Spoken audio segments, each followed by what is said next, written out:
but now we do it, more formulaically, is why do, is we actually sell the why. Like when I explain what I do, I tell people I basically sell open dreams, and I fulfill it. Sometimes I fulfill it with SaaS. Sometimes I fulfill it with a physical product. Sometimes I fulfill it with an info product. But ultimately, I'm selling open dreams of some sort of desired end result. I don't know if that makes any sense. Absolutely makes sense. Yeah. So that's kind of how I look at it. So like if you look at it, and you got me thinking. So let me pull this up real quick on my end. I'm going to share my screen. Let's see how to do this. I'm going to share this right here, and this was kind of exciting for me, as a copywriter, sales side of things. You see my screen okay? You see like a presentation or whatever? Yeah, I see it. If you look at how we do it, in this case, we're basically, we're selling like a children's education product, I'm not saying, I believe it's a good product we put together. I'm not saying it's a bad product, but in the grand scheme of children's education products and stuff like that, there's thousands of them out there, right? It's like if you're selling like webinar software, if you're selling some sort of SaaS tool or whatnot, the reality is we're not that special snowflakes, it's all the same thing. But what we do is, if you can imagine, I hit it. Peace to the chat. Peace to the chat. What you're listening to is Charles Wu, who is a salesman, a sales guy, explaining how sales have mutated into hope dealers. The only thing worse than a dope dealer is a hope dealer. And these guys make the Christian pastors look like angels. When you talk about snake snake oil salesmen, these are the most classic examples of a snake oil salesman. We want to talk about Boyce Watkins. The reason we want to talk about Boyce Watkins is because the skeletons are coming out the closet. This guy, Charles Wu, got a video explaining Boyce Watkins's whole little get down. And that's what we're listening to at this time. If my voice is loud, clear, and legible, drop a 1 in the chat room. And let's watch this video, because really, I don't really have to do much talking. I will be commentating, but we need to listen to Mr. Wu. And hit the like and share button. And Becky, you know what to do for him to wake him up.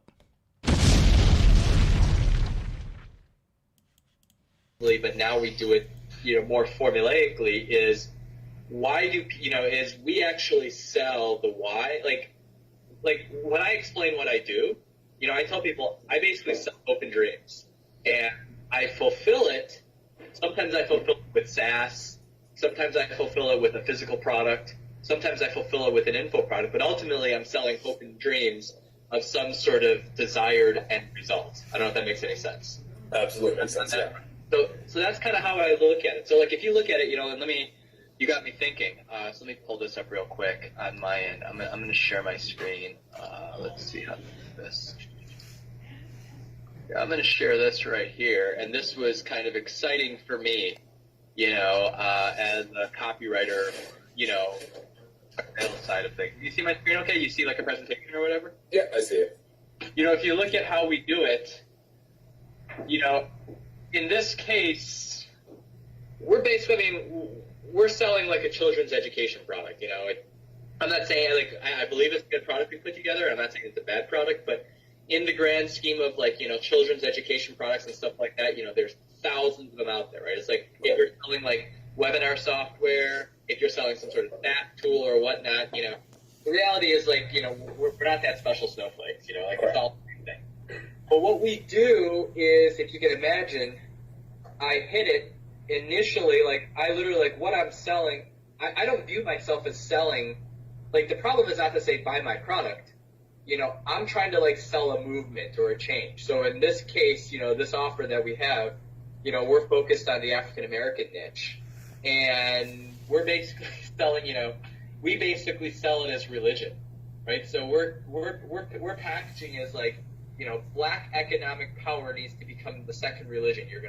We're gonna sell you on how to properly educate your children, create your own job, you know, like literally, like this is what we sell.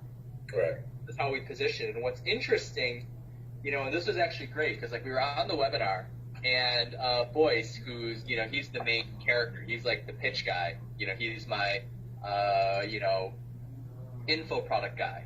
Yeah. But, like, actually look at it, we had like we literally go completely off tangent, which is good, but it's like, you know, let me just read this copy to you, and I'd be curious to get your opinion. You know, so we're basically selling. Let me take that back. We are selling hope. We are fulfilling it through an online education product. But like, this is kind of the pitch. It's like, you know, growing up, I was the black kid who wanted to be invited to the space of the white man. Blah blah blah blah blah blah blah. You know, and it's like, and I remember just having a day when I said, I'm not going to pretend to be somebody else. I'm not going to fit in, trying to hope that these white folks like me because I'm a good person. I learned how to love, you know, blah, like all this sort of stuff. It's like this self-realization point. And what's interesting is this is actually one of our, you know, and maybe you'll think that I'm this evil person. This is actually a practice and planned effort to get to a critical close point. And actually, I was really excited because, you know, and this wasn't planned, but like when Boyce was actually pitching, or not pitching, he was educating. We're all about educating. We don't sell here. You know, he was educating. He actually like this became like an epiphany moment for him. Mm-hmm. And I have him on, you know, we're on like YouTube Live and the webinar and everything. You know, he's tearing up. Like he cries for a good 30 to 45 seconds. And it's awesome. Like, let me see if I can find, like, I think the video is still up somewhere on YouTube. If I can go pull it up, let me find this real quick. You know, from earlier this week. Hold on. And now I need to find something that takes forever to load. But, like, that point, like, literally, like, we spent, like, the presentation, we spent 4 minutes, like, he just, like, broke down and was, like, he just couldn't keep himself together. And the customer response in terms of comments at that time just completely blew up. And I don't want to make it sound like it's completely manufactured, or, well, I guess it somewhat is, but this was, you know, beyond my expectations. But, like, the phones or the online, you know, like, the orders started bringing in because, like, people were able to emotionally identify with the why. They were able to, like, experience that transition. Let me go find, like... It sounds to me like it went from a functional product up into an emotional product, right? Oh, and it's all emotional. Yeah. And let me stop my screen here while I pull up the video comment, stuff like that. So, but now, this is a damn shame. People, this is a damn shame. And it ain't just Boyce Watkins being exposed. Believe it or not, most of these guys on YouTube selling hope, they got a Charles Wu somewhere in their corner. Most of these cats got a Charles Wu in their corner, giving them a business layout. And that's why most of these big channels and communities take more from the people than they give. If the only thing they giving us is hope and we're giving them money, that's why we're so hopeless. That's why we're so hopeless. Think about it. We got more hope than finances. We got more hope than money. You know why? Because people gives us hope and we give them money. And Charles Wu breaking that down. This is something that the church do all too well. The church sell hope every Sunday and they collect the money. It's a price for everything costs, man. If I give you hope, you're going to pay for that hope. If I give you dope, you're going to pay for that dope. Hope and dope is one and the same. All right. If you don't cook that dope up right, you just wasted your money. If you don't act out this hope shit right, you wasted your money. They said Boyce Watkins was so good when he went up in the motherfucker, he started crying. Yo, they said Boyce so much of a damn actor and a damn fake ass snake that when Charles Wu had him up there pitching this shit, that nigga broke out in tears. That nigga, boy.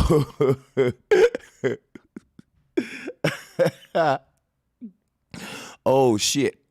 Damn, boys. Damn, bro. Really? My nigga. Damn, bro. Yo, I don't got no words for this shit. Yo, let me give my commentary across this video, man. I got to give my commentary with this. Come on, let's pick it apart. Y'all want me to pick this shit apart? Let's go. Because this a bunch of bullshit. Now, listen up.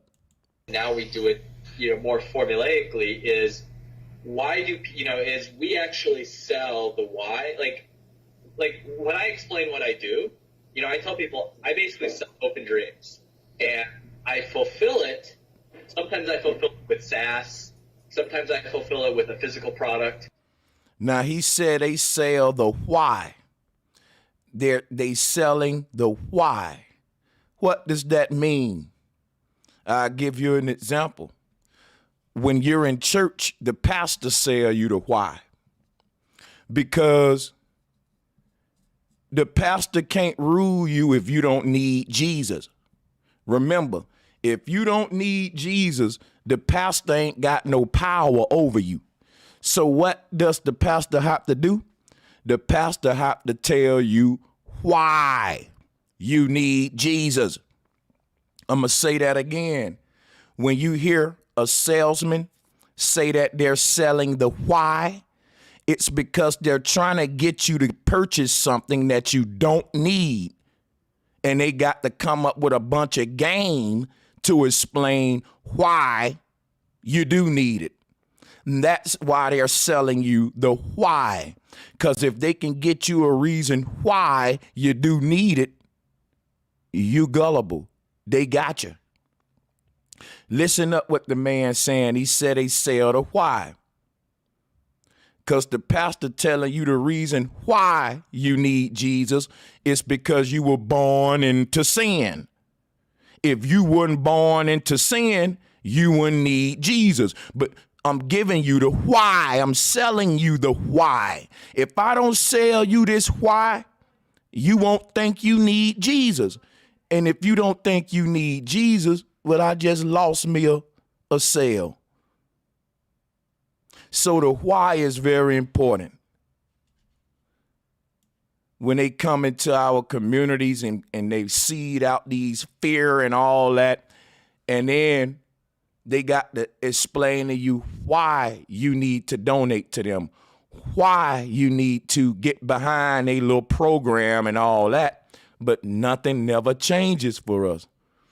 But now we do it, more formulaically is why do, is we actually sell the why. Like when I explain what I do, I tell people I basically sell hope and dreams. And I fulfill it. Sometimes I fulfill it with SaaS. Sometimes I fulfill it with a physical product. Sometimes I fulfill it with an info product. But ultimately, I'm selling hope and dreams of some sort of desired end result. I don't know. He's selling hope and dreams of a desired end result, which is the new game today. And I'm going to break it down for you. Brothers and sisters, I used to be a salesman. And I'm going to tell you something what I learned in sales. The richest sales companies don't sell physical products. You know why? When you're selling a physical product, that physical product have to be manufactured.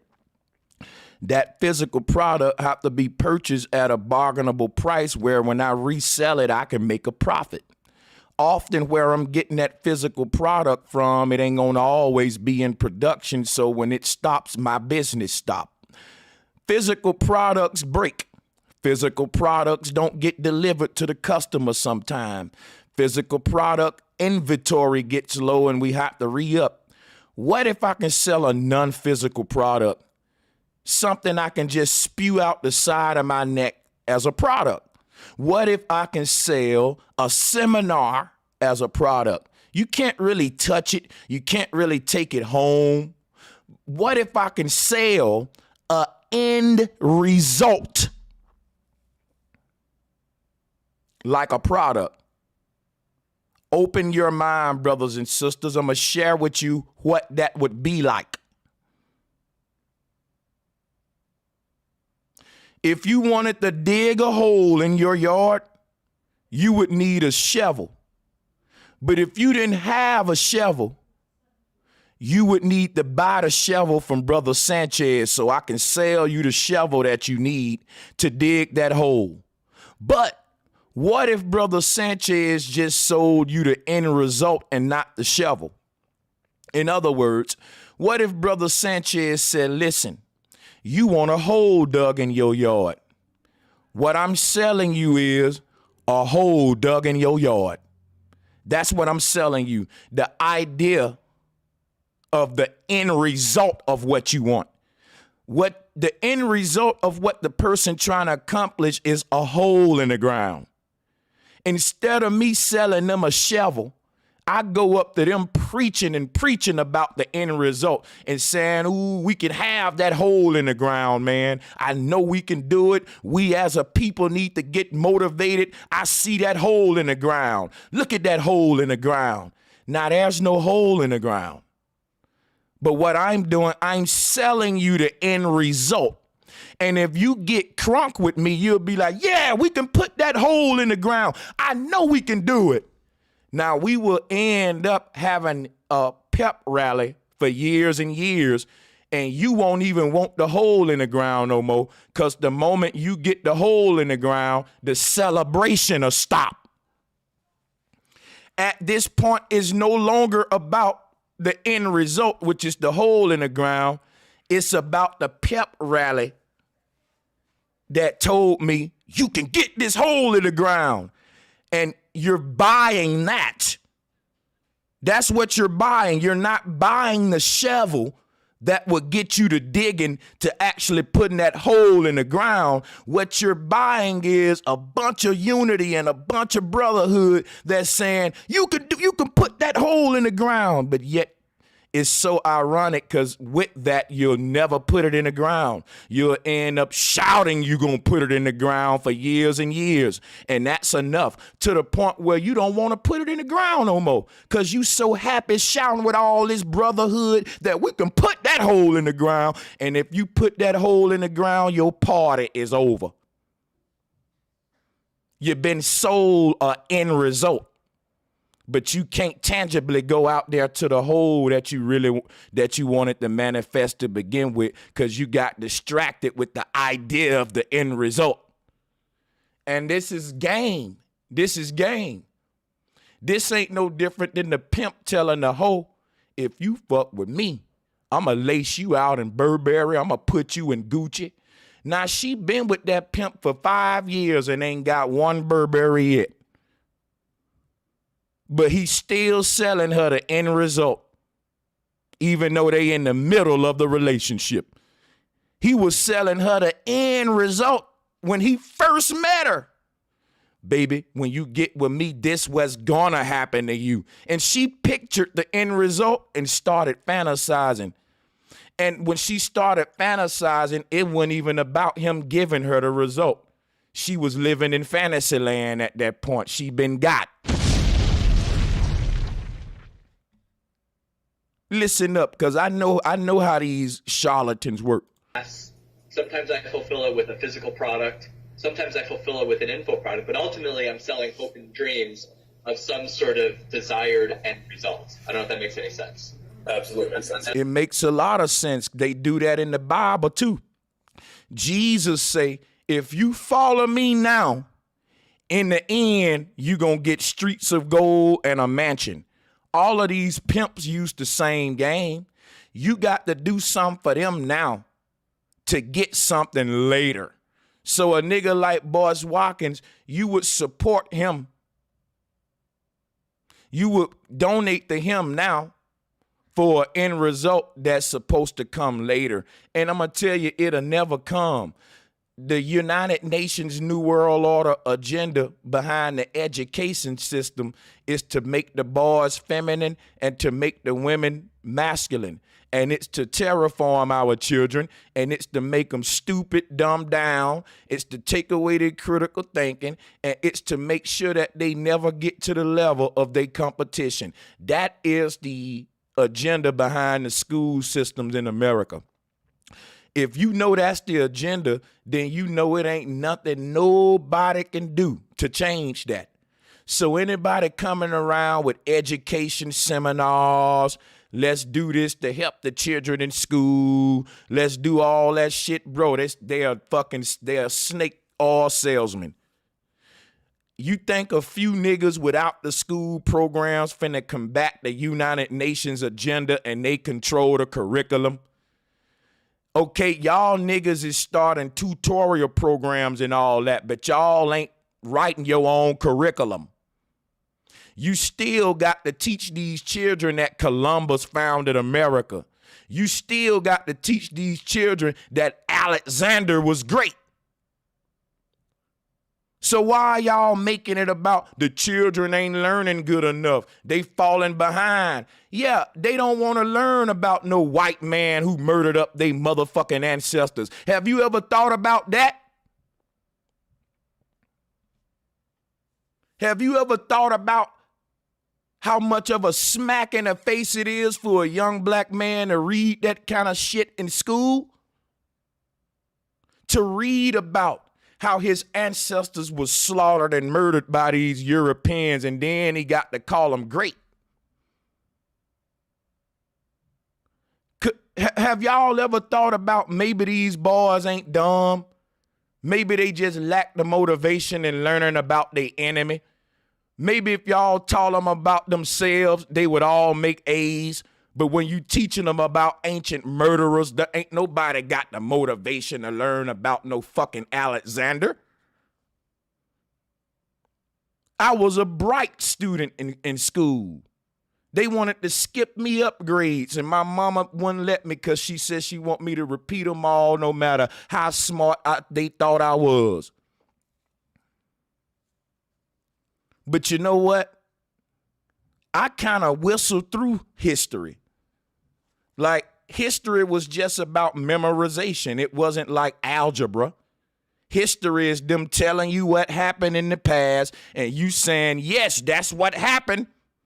It's basically indoctrination. History was the easiest thing for me to pass in school, and it was the most boring. All I had to do was remember, okay, that the nigga did this, and then Alexander marched his army over here, and he murdered some more of my ancestors on this particular date. And then they asked me a question. Hey, Mr. Broderick, on what date did he slaughter up this half of your motherfucking ancestors? And I checked box B. Oh, it was on motherfucking 12/15 when Alexander marched through the fucking jungles and murdered up this half of my motherfucking ancestors. Next question, what date did he murder up your South American ancestors, Broderick? Was it 1800? Was it 1600? Was it 1500? And you think our children enthused about learning a curriculum like that? Why won't nobody question the curriculum? Why you think it's something wrong with our children? Children smart as hell. They smart enough to know I don't really care about learning about this oppressor's history. That's why I'm failing this shit.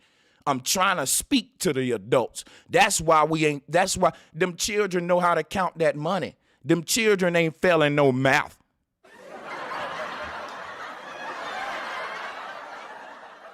Hey, them children are motherfucking chemists, man. What are you talking about?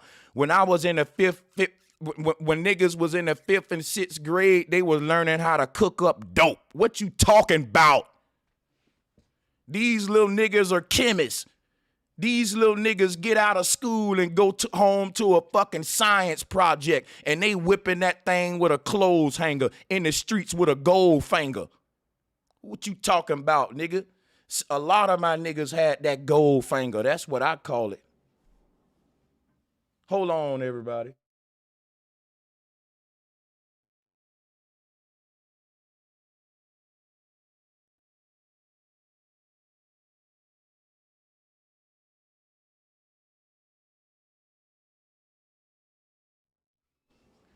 In the streets with the gold fingers, had to whip it with the clothes hanger.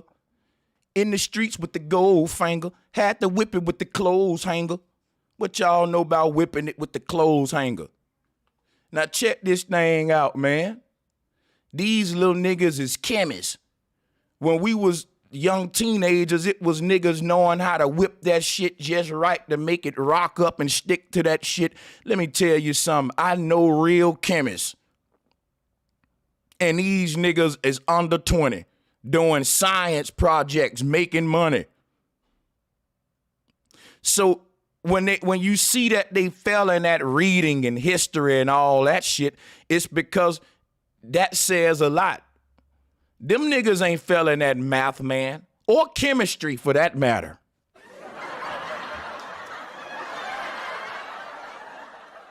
You know what they fell in that?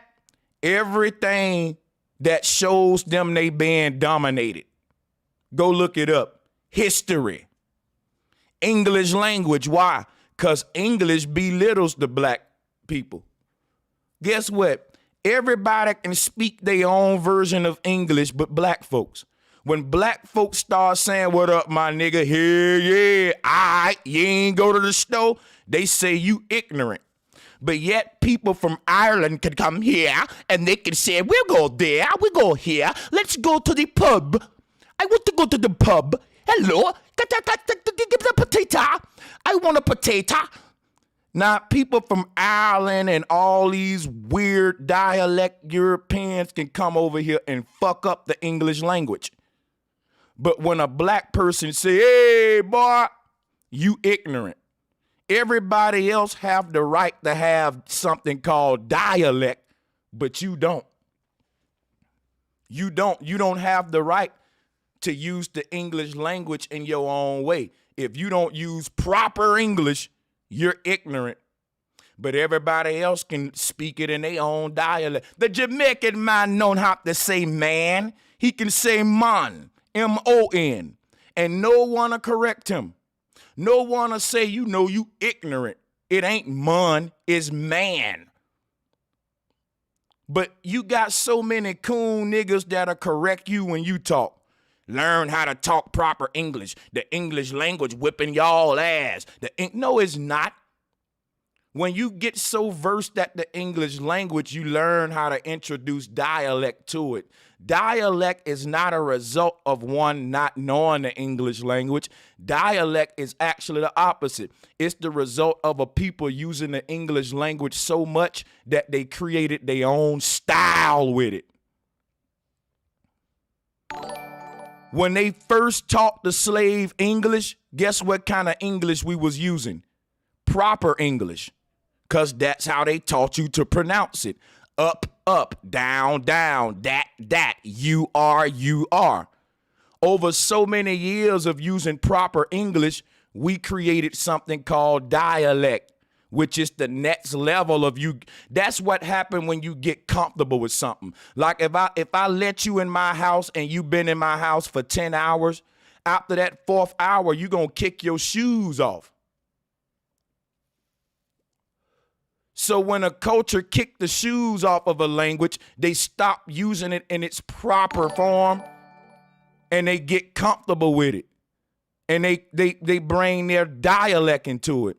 Because for you to pronounce the white man language the proper way, you got to bend your mouth in a way that's foreign to the black body. Everybody's tongue and jaws and cheeks ain't the same, which is how we even get dialect. So if people start to loosen up and they start to let their natural jaw muscles pronounce these words over time. In other words, something in our DNA says, well, hey, We know the language. Now we can modify it. People, you can't even have a dialect form of English if you didn't first master it, is what I'm telling you. Speaking Ebonics and dialect is because you a master of English, not because you ignorant. You can't modify a language that you didn't master, man. Don't let these folks lie to you. I know I got off subject, but I had to go there. Let's get back to the video. Product, but ultimately I'm selling hope and dreams of some sort of desired end result. I don't know if that makes any sense. Absolutely makes sense. Yeah. So that's kind of how I look at it. So like if you look at it, and you got me thinking. So let me pull this up real quick on my end. I'm going to share my screen. Let's see how to do this. I'm going to share this right here, and this was kind of exciting for me, as a copywriter, sales side of things. You see my screen okay? You see like a presentation or whatever? Yeah, I see it.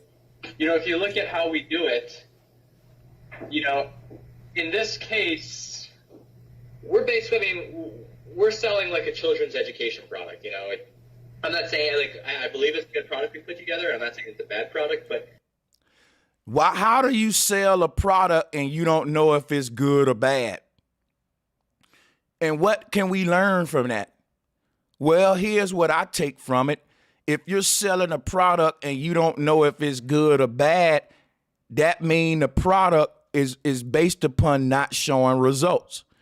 For example, if I pay for a masseuse to give me a massage, they gonna have to know the quality of their massage and charge me accordingly. All right? And they know if they ain't no high-trained, high-quality professional, they can't be charging me out the woodworks. So knowing the quality of your work, where it stands in between good and bad, will let you set the right value for your labor. Anybody that's not concerned with the quality of what they're selling, it's because the results of what you buying is mysterious. You feel what I'm saying? It ain't like a massage where if I purchase a massage, I'm going to know if it's good or bad because I can feel it. And when you're done, if I don't like what my body feel like, I'm going to tell everybody don't go to him. That nigga ain't a good massage, So the point we can take from this is anything you selling that the consumer can't even tell you whether it's good or bad, it's a religion. It's a religion. It's a mysticism cash cow. See, the donkey in front of the carrot in front of the donkey is the end result that he's selling you. And a parent is saying the end result, which is their child graduating from Harvard, from Princeton, like Boyce, Watkins. A parent seeing an end result. A parent seeing far into the future, and that's where y'all mess up. Ain't nothing wrong with planning for the future. But do not incorporate these salesmen into your children's future. There's nothing you can buy with money to secure your children's future. Because this kind of game we talking here is to be told, not to be, it's to be sold, not to be told. But guess what? You'll find out what you're buying ain't the real game. You're buying hope, just like the brother just told you in the video. When these speakers go out there and they spit that game to y'all to get you reaching for your wallets and purses, it's because they selling you an end result. When they done talking, guess what your mind at? Your mind is thinking, your mind is so far in the clouds, man, you see your little boy graduating from Harvard with the doggone robe on. You can hear the doggone cheering right now. You can hear it.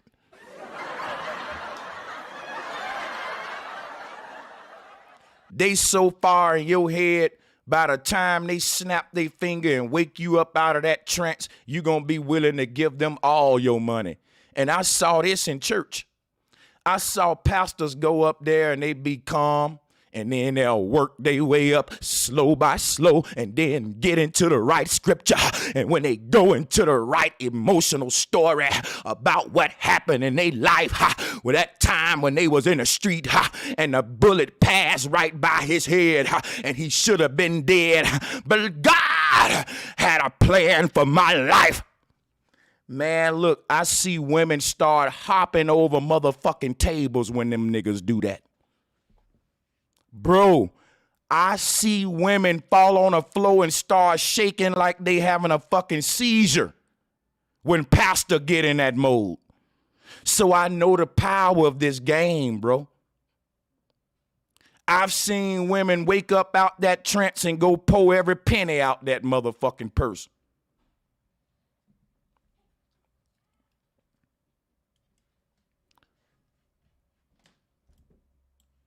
Right here, and this was kind of exciting for me, as a copywriter. See, ain't nobody more dangerous than the prosperity pimps. Like, I don't know if y'all know this, but when it comes to Christianity, ain't nobody winning like the prosperity preachers. And they're the most hated. They're the most hated. They tell their congregation, God ain't gonna let you in heaven if you broke.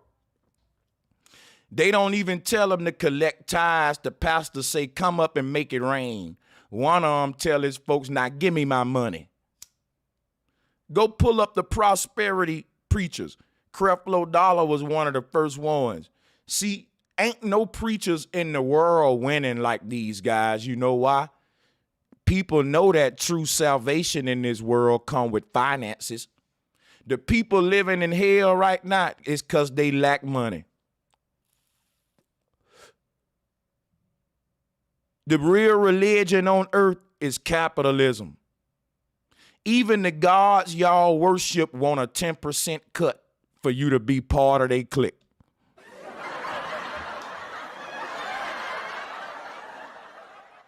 So if God wants some earthly money, how can the love of it be the root of all evil when the God in heaven collecting 10% from every church in the world every Sunday? Now you benefit the most from money. And what do the God in heaven need with earthly money? See, the God in heaven is sanctioning earthly money. Y'all don't even get it. Y'all don't even get it how they use religion to make their money divine and to make the gods in heaven bless their money. It ain't that God in heaven needs your money. It's that they got to subconsciously program you that the God of the world recognizes man-made currency. That the creator of the universe give a damn about a coin with a slave master printed on it, motherfucker. And we don't even think about that. That God want blood money. But see, prosperity preaching is what's going on in this black conscious community with people like Boyce Watkins. It's selling you the corporate dream through a better education. And if you think these little groups and shit like that can give your child a better education without challenging the curriculum, I'ma just laugh at it.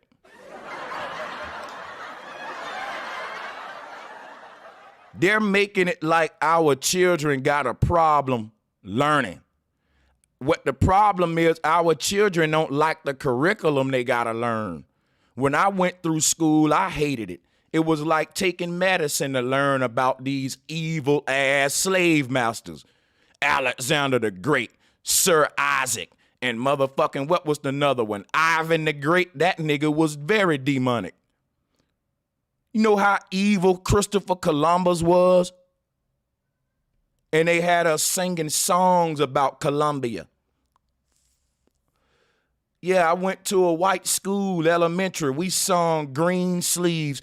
Green sleeves was all my joy. Who but my lady green sleeves? Yeah.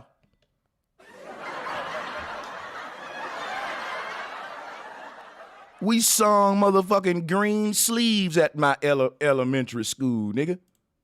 You know, side of things. You see my screen okay? You see like a presentation or whatever? Yeah, I see it. You know, if you look at how we do it, you know, in this case, we're selling like a children's education product, you know. I'm not saying, like, I believe it's a good product we put together. I'm not saying it's a bad product, but in the grand scheme of, like, you know, children's education products and stuff like that, you know, there's thousands of them out there, right? It's like if you're selling, like, webinar software, if you're selling some sort of app tool or whatnot, you know, the reality is, like, you know, we're not that special snowflakes, you know, like, it's all the same thing. But what we do is, if you can imagine, I hit it initially, like, I literally, like, what I'm selling, I don't view myself as selling, like, the problem is not to say buy my product. You know, I'm trying to, like, sell a movement or a change. So instead of saying buy my product, they're trying to sell a movement. You know why? Let me show you why.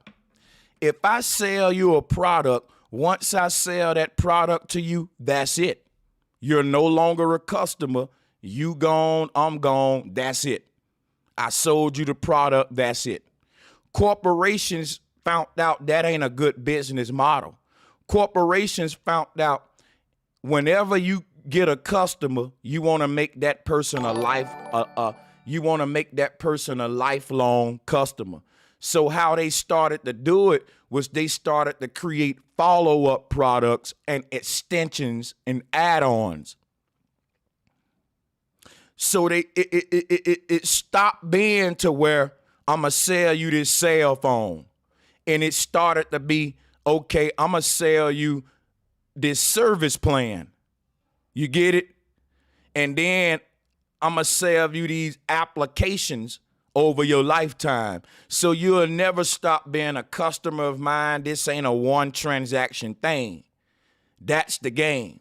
So that's why it ain't about selling a particular thing that you can apply and use and it'll help. For example, if you want to dig a shovel, if you want to dig a hole, instead of me selling you a shovel, I sell you the idea of motivation about digging a hole. And if I'm going to sell you motivation about digging a hole, then I got to make sure you never get that hole dug, because the moment you dig the hole, you don't need no more of my motivation. This is why the black community is highly motivated, but ain't shit getting done. We're buying motivation and we're being sold an end result versus the tangible tools we would need to use to achieve that end result. In other words, we don't need to be asking our leaders for an end result, black people. We need to be asking them for the tools that we can hold and touch, and we will bring forth that end result ourselves. If my state want a damn bridge built, the least they can do is supply me with the supplies and tools.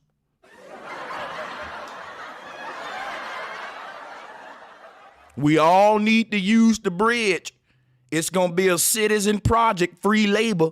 But goddamn it, I'm not buying all that metal and steel. And hey, man, the state gonna have to supply these resources. Now we'll do the free labor, but I be damn now if they our leaders give us what we need.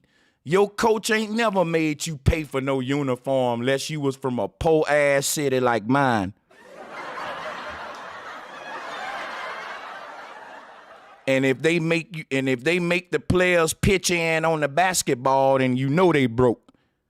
No, man, if the kids show up ready to play, bring himself, technically we'll supply the equipment he gonna need, and we'll supply the ball and all that shit, the uniforms.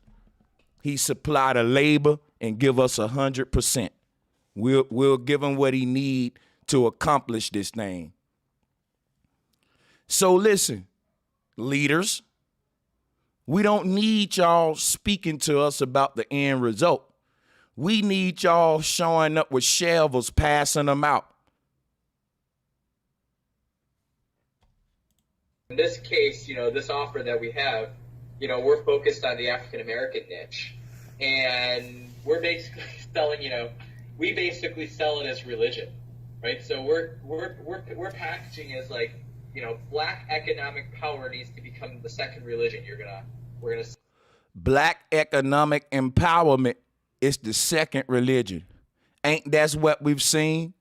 And listen, in the past 50 years in the black community, we've become more and more capitalist.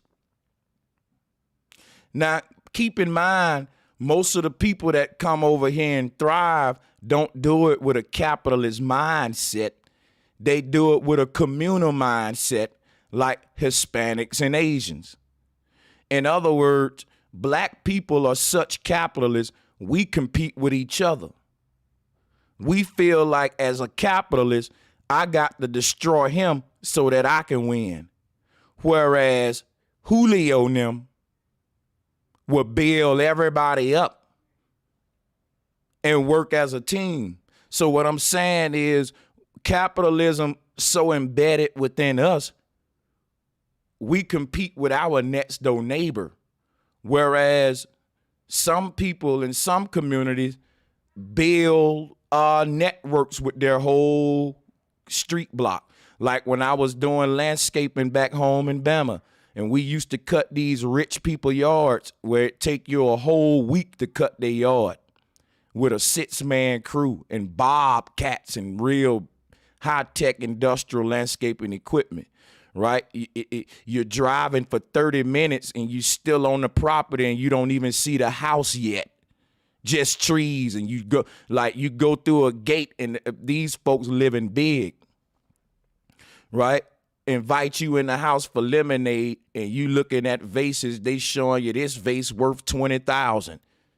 That picture was painted by you're a dusty Negro sweating, you scared to be stepping on they floor and shit. I remember them days. It was something. I'm glad I had the opportunity to see that kind of life, right? But check this out.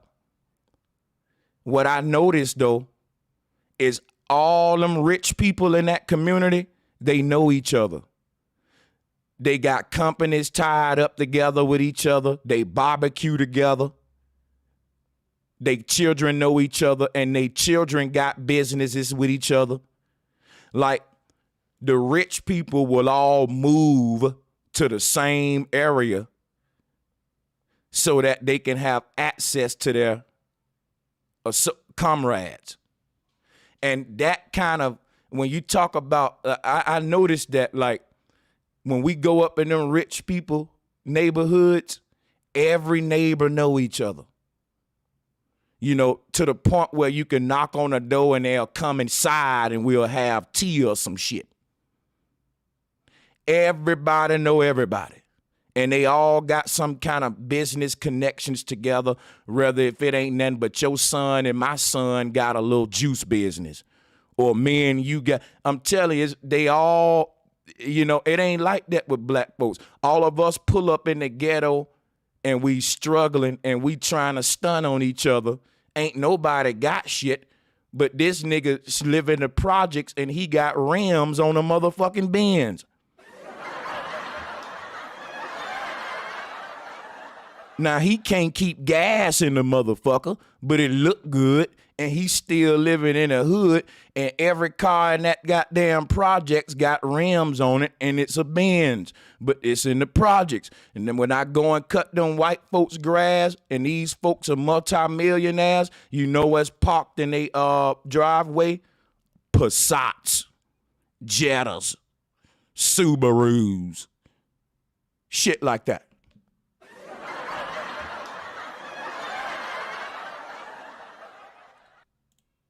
Saw you on how to properly educate your children, create your own job, you know, like literally, like this is what we sell.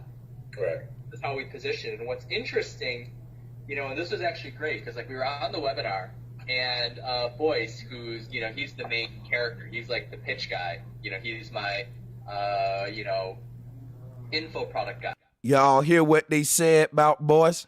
He's the main catch guy. Listen to this. Who's, you know, he's the main character. He's like the pitch guy. You know, he's my, info product guy. Yeah. But, like, if you actually look at it, we had we literally go completely off tangent, which is good, but it's like, let me just read this copy to you, and I'd be curious to get your opinion.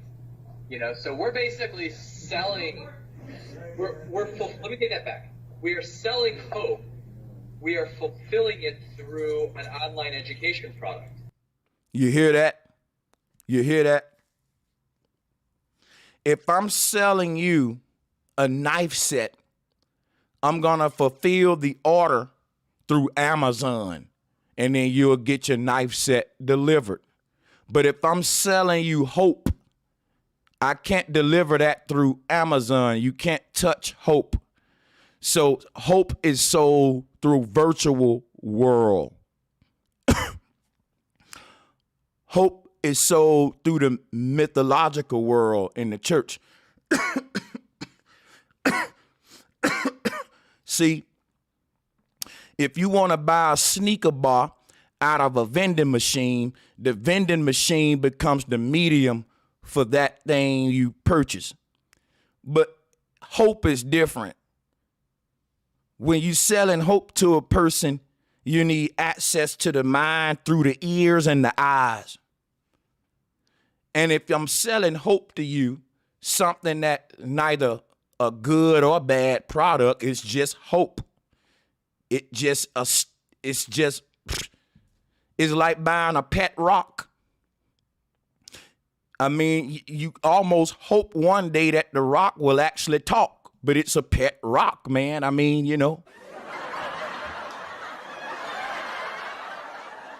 One could ask, did you buy a pet rock or did you buy hope?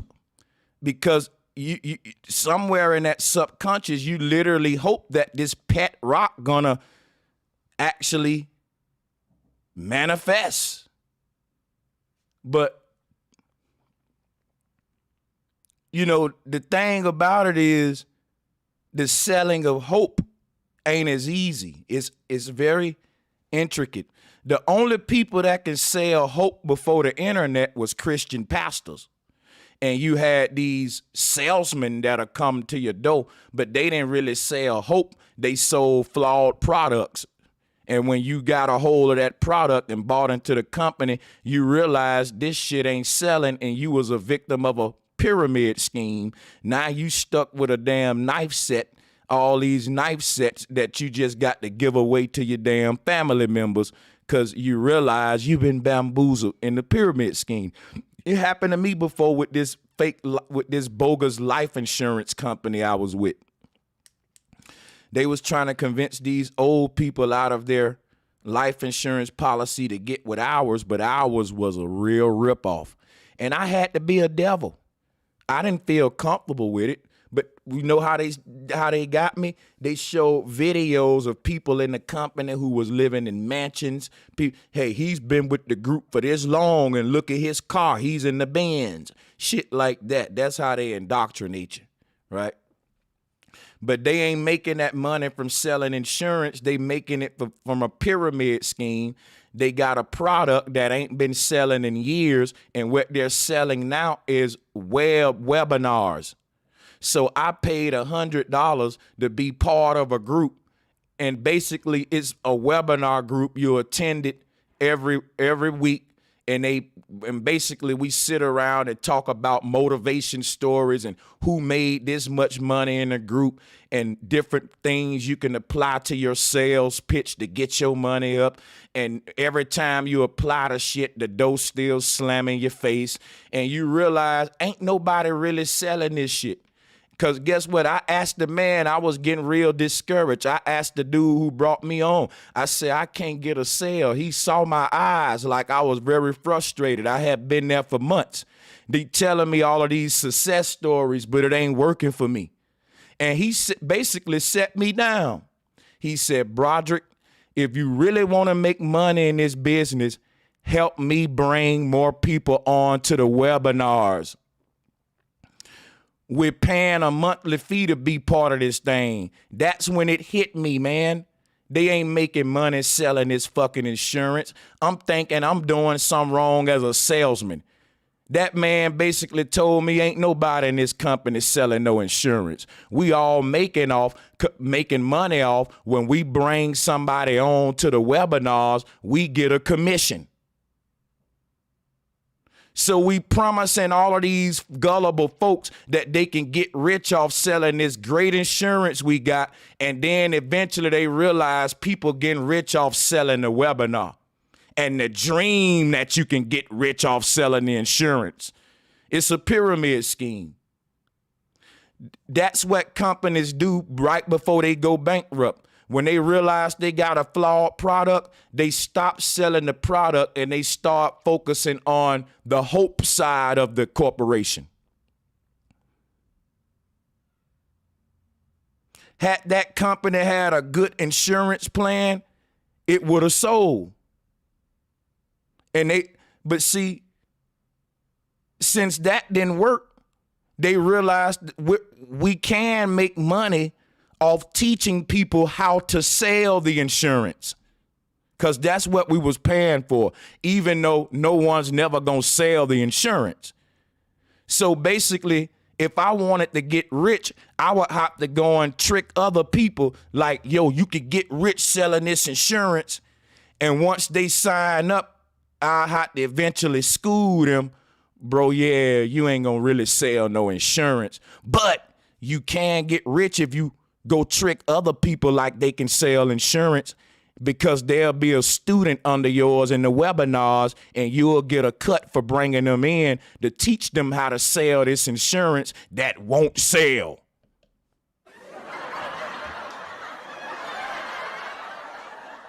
I'm trying to give y'all a glimpse into the corporate game, how a lot of this hope schemes get started.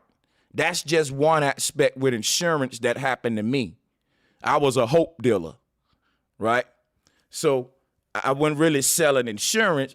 I was recruiting people under the guise of you can sell insurance and get rich, when really I just wanted to sign them up for a commission in the webinars to teach them that, even though they can't really get rich doing that. And that's kind of like what Boyce, Watkins and them doing. They got all of these books and strategies on how you can get rich in the corporate world, and no one reading them books is rich. Ain't nobody came out the corporate world yet and said it was because of Boyce Watkins.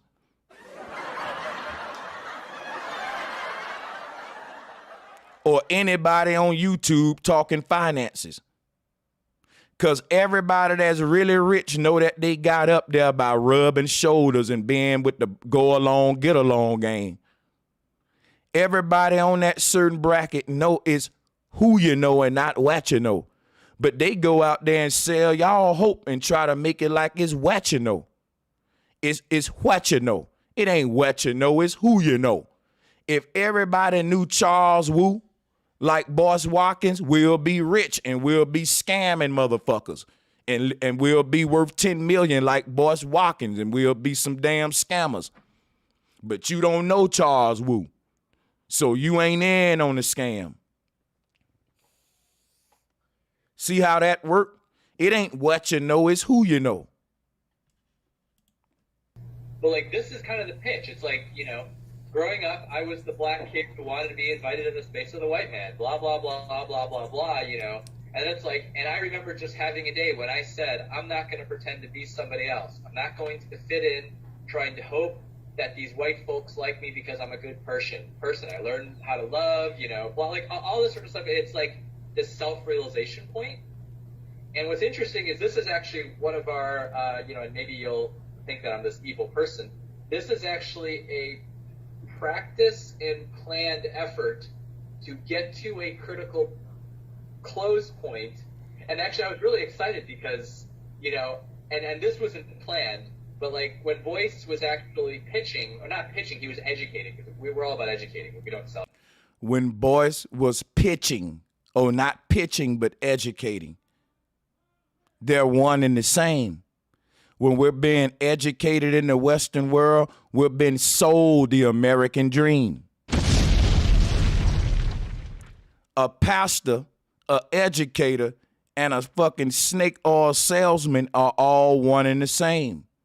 You were sold a dream in school, black man. Not just black man. Oppressed man. You were sold a dream. Your teacher ain't know no better. Everyone that's promoting Western curriculum, that's promoting prosperity through Western education, is selling you a dream. Western education ain't made for you to prosper. Western education is made for you to be a slave and a consumer. And no matter how much tutoring you get, it'll just mean you're going to be an even stronger slave and consumer. If the purpose of this education system is to create a consumer, a sexually confused deviant, and a slave who can't compete with his enemy, giving me more of that education ain't gonna help me out. If anything, it's gonna hurt me. So telling me as a parent that more tutoring programs and all that shit is the answer, you're a snake oil salesman.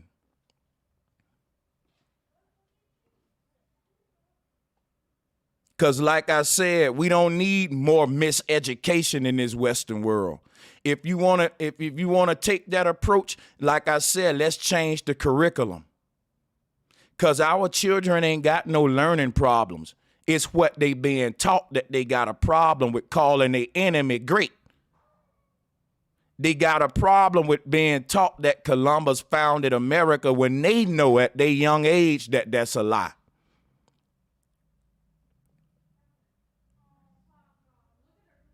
So we don't need no more people on YouTube pushing for more education. That's like a Christian pushing for more Bible study. It only make you a better saint and better servant. Listen, the more Bible study you get, the more of a better slave you are to the God you serve. The more educated a nigga is, the more coonish he is, and the more slave-minded he is.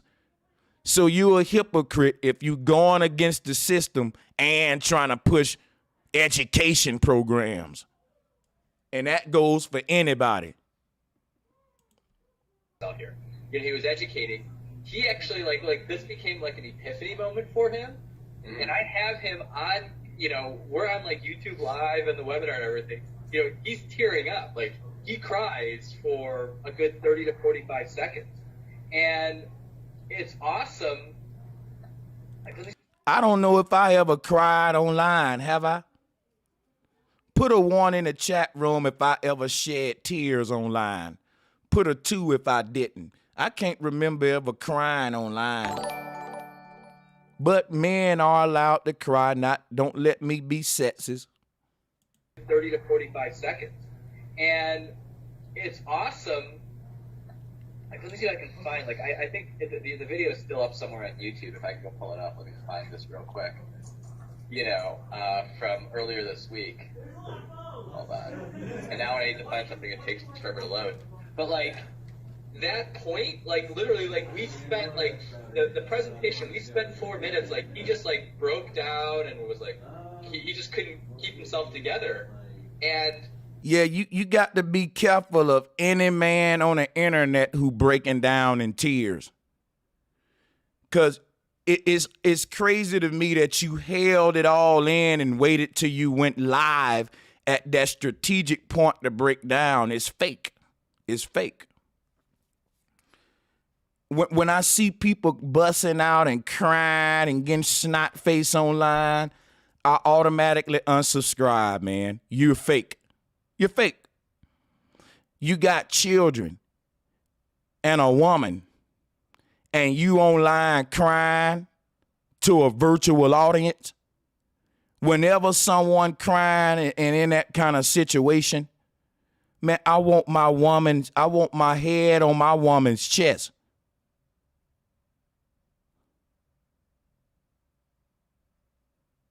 I want to go hug my babies. How does it look when your children see you crying to a virtual audience and your wife and all them in the other room and they hear daddy in there sniffling snot and all that shit on a live stream and they like, well, I didn't know what was wrong. Wow. Is he going to express that to me when he get off the live? How did they get that? You know, like, it's kind of weird. The customer response in terms of comments at that time just completely blew up.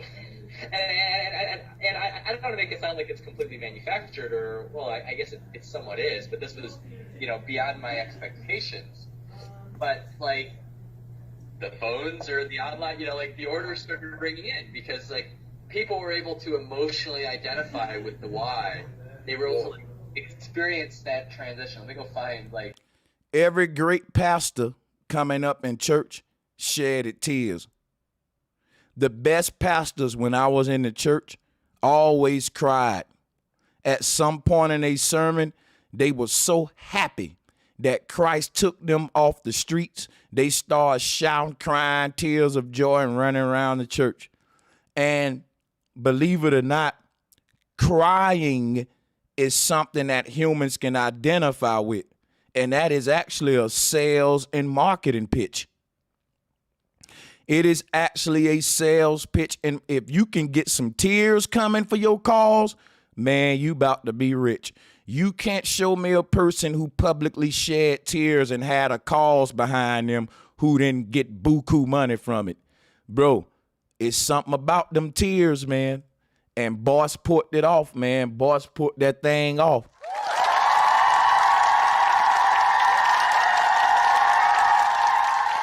We gotta applaud that nigga because that's some good acting, bro. You ain't gonna get that in Hollywood. Boyce was up there in front of children and black people, and he had to come up there with that, like the man said. I always wanted to get in with the white boys.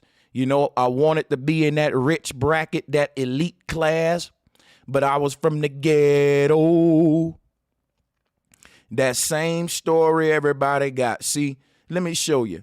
In the hood, they give you Scarface for the dope boys, and they give you that to influence you. They selling you a dream that you can be like the nigga on a banana boat who made his way out the ghetto selling dope, right?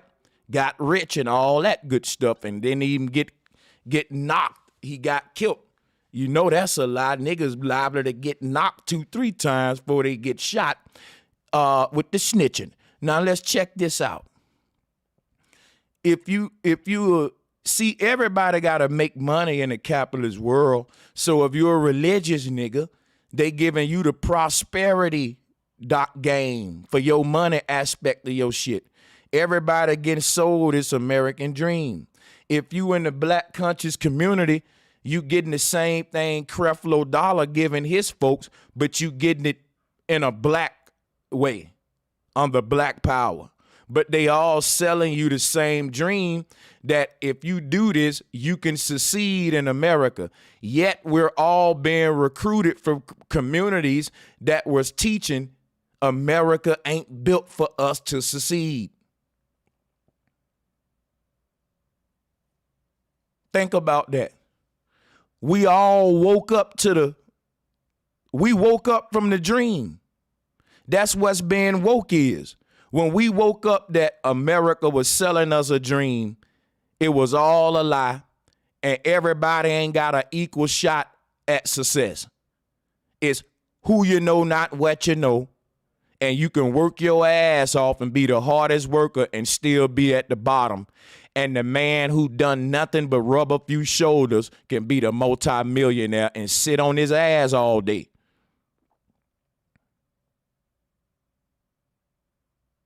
You think he a tech genius or some shit like that, and you don't realize none of them ideas is his. All of them ideas coming from freckle-faced, Coke bottle-wearing nerds that he got, but he's just the face of the technology, like Elon Musk. You think he's creating that shit and y'all stupid when he just the face of it. He got teams of scientists actually creating Tesla tech. He just the face. Hold on a second.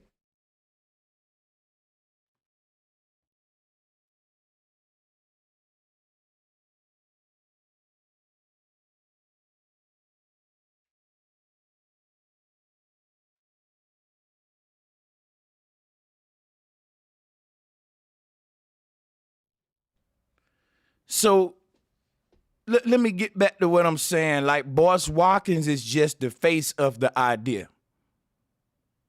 All right, like he said, he the pitch man. But let me get back to the video. Sorry for the interruption. Earlier this week. Hold on.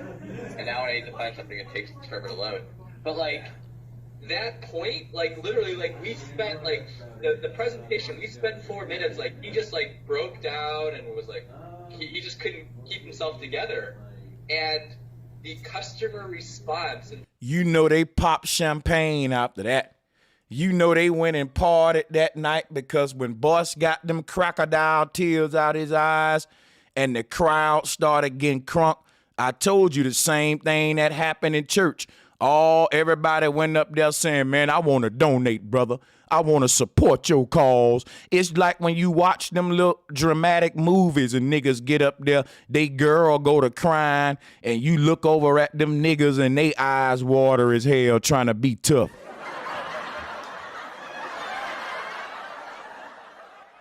Trying to be tough, and you about to cry in this motherfucker with your girl at the end of the romance movie.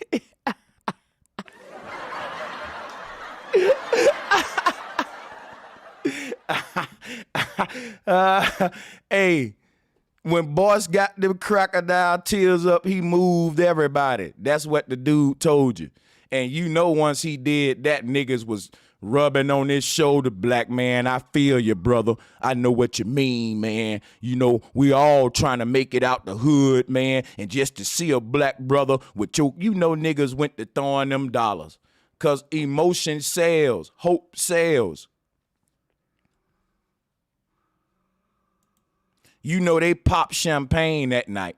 You know Charles Wu said, man, how did you get the tears out? Boyce was like, that's my little secret, nigga. Don't worry about it. Takes forever to load. But like that point, like literally, like we spent like the presentation. We spent 4 minutes. Like he just like broke down and was like he just couldn't keep himself together.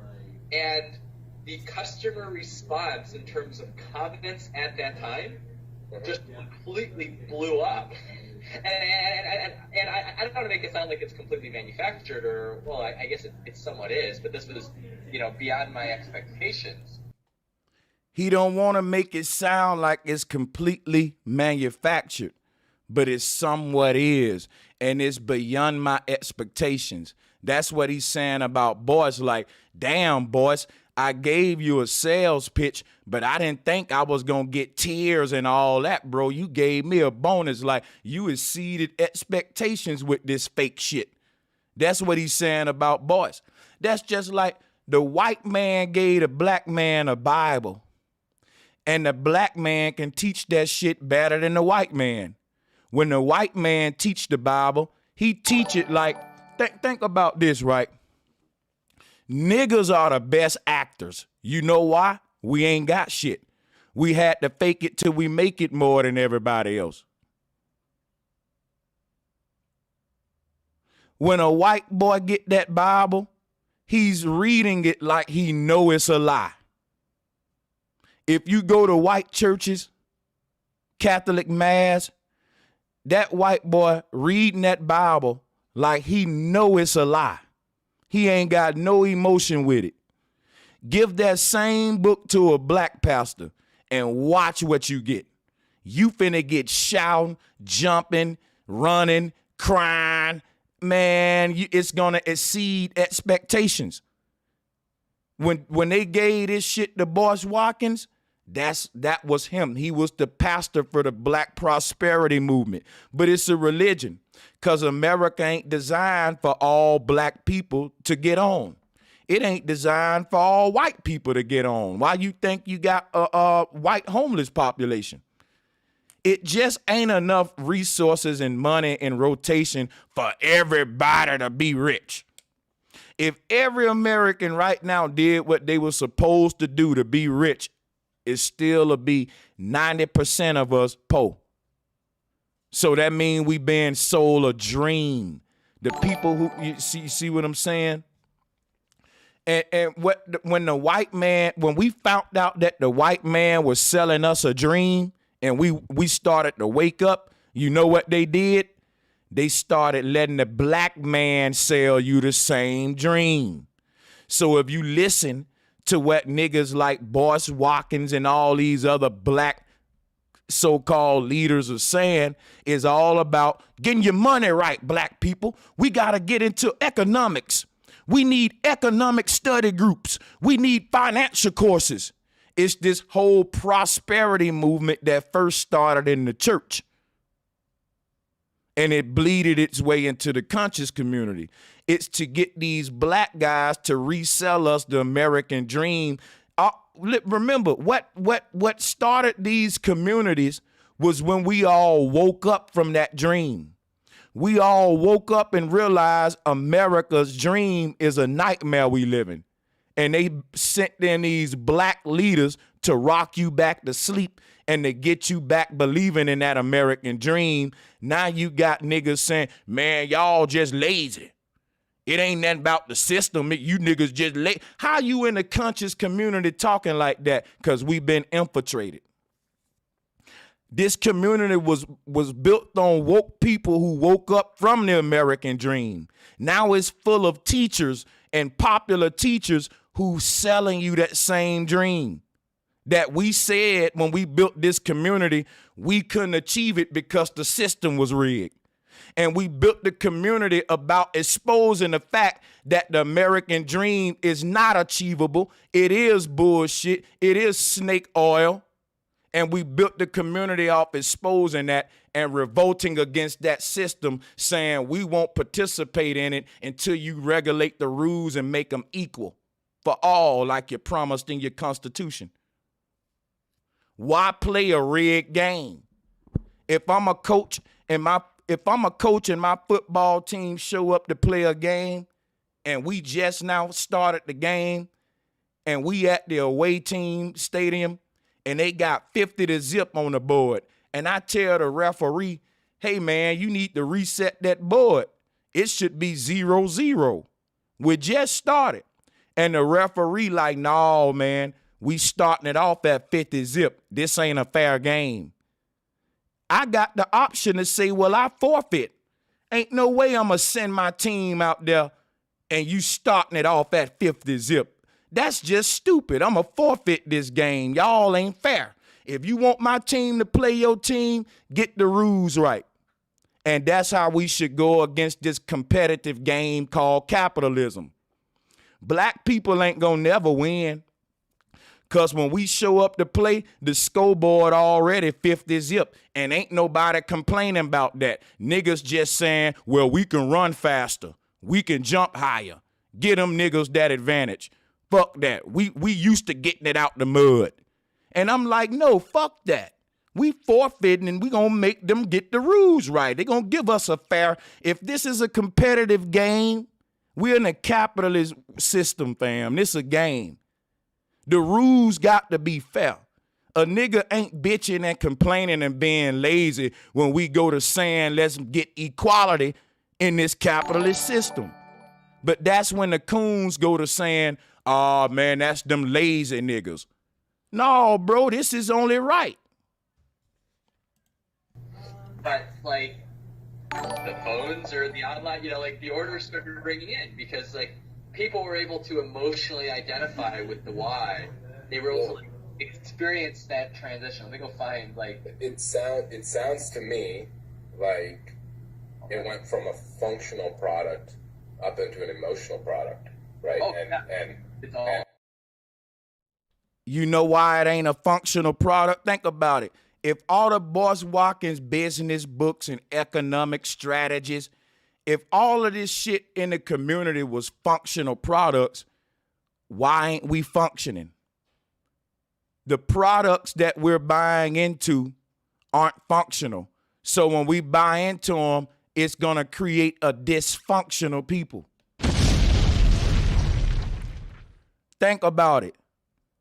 It's niggas up in Harlem and New York with book collections that's worth hundreds of thousands of dollars, yet where we see the most studying, where we see the most black movements, even in the South, when you get to the Prince Halls and the churches down there ruling that, they got a lot of tutorial programs for the children, after school stuff for the kids. But in these areas, it's the most violence, most gangs, most drugs, but they getting the most help from the government.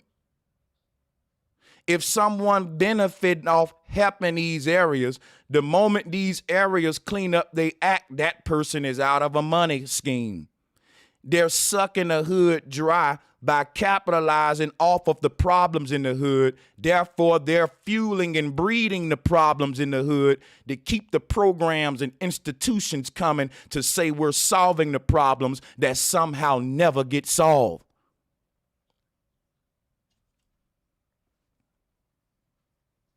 You can't throw money at this shit. You think you can just throw shekels at your children's future and that's it? Good luck. Yeah. And Let me stop my screen for a while. They selling our people products that ain't even functional, and it's coming out the horse's mouth like a fool, and people still gonna follow these folks. You want to know why we so dysfunctional?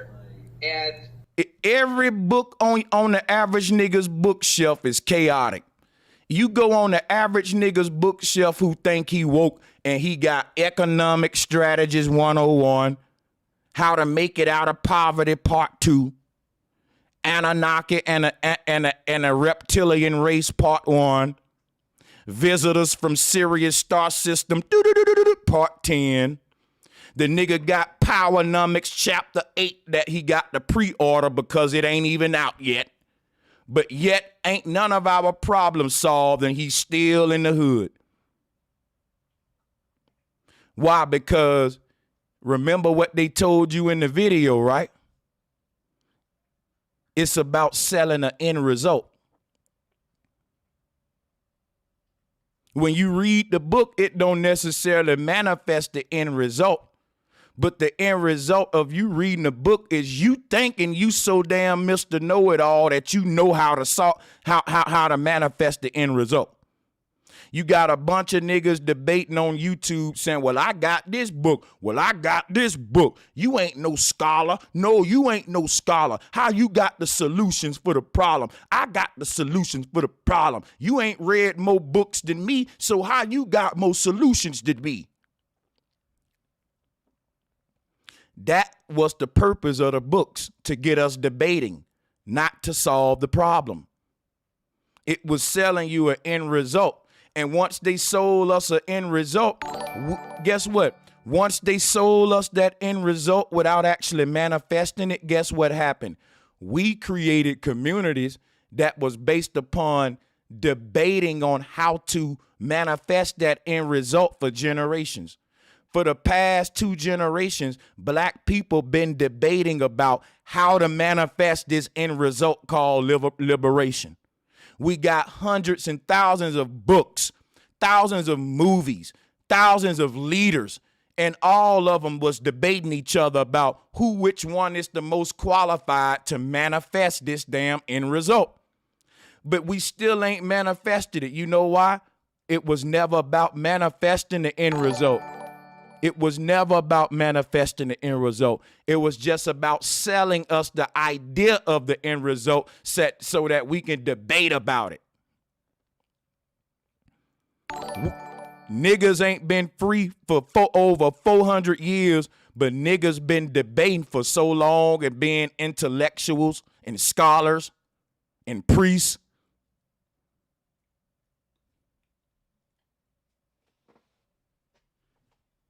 You see what I'm saying? We ain't been given what we need to make us function as a people. We're just being sold hope.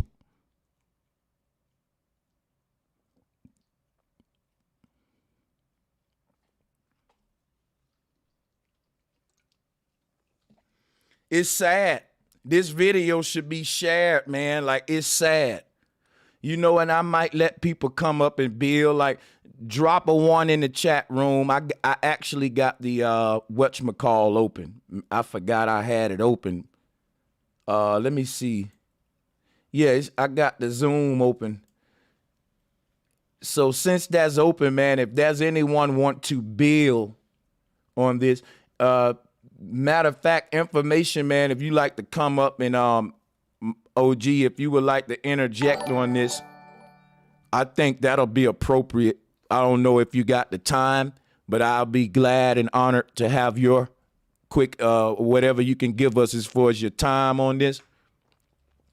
Because this video, it actually exposes where we are as a people, like scamming on another level. And you know what? It's a lot of people that's guilty of what I'm saying right now. I do not think there's nothing we can do to batter the education system to make a better future for our children. The education system, listen, man, I'm going to tell you right now, before we integrated into their education system, our children were inventors, bosses. Now we go to their schools and we're just consumers, Jordan buyers.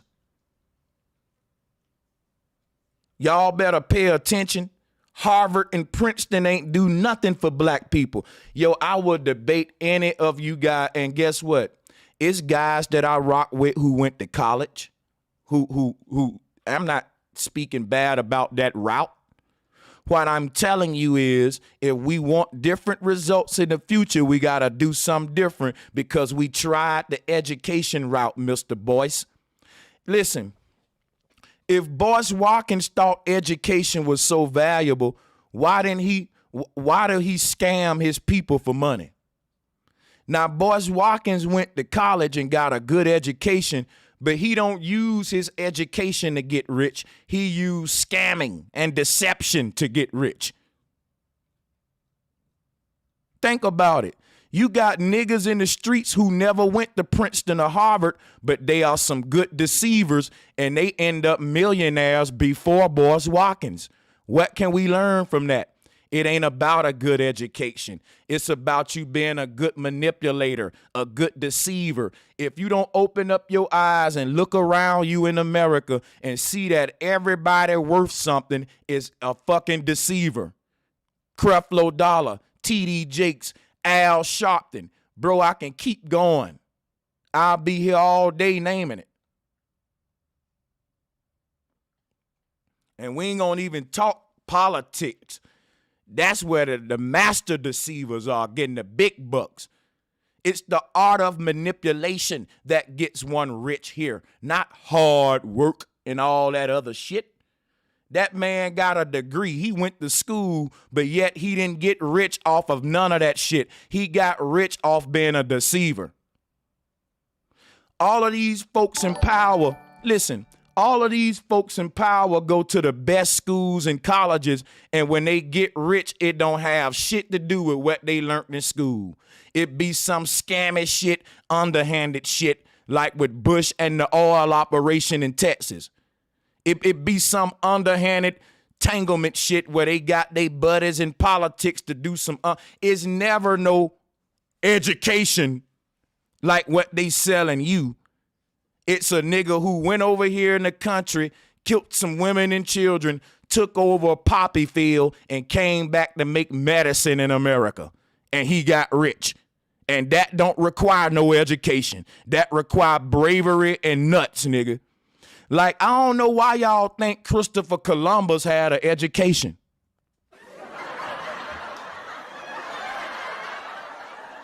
Like I don't know why y'all think Alexander the Great went to college.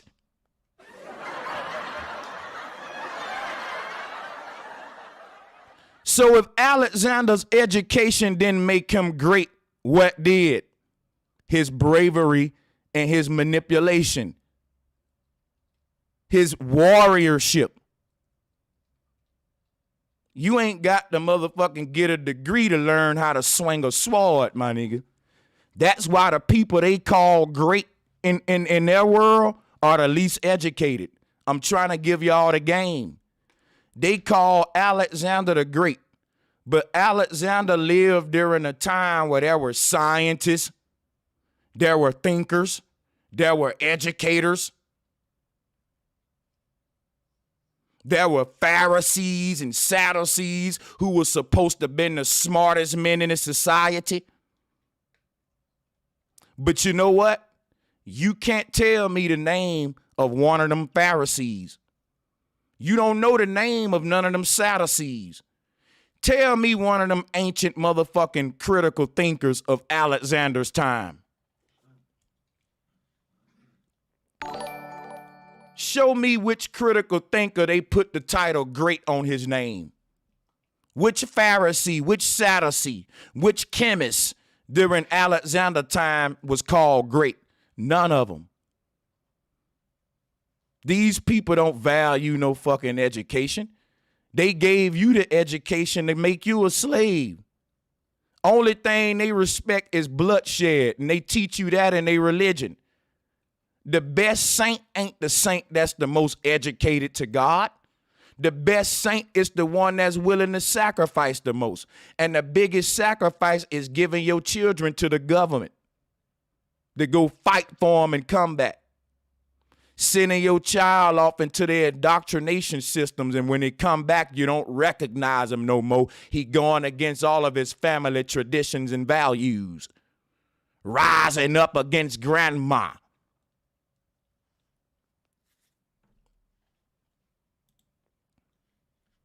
These folks don't respect education. They respect Bibles and bullets. Go write it down, nigga. You heard it here first. Deception and strength is what'll get you a nation. Like I said, what make y'all think Columbus was educated? Only thing Columbus learned was how to use a compass and how to use a motherfucking sword. One of them so I can get to your ass, and another one so I can slay your monkey ass when I get to your ass. I ain't got to take all this shit up in Princeton and Harvard. All Columbus and them had to learn how to do was use a compass and a motherfucking sword. They get to your ass and then kill you. And you think you got to get all this exotic education to accomplish some shit, when all you got to get is some balls, nigga. But yeah, let me drop the link, man.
by Sanchez. You know, we was just playing that until we get our callers on the line.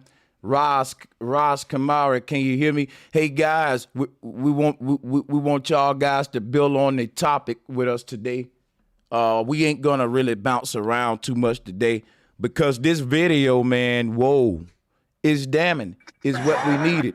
Information, man, salutes to you, my brother. If you want to come on, we will set the stage for you. Let me put my headphones on. You guys go right ahead.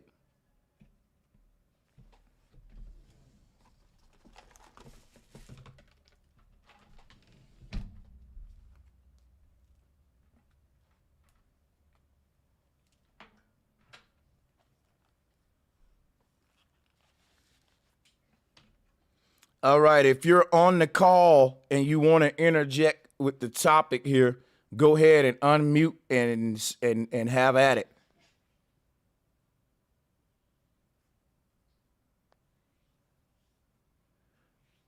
All right, to my brothers on the call. Okay, look like everybody's setting up equipment and shit. I see all them niggas is like, hey, everybody got their little lights going with their nice mics and shit, setting up their shit. Hey, all the guys who be hopping on my show be having like professional setups and shit.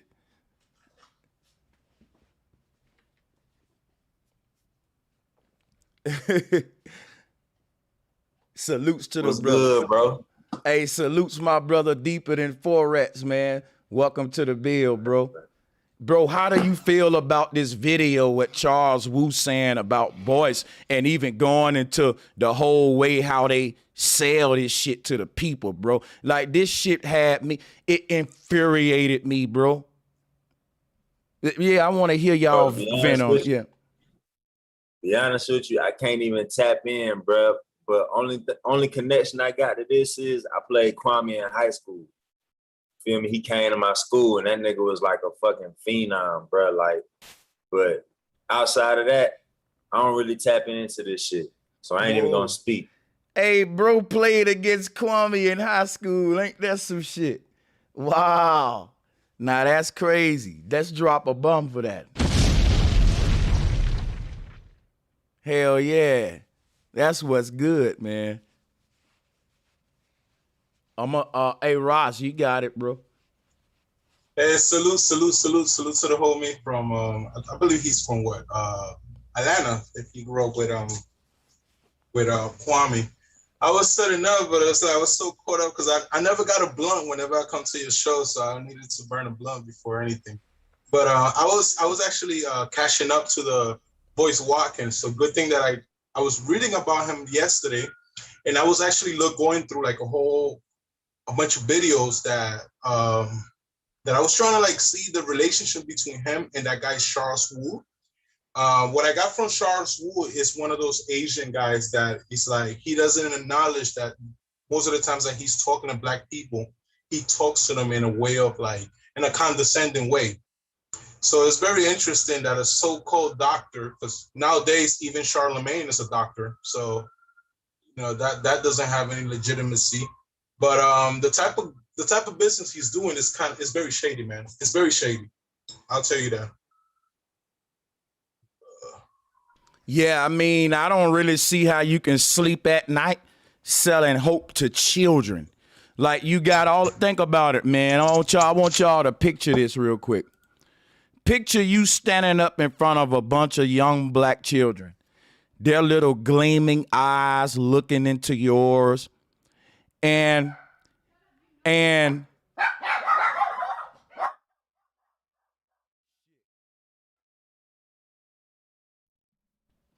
my bad.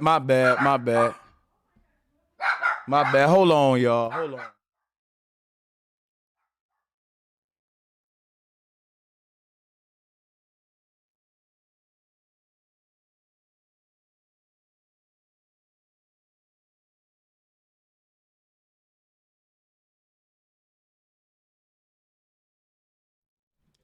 So picture that situation. You standing up in front of all these young kids Now, you know America want to devour them. You know America want half of the boys to be in jail and half of the women to be strung out prostitutes.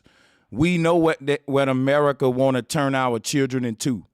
And you got to stand up there and tell them children that the promise America made to them, they can achieve it. They can have anything they want. They can do anything they want to do. And I think we got to stop telling our children that. Because when our children find out the truth and when reality hit them, when they realize the system they born in, and you didn't tell them about the obstacles of it because you was too busy trying to sell them the American dream. You didn't tell them about the American scheme. We fell in them. Yeah, some people end up meeting a nightmare instead of a dream, and that's what they sell you, a dream. But like I look at also like how a lot of times when you start learning American history, like America does a lot of kind of the way they use immigrants, for example. You know, like if you look at states like Florida or Texas, most of the money they make is of immigrants. That's why they have a minimum wage that is under $7 because the immigrant population, due to the fact that there's inflation in their countries, they're easy to convince, you know? Mm-hmm. And see, you know, a lot of our so-called black leaders have been working together with foreigners while bashing foreigners. Like, for example, Boyce Watkins is black first and for black people, but his main business partner is not a black guy. His main business partner is an Asian guy. And we find out that, think about it, if he had a business partner that was a real black man, he wouldn't be down with that shit. Listen, for you to get over on black people, you got to get down with foreign enemies who trying to get over on black people. So if Boyce Watkins part of the go along, get along gang, he found his own little scheme to capitalize off black people, and it came by way of a foreigner. Same thing with the Nation of Islam. It's basically a business and a corporation. And it was started by foreign money. And it's basically a fucking incorporated, a INC with Scientology and all that. This is a corporate merger. And we don't see that religion is a business, or we don't understand the business of religion, of selling hope. In corporate America, hope is one of the most valuable products. It's more valuable than diamonds. You know, don't you know you gotta dig diamonds out the ground? You got to spend equipment and machines to do diamond mining. To sell hope, all you need is a dude on a microphone with the gift of gab. And we can sell it all day till he get tired. Ain't no physical labor, like, and it make more just as much as a diamond necklace. You got pastors that got 3-4 jets off selling hope, when it's a dude that's a jeweler who literally sell diamonds and he don't got a jet. Y'all better listen what I'm saying. It's dudes who sell diamonds and they don't own jets. And you got dudes who sell hope and they own jets and can buy as many diamonds as they want. But, you know, so we need to understand who's enriching themselves off selling hope to our people.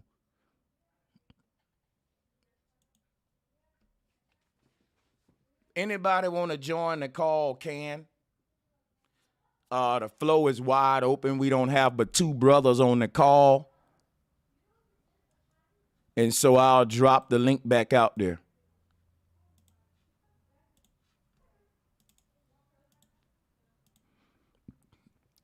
And whoever coming up, come on up and you can take the floor.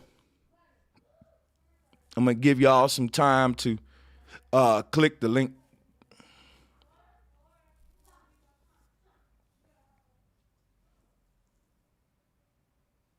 Have you seen the alliances of like, well, today Kevin Hart went on a whole rant about cancel culture and this and that, you know, and it was mostly responding to Cat Williams, because Cat Williams was a visitor on the Joe Budden podcast, and he spoke about how if you're a comedian and you can't even make jokes without offending people, then you're not a good comedian.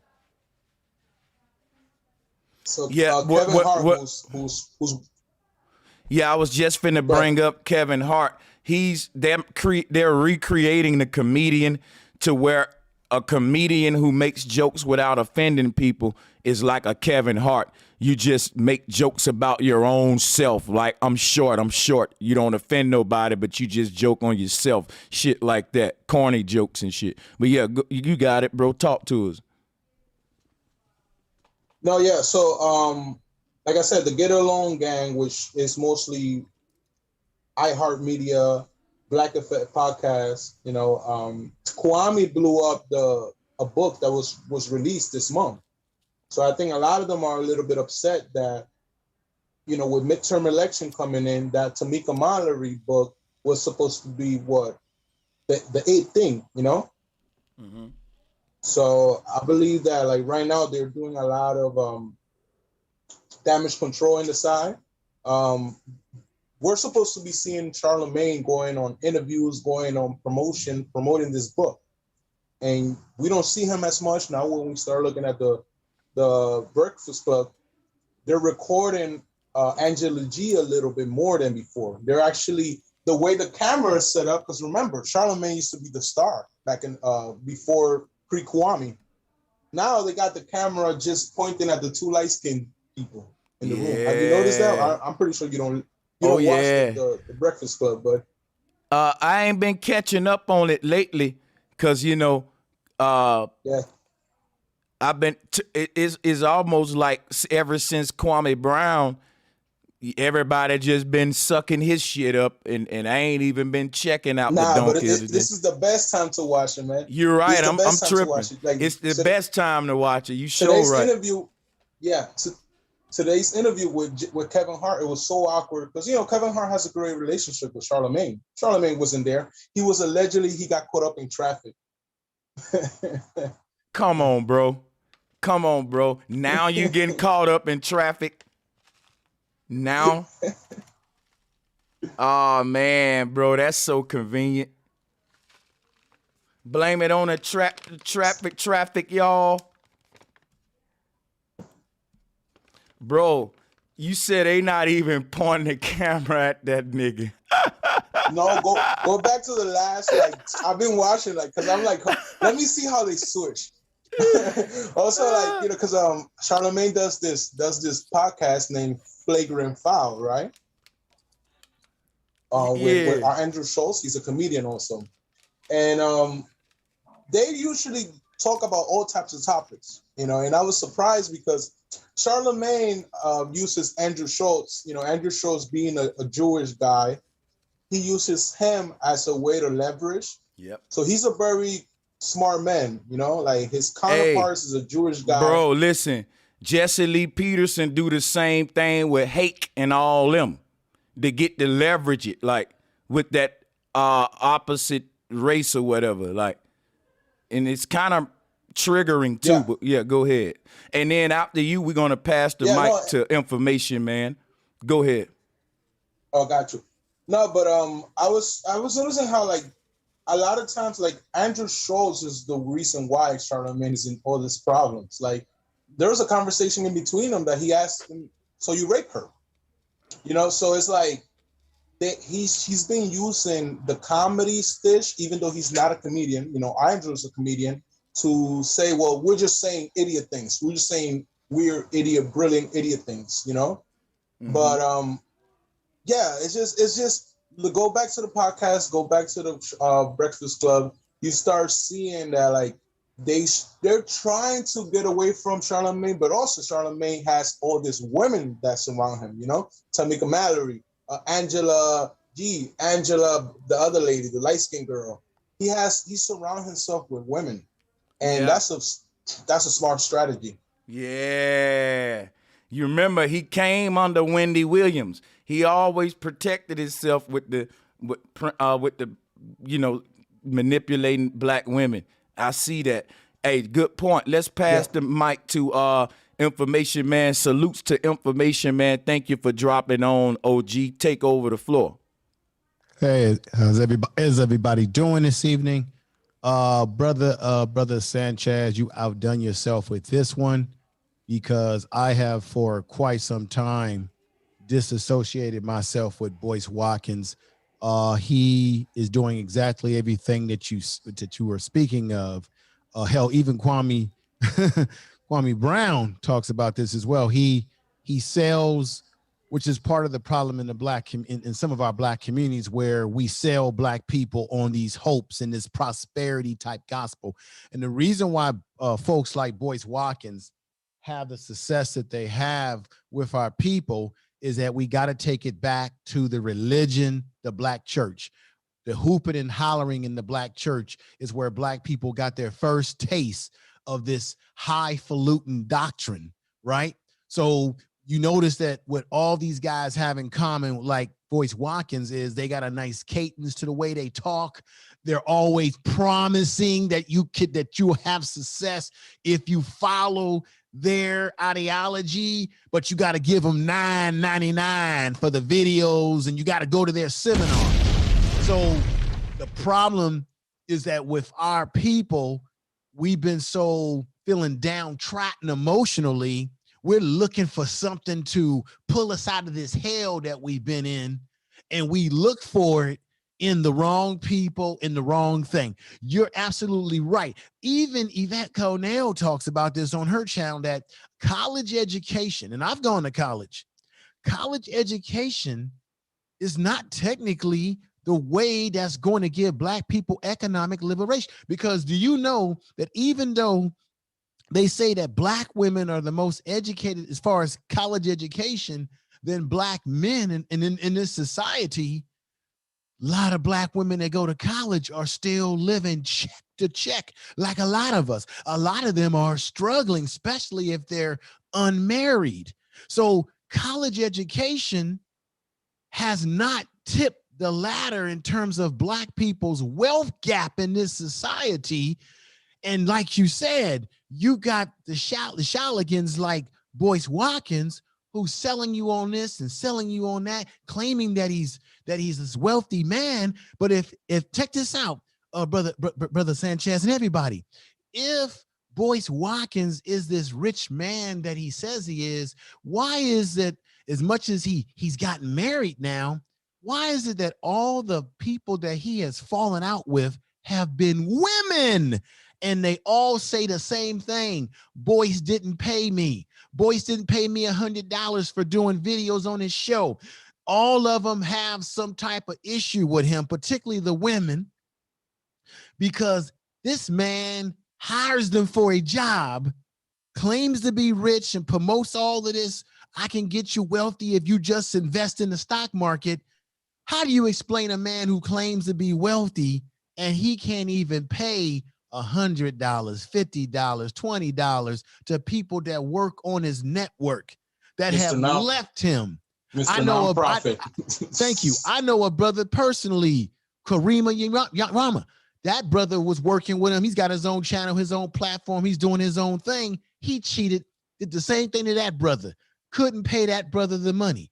So why is it that our people can't see the writing on the wall? If the man can't pay the people that work around him that are black, that's telling you that he wasn't paying them like he was supposed to, he didn't live up to the contract. And then another thing he does is when you are part of his network, he'll make sure that he gets a license on your name or something that he can make money off of that you can't use, almost like what they do in the record industry, where an artist can't use their name, like Prince using the symbol. So this guy, like many others, continue to sell our people these dreams, and we buy into it to our own detriment, just like you said. And we've been culturally conditioned by the preachers, Catons, the flamboyant, and the idea of I could be the one that could be rich. And we fall short every time. And like you said, which was very deep, you have systems that are put in place to promise that they can fix our problems, but yet they continue to generate our problems. We're going to continue to have these problems as long as we keep ourselves glued to the system, and individuals that are part of that system that come to us as selling us the snake oil in the bottle that they can solve our problems. And it's always, if you notice, you see this on YouTube, it's always Black people like a Boyce Watkins who gets on YouTube always trying to sell us something, doing the same thing that we would say the white man does to us, saying the same language, the same cadence, just with a black face.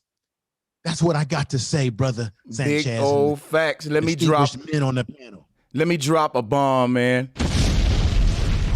Woo, buddy. That's what I'm talking about, man. Real talk right there. Appreciate that information, man. Yo, that's what I'm talking about, Yeah, yo. appreciate you, brother. Hell yeah. Appreciate you. He hit a good point on 360 deals. Can we talk about the 360 deal that he was, because that's what I was trying to get to when I mentioned that he owns a Black Effect podcast, because Charlemagne has a deal with Audible. So Audible, which is an app that not a lot of people know, but Audible does publishing. That's so right true. Now we're thinking of Charlemagne owns Tamika Mallory's name. That's what he just basically said. That's why Tamika Mallory came. You know, now he's been thinking about this coming up, because again, Kwame's information was just Star Troy Terrain's information from 2018, but because Troy Terrain comes from Hot 97 and he used to be in iHeartMedia. But he had a lawsuit with iHeartMedia when he remember when he disrespected Aaliyah back in the days, back in the early 2000s. Wow, you taking us back. Yeah, so that's why Troy Terrain takes it very personal. And I've been part of the Star Report. You know, I've done interviews with him. He's a very knowledgeable man, but he has a vendetta. So Troy Terrain is aligned with what is it called? Joe Button and now Kwame Brown. So this move is basically two big media groups, because like under Troy Terrain, a lot of people came out. You know, and then the same goes for Charlemagne. Charlemagne has the deal with 85 South. So, you know, what's the name of this guy? DC Young Fly. They're like comedians and stuff like that. So that's why you don't see a lot of people speaking out against Charlemagne, because he kind of, you know, he has a 50-50 deal with Audible and with iHeart. So he doesn't own iHeart, but he has like executive powers towards his Black Effect podcast. So it's kind of like when a rapper goes, "Oh, I'm Lil Wayne, I'm Young Money, I'm signed to Cash Money." If you go back to, I don't know if you ever listened to Pusha T. Pusha T has this line that goes, "You signed to one man that's signed to another man. Now that's bad luck." Because let's say whenever little Drake gets a paycheck and gets $1 million, Birdman takes a cut. Lil Wayne takes a cut. Right. Before all of that, Universal already took a cut. So by the time you thought you was getting $1 million, you only getting like 200,000. But the sad reality about that, my brother, is that you have Black men, other men, who are doing this to each other within this industry. You know, it used to be a time, if you go back in history, where I guess got to keep it real, where, and it still remains the same, but you had Jewish people who pretty much were in control of the industry, and they were the ones doing the same thing to Black artists or Black entertainers. We can go all the way back to the 1920s, all the way far back and up to now, where they're making a cut off everything that a Black person is doing. Hey, information, and then now man. we got, just like we got Hey, Yes, sir. that's how these cats learned the game. That's how Birdman them learned the game. Right. You right? Yep. And then they do, and then now we don't need those folks to do it to us because, like you said, they've learned the game, and now we do it to each other with a black face on it. You see, It's called Big tag facts. or artist scam. It's Yep. called Gilly the Kid was just they say he's involved in this. It's called tag or artist scam. When you see those big name artists and they saying tag or artist, tag the hottest artist, tag the hottest artist, they're just getting a whole lot of money from these unknown artists and they're putting them on a mixtape that ain't nobody go never hear. Now watch this. Wow. Now watch this. When these artists come in the game, we resonate with them because they rapping about the struggle. They rapping about the struggle, right? And how the system is fucked up. But then when they get to what we call crossover fame, it's no longer rapping about the struggle and how the system flawed. It's more of promoting the corporate brands now, sipping Belvedere and name brands and party music. And we say, well, he crossed over. He getting his money up. He going popular now because it ain't popular for us to expose the system. So just the problem we got in the conscious community, we got it in hip hop, we got it in NBA, we got it in NFL. The fact that some of us realize America really sold us a nightmare for a dream.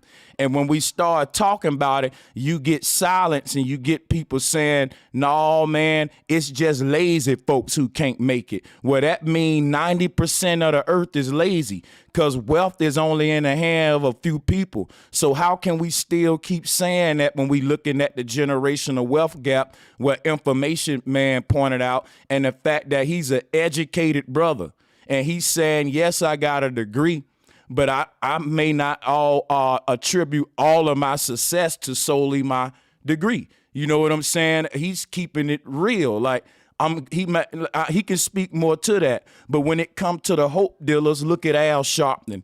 Al Sharpton came off the streets of Harlem talking nothing but good shit. He had his foot on the beast's neck, man. And the moment he sold out, he went to the same talk about, well, we got to get educated more. We got to vote more. It's basically now is our fault because we ain't doing now. You know, and that's the whole game about reselling that American dream, these hope dealers. It's always, well, it ain't the system fault. It's because you don't know how to vote. You don't understand politics. Or it ain't the system fault. We need economic plans. But when we get them economic plans, it still ain't going to make the banks print out enough currency that would need to circulate for all of us to get rich.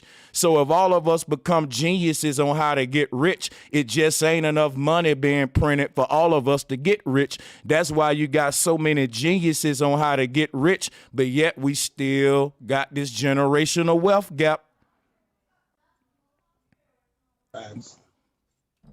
Exactly. Even the little brother Derrick Grace, I respect him. I got a lot of respect for the brother for what he done for his family. But when he kept trying to sell that post-Trump package, basically telling all these young black boys, buy this package from me and I'm gonna show you how to survive after Trump leave the office. Because when Trump leave the office, it's gonna be fucked up out here. Buy this package, buy this package, buy this package. And I DM'd him one day like, damn, brother, you ain't made enough money when you can just give some of these young dudes the game. Because, you know, I've been in the mountains of Eureka. I know how to grow cannabis. I know how to survive off the land. So it's nothing for me to make money off of people. I don't have to make money off of people. So it's a lot of people like that on Instagram that we're starting to see. And we was joking, me and the brother Flat Bronze Power or whatever, we was joking because they heard me speaking on some stuff. And I got a DM like, do you want to join Brother Polite mentoring program? And I'm like, I'm a grown fucking man. What I need Brother Polite to mentor me to do? Like, y'all are tripping. Like, and I see the game that's being played. And I say, okay, so this how it go. So that's why I wanted to commend you on this, bro, Sanchez, because it was a powerful bill because I always knew it was something up with Boyce Watkins them, but I couldn't put my finger on it. And now it's all clear to me. So I just wanted to commend you on that. Hey, that video should be viral. To the table. Mm-hmm. Yeah, I'm gonna share. Let me add something to this too, because we got many folks running around within the conscious community, within the social media and what have you. What I don't understand, brothers, is that we know that these are individuals that are shalligans, selling us fake, false hope only to fill their pockets. How is it they're able to still function in and out of our community without Black folks completely saying enough is enough? Because I got to be honest. We'll get upset with the dude that owes us $2 around the goddamn block. Man, you owe me. And then we got these cats robbing us, not only for our money, but they're robbing us intellectually and emotionally because they play on our emotions. Yet I see brothers when I grew up that'll be ready to knock you out, like I said, because you owe them $2. Facts. How are those like a Boyce or even an Umar, for example, how are they able to still operate and they haven't been completely shut down to the point that they get no more support at all and they get called out? How are they able to still travel like a beggar bond and put on these shows, right? There's got to be something wrong with our people. I gotta give you once again, because we're believing and having hope in us in something like we do preachers. I'll stop there. I want to give you the mic back. I just want to throw this in there. How are people like Boyce and all these charlatans able to still be at the forefront and scheme the people? Well, look, you notice that the Breakfast Club and all of these questionable media outlets, they let these charlatans up there. Like they'll promote a Grandmaster Jay or Boyce Watkins when they know these guys are charlatans. Like that's really how the whole Breakfast Club and these media companies gonna tie into this conversation with Boyce, because he's been on a Breakfast Club with Charlemagne. So yeah, talk about it, bro. Go ahead. What I was gonna say is the only one that I've seen on social media really call out one of these charlatans is the interview that Lord Jamal did on his channel when he had confronted Umar. And he told Umar, hey, I got a father-in-law who built a school, who can help you, who can do some things to help you. And Umar rejected the help when he had a man that had experience in building something from the scratch of a school. And Umar turned it down and became very angry. And then Lord Jamal said, you know, I believe in being real with my people. I had to call them out. So what I'm saying is we need more people like that in social media, in big media, to be able to call out these characters, because by doing that, you're exposing them. But see, the Breakfast Club, they bring them on like the Boyces of the world, because they want to act like they still connected to the community. It's like they know who to go against. Like I'll give you but it's good for their ratings, and it's good for acting like they're part of the community. Like a good example is like I don't know if you know about the rapper 21 Savage, right? Yes, sir. All right, 3 years ago, he had a situation that we found out that this guy's British. He's not even an American citizen, right? Oh. And if you go back to the Breakfast Club, the Breakfast Club has this doctor that he's like the local doctor that comes in for interviews, etc. You know, like now the day that we found out that 21 Savage is an immigrant, things like that, Charlemagne says, well, Angela G said, well, 21 Savage father is a doctor, isn't he? Like you know, like let's say Mr. Information comes in, oh, that's Mr. Information's son, you know. Mm-hmm. So if you go back to that clip, Charlemagne says, oh, are we gonna reveal the truth now? Uh-oh. You know, so for years they allowed this kid to portray like he was a homeless kid that grew up by himself in Atlanta, and he was, you know, like he's talking about killing this and stabbing people and etc. But we realized that he's the son of a doctor. He's a British immigrant, you know. Hey, look, so, let me tell you something. I was chasing a rap dream as a teenager. I met a lot of famous rappers. I've been close. I was even got shout outs by labels, bro. I got the videos out. And I'm going to tell you what I learned, right? I learned that back in the day, bro, if you sign a deal, the label can actually write your biography. Like the label can give you a story.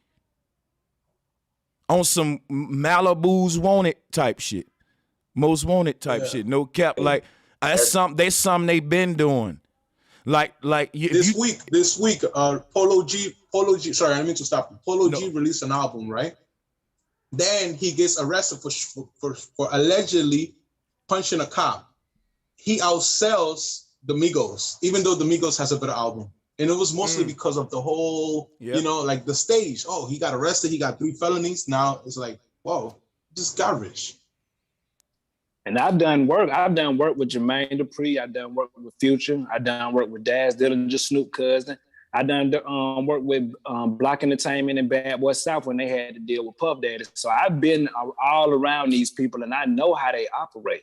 So that's exactly what's going on. I had to walk away from a lot of deals, man. Them deals are like real shitty, man. They was trying to give me, I think, 50 grand for 5 albums and they wanted 50% of my publishing for the rest of my life. It was horrible, bro. Anybody coming to you for contract work involving your intellectual property, run away. All of those are devil deals, which is why we need to bring back up Boyce Watkins. Why the hell do you got these black women signing contracts, bro? Come on, like, I want y'all to think about this, right?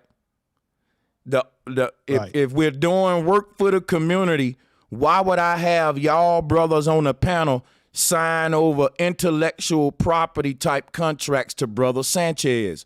It shouldn't even be no contract talk. We should be just coming together with handshakes doing a non-profit work, right? Yeah, if anything, contractors, you know, just give them a contractor, you know. Break that down, man. Yeah, what's up with the contract? Because remember, he ripped off Michiettes and them and shit, took the names, the domain. He you know. Right. That tells you his character right then and there, that he would do something to them like that in the process of them having a fallout and trying to move on with their own business. Now he wants a piece of the action, as they would say. Yeah, I would never do that to people. And this how I think fair business go. Let me see if y'all agree. If all of us come together for a unified project, ain't nobody profiting off that. The collective thing we doing for the people, ain't nobody getting the profit from it. Whatever you doing as a result of you being affiliated with that to make your personal finances, that's all you. I ain't gonna make you sign it's like this. I'm gonna start a group, right? We doing community work, is nonprofit work, but the group members are getting famous off of the name of the group. And so they selling shea butters and all that. And cause we on the news and shit, and they making a lot of money cause of they affiliation with my group that's getting this media publicity from the nonprofit. So what the nonprofit leaders do is what the labels do with the 360 deal. They say, look, everybody in this group sign right here, because if you making any money on the web based on this group affiliation, I want a cut. To me, that's lame. It's facts.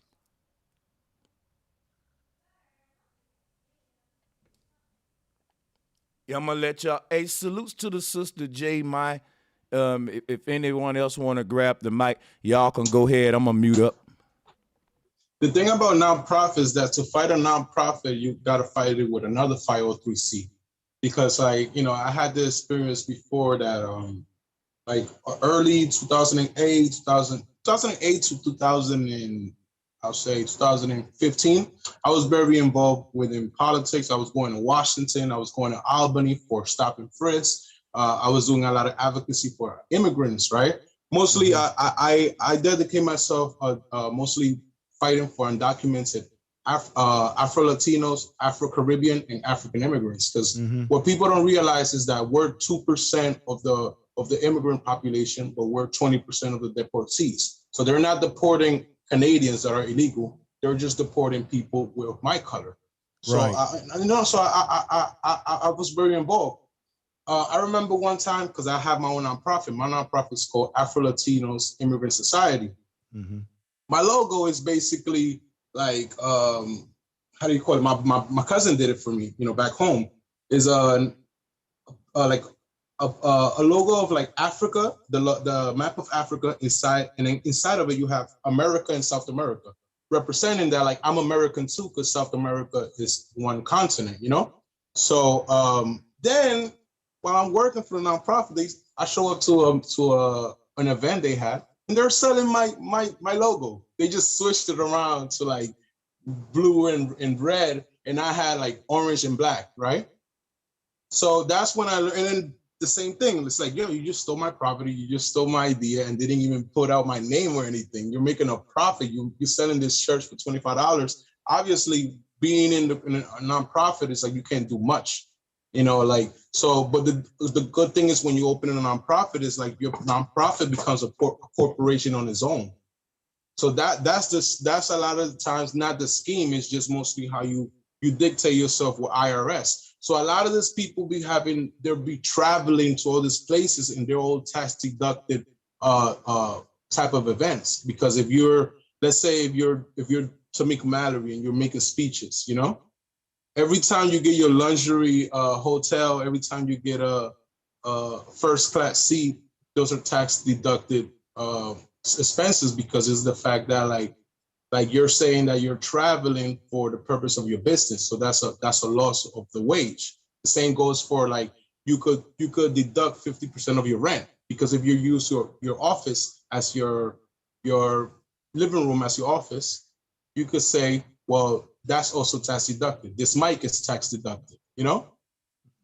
So that's the purpose of a 503, because then it's not coming to you, Mr. Information. It's coming to Mr. Information LLC, or if you have a nonprofit, like you could just travel to like a lot of the white interns do. They go to Thailand and they really get a real vacation, and then take pictures with the locals and say, "Oh, I started and they didn't do anything." So Right. that's an explanation of like nonprofits and how they work and how they 503Cs. Interesting.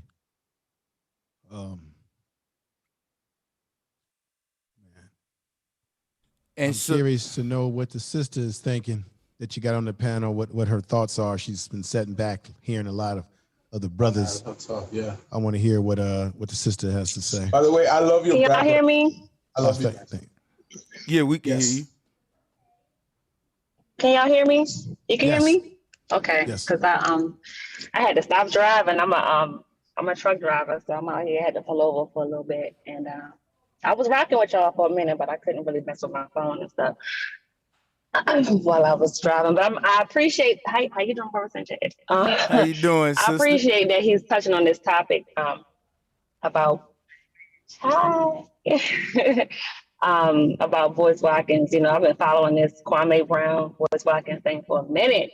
I've been like, you know, I drive, so I just be, you know, on my phone or whatever. So I came from like a really religious background, right? So I was raised like really orthodox religious background. So that whole idea of like, you know, indoctrination and, you know, that hope stuff, I could relate to that.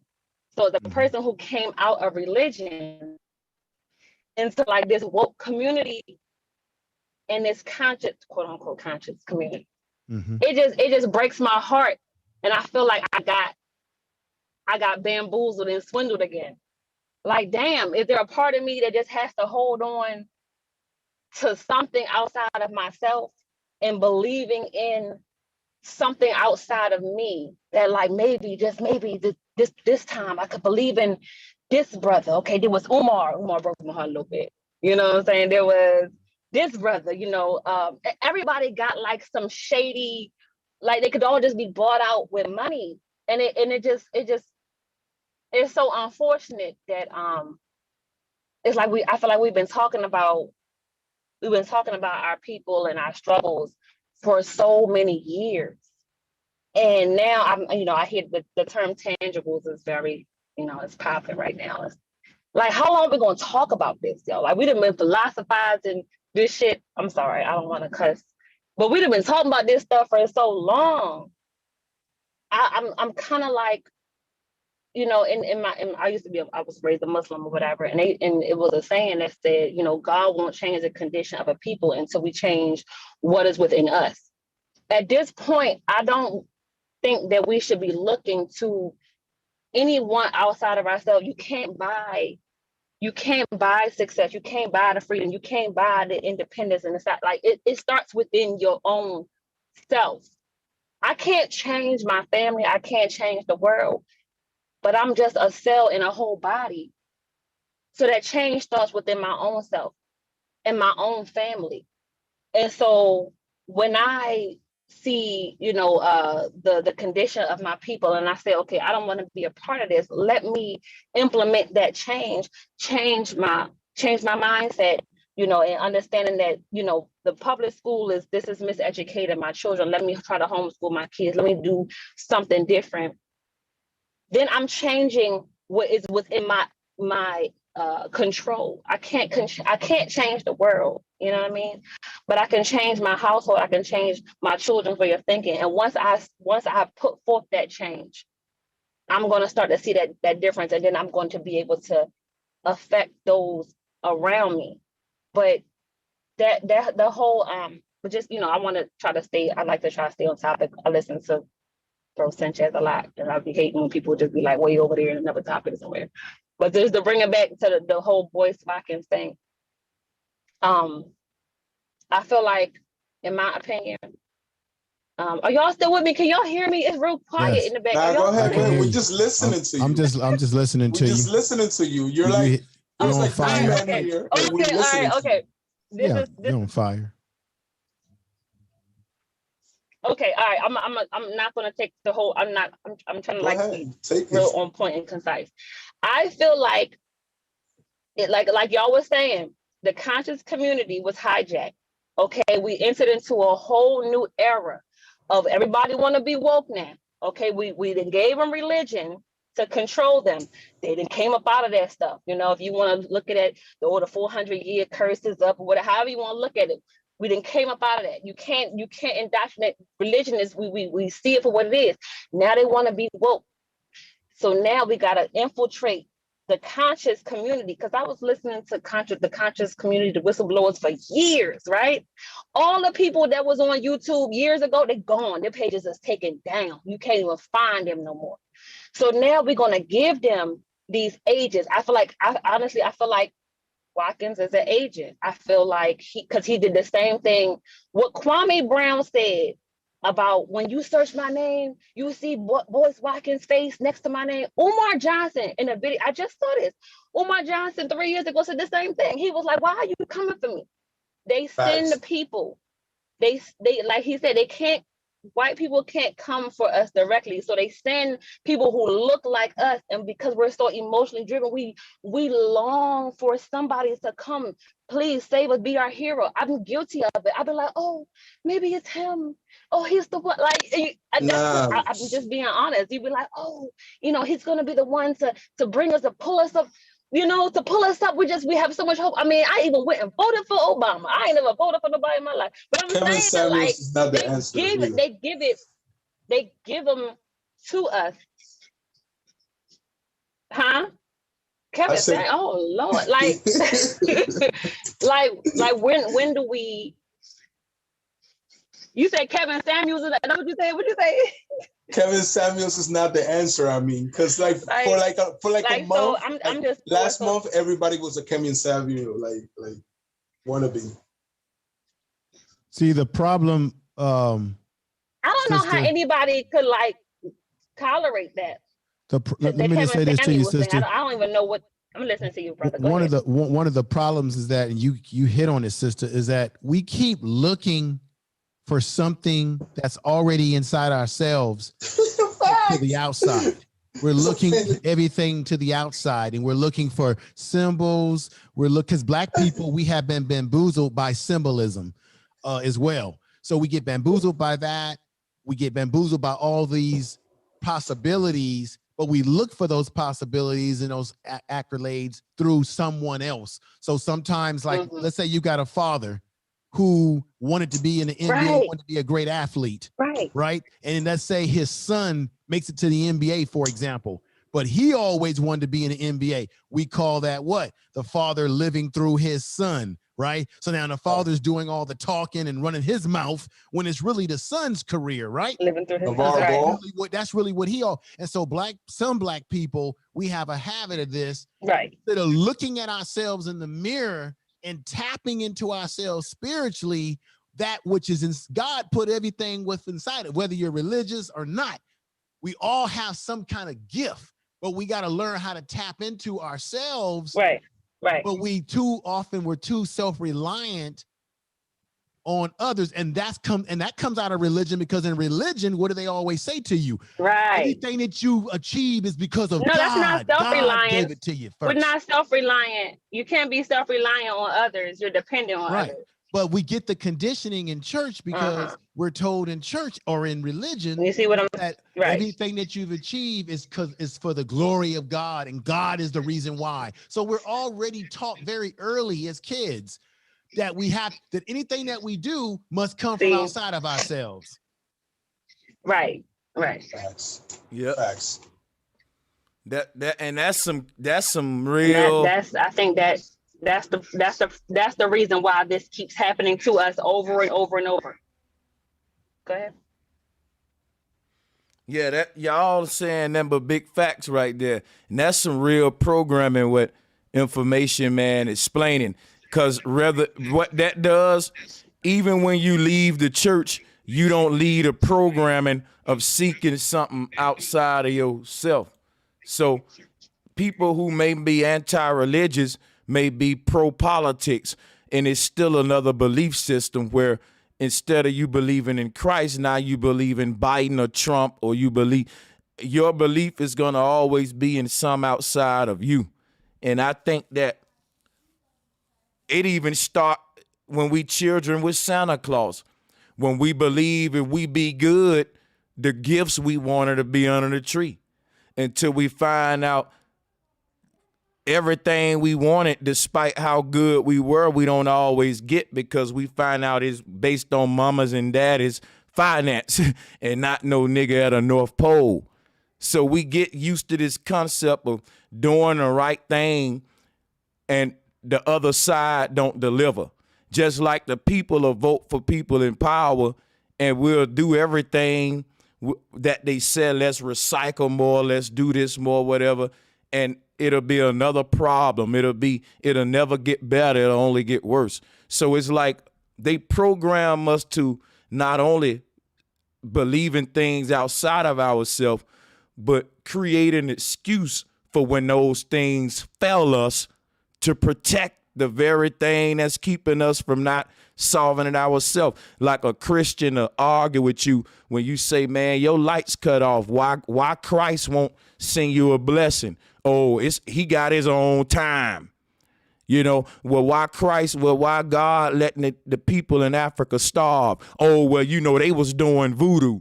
So they will even start making excuses for why the thing they believe in failed to come through. Even when someone believe in Trump and Trump don't do what they want, they'll say, well, man, it's because the people didn't support him right. They'll start defending and making excuses for the very thing oppressing them, man. That is deep.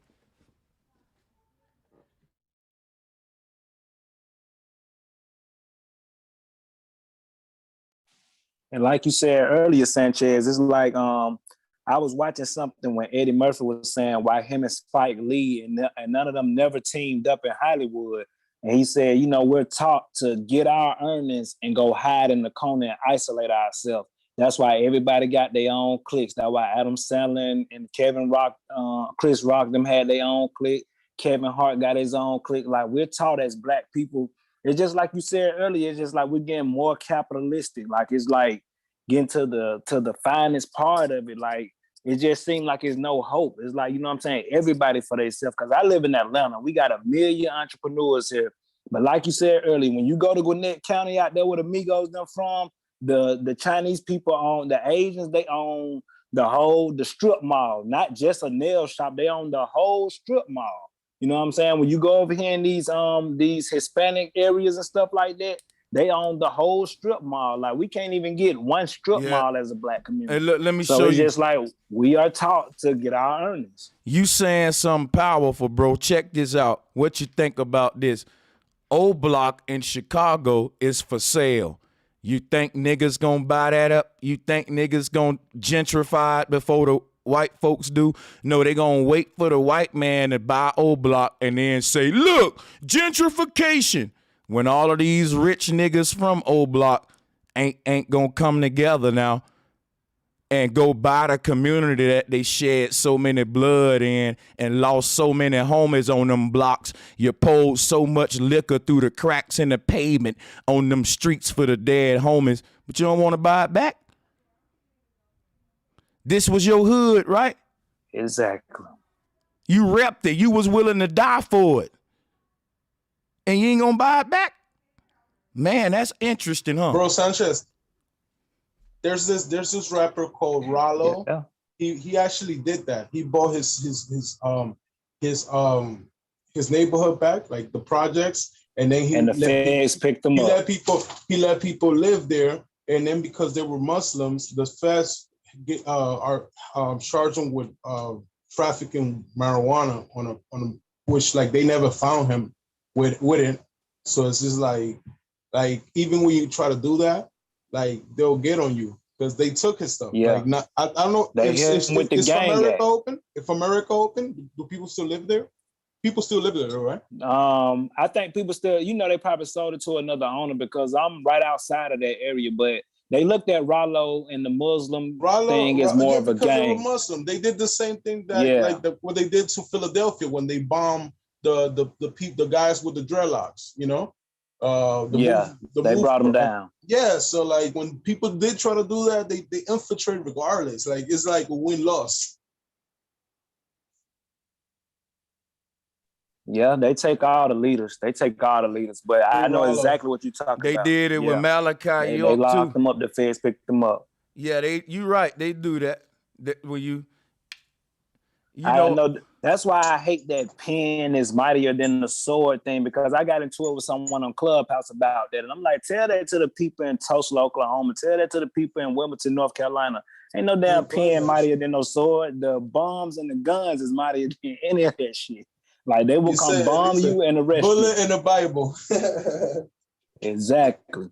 Bullet in the Bible said, oh shit, bro. Yeah, man. Hey, this is no filter today though, real talk. And guess what, man? I heard the crimes is going up in Atlanta. Atlanta is really bad right now. Yeah, the crime rate is horrible. Listen, crime rate is 57%. The crime rate in the entire they getting South, robbed in the liquor store. The entire Southeast on fire. Yeah. Yo, you know what I was thinking the other day? Atlanta is like the wild, wild west now. Atlanta is like, it's crazy out here. I'm not gonna lie, because I'm from Atlanta, born and raised here, and I seen my city just switch up. Atlanta is like the wild, wild west. And we have so many out of towners here. We have so many people from Chicago and Detroit, and we have so many people. It's a melting pot. So let me ask you this. Let me ask you this question, brother. Brother that's from Atlanta. Let me ask you this question. Do you think that the popularity that Atlanta has become, which has made other folks from outside Atlanta want to move there and converge to Atlanta, do you think that has contributed to obviously what is happening now? Mm-hmm. Do you think that Atlanta would be better off if it didn't have this reputation that kind of attracted people to conversion down there and moving? And then what people do when they move, this is the thing that people do sometimes when they move. Sometimes they don't adhere to the culture where they move. They'll bring their culture with them. So whatever they were doing in Detroit, Philadelphia, wherever they are, they bring that to Atlanta like any other place. And fuckery starts to become. Hey, listen. Yeah, that's exactly what happened. We never had so much crime in Buckhead. People, these out of towners do not respect our rich people. That hood Atlanta knew not to do that in Buckhead. Hey, look, I'm gonna tell you right now. They'll rob you with $300 shoes. With $300 shoes. Atlanta got cats from Chicago coming there. You got cats from New York, Philly, it's like everybody coming out. Don't blame all of us. Cats don't from blame all of us. Cats don't blame from, all of us. Hold up, you know bro. who I blame? Hold on, you know y'all. Who I blame? Y'all, damn, hold on. Let me finish real quick, please. Damn. Yeah, so you got cats from Cali, you got cats from everywhere moving to Atlanta, and it's the kind of traffic that's centered around trap culture. Let's keep it honest. When we think of Atlanta, we think of the current rap scene, the trap scene. T.I. got a trap museum, the first of its kind. So trap culture is the thing of Atlanta. Like, you don't go to Atlanta to see the Eiffel Tower. You go because of, the women, the Falcon culture, goddammit, the trap culture. I know I was right next door in Bama. But so my thing is this right here, though. Because Atlanta got that kind of energy to it, it got that culture to it, all of the niggas that's moving to Atlanta is big gang members like BMF, Big Meech and them from Detroit moving down there. It's attracting all the drug lords and the big gangs. That's why you got these new sets coming into the ATL now. That's from the West. From up north and shit like that. Yeah. Don't forget about the Katrina crime wave. When That's Katrina what I was happened, gonna say. Katrina, you took it out of me, man. Yeah. There it is. Katrina, you right. Yeah, Katrina spread out crime rate because the Louisiana boys are strong as hell. The location of Georgia, impactful too, though, bro. Like, it ain't just like it is a melting pot, but like historically, Turtle Island, this landmark, this part of the land got history behind it. Everywhere's a melting pot now. Everywhere. That we don't own. Not only Atlanta. I can't hear him. Not only Atlanta, everywhere's a melting pot now. Everywhere. We're talking. You go everywhere. What's the street of Columbus, Ohio? Hey, you kind of muffled. There's people from everywhere in the planet. You kind of dealers are attracted to here too. In Columbus, Ohio. What in Columbus, Ohio? Can y'all hear him? Hell nah. Nah, I can't hear him good. It's Nah. it's muffled. What about now? Can y'all hear me? Yeah, that's Hear me better. now? That's a lot better. Yeah, that's better. What I was saying is, what about Columbus, Ohio? Columbus, Ohio don't have nothing. You know what I mean? Nothing. It had nothing attractive, and it's a melting pot too. People from everywhere coming. Drug dealers love this city now. It's like they doing this to every big industrial city. You know what I mean? Hey, but it's that Nile River too, man. Like, not the Nile River, but the Mississippi. Like, yeah. I'm talking about like the energy wise, like Memphis. That's why Memphis, Detroit, that area is starting to pop. Like, it ain't just, it's the sound is new. The sound is new, but it's also the energy, bro. Like, that shit just, it's deeper than music, bro. Like, if y'all get where I'm trying to go with this shit, man, like, just like how they say shit was popping over there in Egypt, shit was popping over here in America.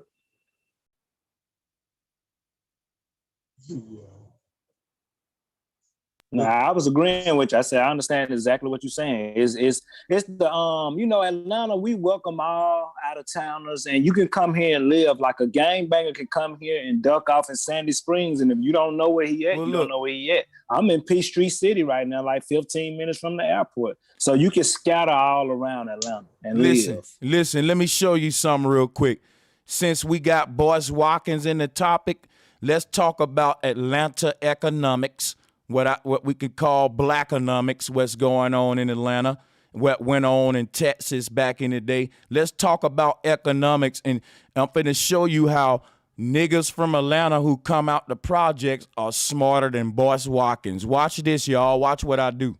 Now check this out. Boyce Watkins got a degree in economics, and the way he teach y'all to get rich is with better education. Thumbs down. Now, let me show you some. You got dudes who dropped out of school before they went to high school and became millionaires in the South.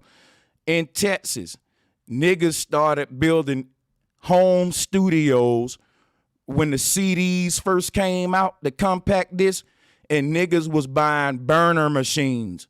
And don't you know, your first rappers were businessmen, didn't have no education, but they had talent. And they said, look, we can get our studio and a couple burners, and they was burning their own shit out the trunk. If you from the South, any artist you was listening to out of Texas back in the day, before the labels came and started signing up to South Records, Luke and even Luke, they were all independent. People think Master P the first one, but he wasn't. All the cats in the South was burning they shit up in the grandma house and mama house, and they was making 6 figures. The niggas in Texas was buying big cars and selling it out the trunk, and they was their own store. Now, guess what's so crazy about it? They didn't go to school for economics, y'all, and they became millionaires. So what am I teaching?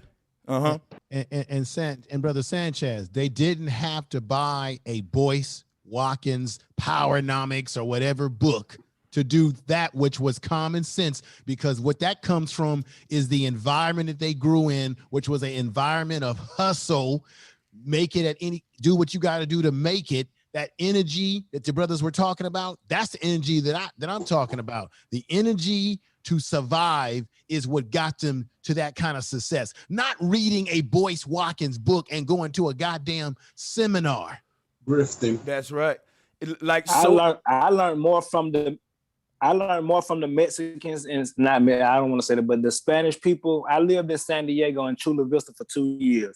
I learned more from the fruit vendors that's on the corner selling fruit at the stand than I can learn from Boyce Watkins. I know a guy right now called Big Easy. He was from the East Side, man. He made $1 million selling DVDs, booklets, DVD. He made $1 million in the hood. I'm gonna tell you something. When you're on your 4th year of college and you in the dorm working at Pizza Hut eating noodles, and then when you get your measly job and you got to pay back all this debt, your friend who learned trades in high school gonna already been to have 4 years at his own business, making them same 6 figures if he's HVAC, especially if he's plumbing. He can get up to them figures easy. So that's what Kwame Brown was saying about the 3 trades thing. Now, a lot of cats go to college and they end up 6-figure cats. They end up a good life. Now, we ain't going to say that. Depending on what your degree in, you can live a good life. But it's the thing about, I think a good education is more steered toward you getting in a good professional company or corporation, whereas a trade is more towards you just owning a small company. Now, you can be a CEO of a big company, or you can just be the cat who own a small company, and then we will have to debate who got the better lifestyle, the electrician or the dude who's a CEO for Burger King. Sound like an easy debate, don't it? But that's the whole Boyce Watkins and Kwame Watkins trade versus Harvard debate, if you will. You know, how y'all weighing in on that one about the 3 trade and the whole Boyce Watkins approach?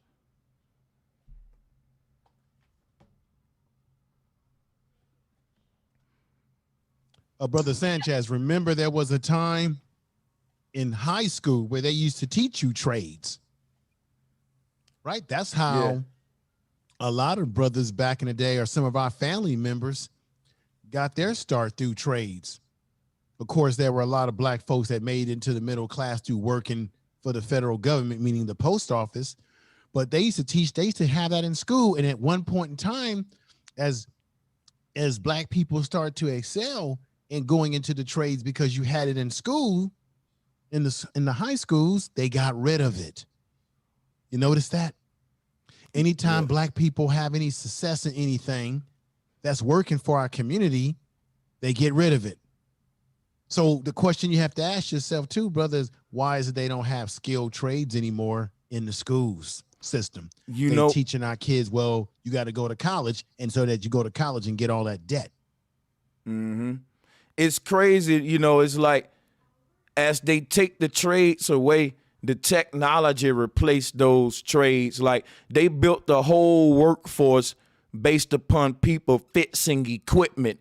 And if you had an air conditioner need fixing, that was a man's job. Or if you had a tire brake, right, a mechanic. But see, we moving into a world where the cars gonna be fixing themselves. Where the air conditioners they building now, when it have a problem, it fits itself. All the trades gonna be replaced with AI, and we can kind of feel that transitioning happening now as they take those away and enhance the technology. If y'all see what I'm saying. You're telling 100% truth, because they've already been experimenting with trucks that can operate on their own.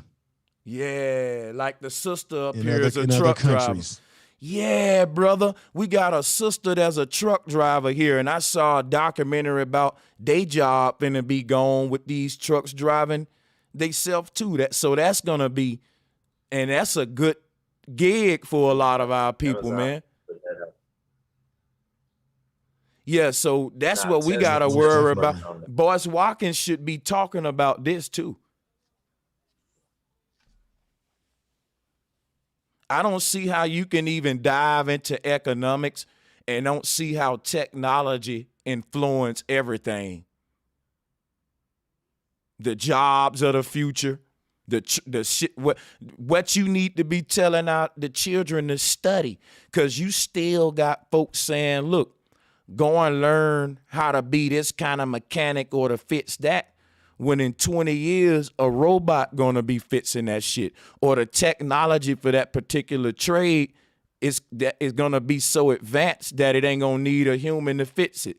Like you ain't gonna have no car mechanics when everybody walking driving Teslas and shit, because they finna enhance them to where air ain't gonna be in the tire. It's gonna be basically it can't break.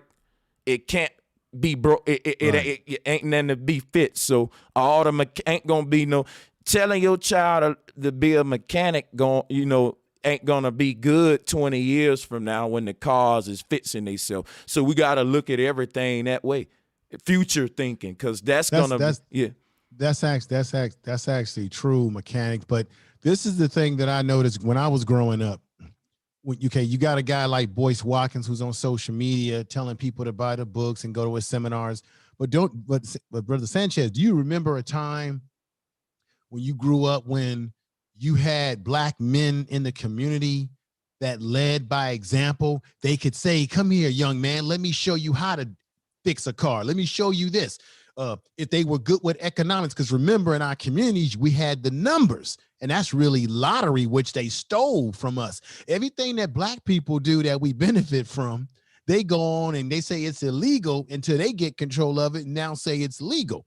So we had people in our community that we could look at as examples that were doing the damn thing that, you talk about economics, we could see the brother who had the money. And right, or kitchen economics, where you see the money being counted on the table for rent. So you learned, I know I did growing up, I learned the idea of budgeting and investing in myself and things of that nature. I didn't need a Boyce Watkins because I had people in my community who I could talk to, touch, and get tips from and encouragement.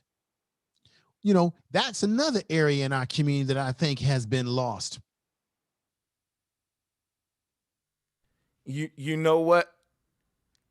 I think that as we move on, if the children gonna compete with the smart cities of the future, maybe we need to tell them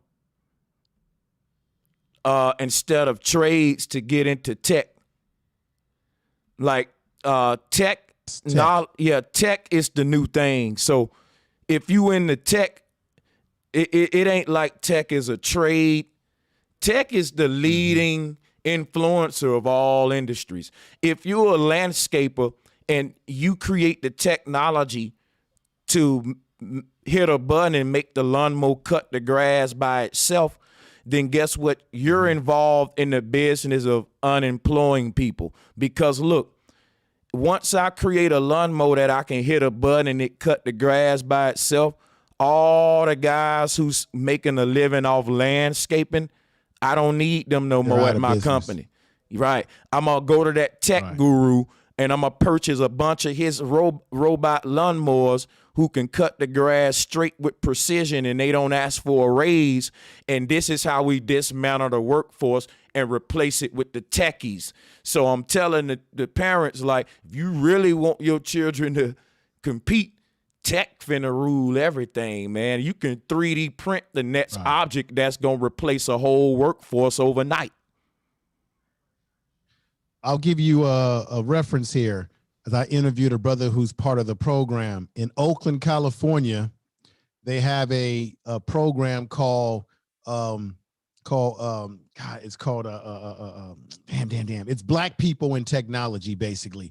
And it's going to come to my head in just a minute. I just lost the thought. But basically, every year in Oakland, California, it's called Afrotech. There it is. It's coming back to me, Afrotech. They have a program in Oakland where a lot of Black folks in technology come together and converge in Oakland. They have it there annually. And it's all Black people that are involved in exactly what you're talking about, technology for the future, young people.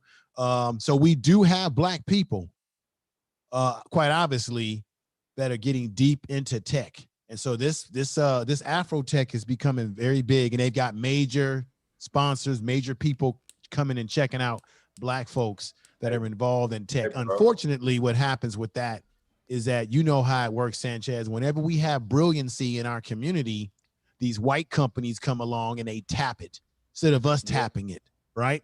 They tap our resource. So I'm hoping that doesn't happen, but you know it is going to happen because a lot of our people, we want to be a part of those big companies because it makes us feel that we're validated. If a big company comes along, throws money at us and recruits us, and then our community, all our talent continues to be tapped out. Yep. Hey, bro, you think with tech taking all the jobs, eventually it's going to have to be a universal income? That's the reason for the universal income. That's the reason for it, because you ain't going to have a workforce in the future. Remember now, you didn't have a workforce of this magnitude. The workforce you had for these past, 2-3 generations, it's the biggest workforce ever because they allow women to enter it. So if you take away all the women from it, that decreases the workforce at least by 30%, which is major. And then guess what's so crazy about it? You didn't have the only reason they created the workforce was for the Industrial Revolution.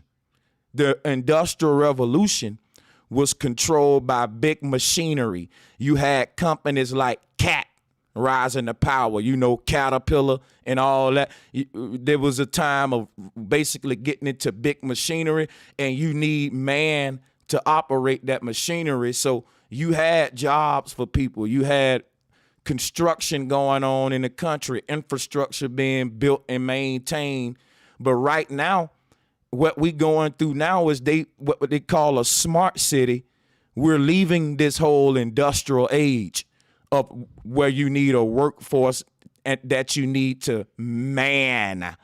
You don't need to man the future's workforce because artificial intelligence is going to basically account for 100% of it. And then when you got everybody sitting at home, what are they going to be doing? Elon Musk said we're going to be doing something called, Astro University. And you getting your universal income is going to be based upon your attendance in a virtual course that's ran by Tesla. So you can go and research all of this. The future looks very weird. So look,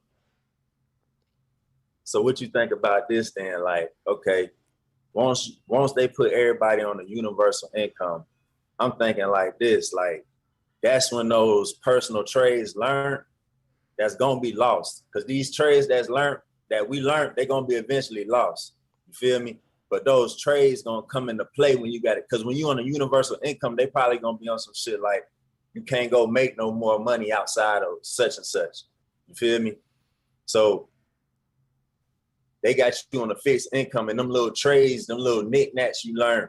It may not be a mechanic fixing a car that take gasoline. It may be a motherfucking smart ass tech dude who know how to fuck with Teslas and fuck with their interface, whatever, and change shit. You feel me? To update it. Because the update costs too much. Some crazy shit like that. You feel me? Or smart refrigerators and all that shit. You feel me? But you know who you're gonna have guys making billions of dollars off reprogramming your smart home to not spy on you. You know how they used to pay dudes to take the little thing out the cell phone. You gonna have shit like that. It's gonna change. Everything about to change within 20 to 30 years, according to them, as far as the workforce, what kind of jobs you're gonna be doing, and all of that shit. So by 2050, the gas station ain't gonna be a gas station. Gonna be a charge up station. Come on, man. They already got them in Vegas. Niggas pulling up. Right, finna say they already got them, and then shit. Even when you walk in the Walmart now, a good amount of the Walmarts out here be like self checkout only, without no cashiers or registers. Oh shit! And then you got you got certain places you would go to, like a Starbucks or a damn, Grub, whatever place, and then it'd be like no cash accepted here, all card.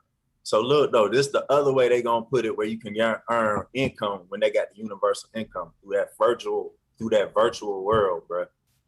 So niggas, like how kids be going crazy over V-Bucks, like folks gonna be going crazy because they may not have no trade they learned they can make in the quote unquote real world.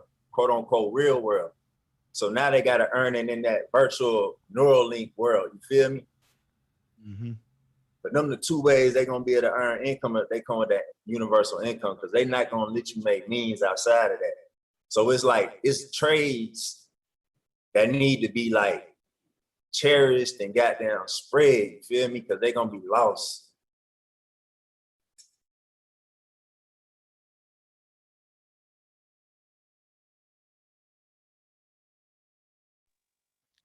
I remember when I first started seeing those self checkouts, and I said, "Uh-oh." It was obvious as it is to everybody on the panel. "Uh-oh, you're taking jobs away. You're taking check." And you know what was weird, when you go to these stores and you see the people working there just smiling, and then you say, "Hey, I really don't want to use the machine. Can I deal with a person?" "Well, it's very easy, sir. Just do this." I remember when they first introduced it, and I said, these people don't even realize, or they're naive, that this is taking your job away. Eventually, they're not gonna need your ass. The day will come when you walk into a store, gentlemen, and there won't be any humans in the store. It'll be all robots or animation to check you out. If you need to find something, some kind of machine will help you find it. The day will come when you walk in the store and there won't be any humans in the store. And you may say, "Well, what about if somebody rob it?" They got your ass there. They'll have security for your ass. Hey, information man. And then release like this. And then you also gonna be like, "Can I speak with the manager?" "I am the manager." Fuck you talking about? They gonna hit niggas with the same shit the niggas hit niggas with now. You know what's crazy about what we saying? When I go grocery shopping, I always complain, because when I have a big shopping cart, it's only one or two cashiers open and all the self-checkout machines open. It's most self-checkout. It's most self-checkout than real people. And I be want to go to the real people with all that shit, and you end up at the self-checkout line with all that shit because it's more of them open. You notice that now? Right. That's the thing, bro. In Georgia, like they giving unemployment, right? But the unemployment surpassed what a person will make for a regular check.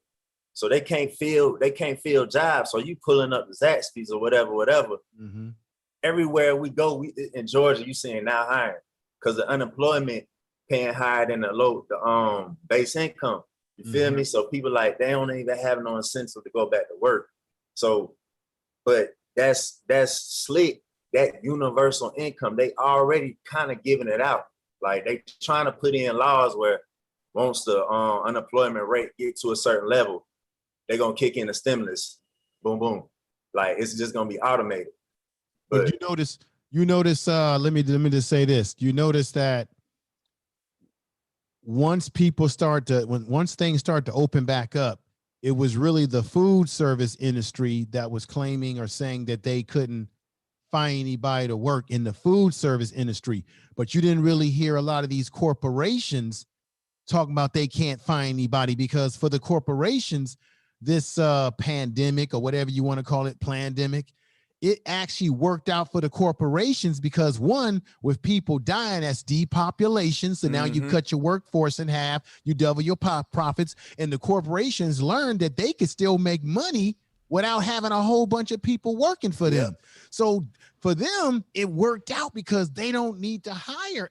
Everybody's not going to get their jobs back because they don't really necessarily need your ass.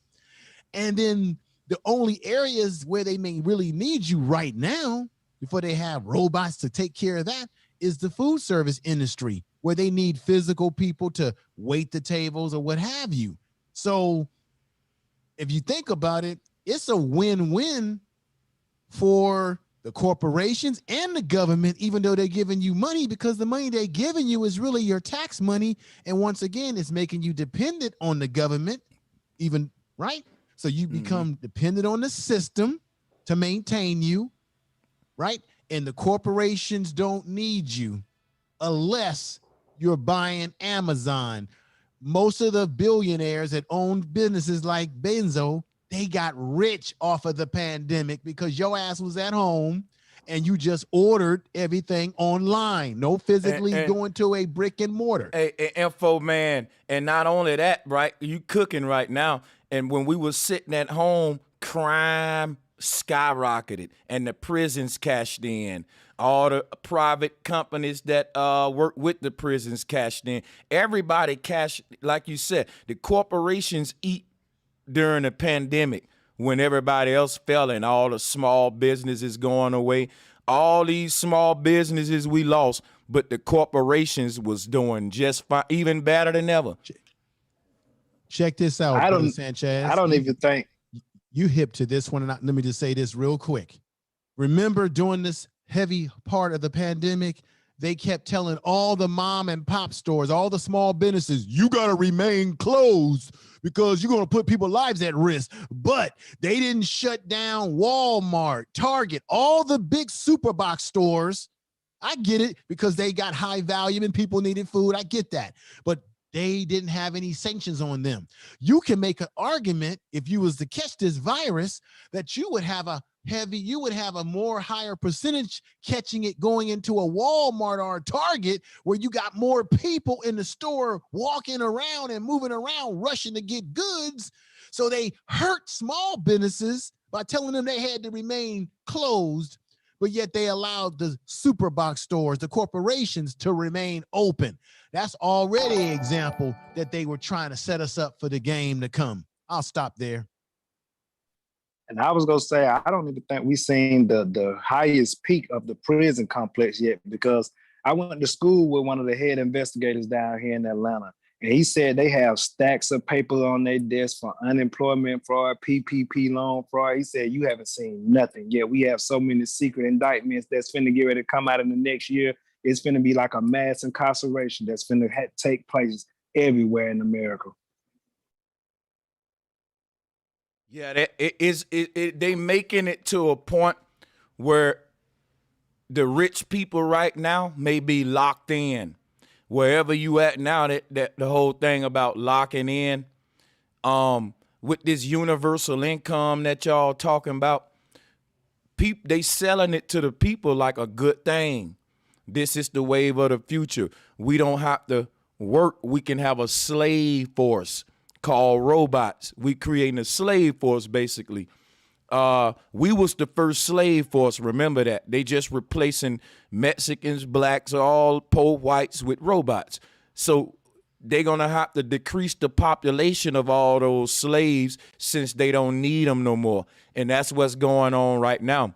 More people going to die as we move into the future. And I'm not trying to be fear-mongering, but you're going to see technology get more advanced while chaos get more prevalent.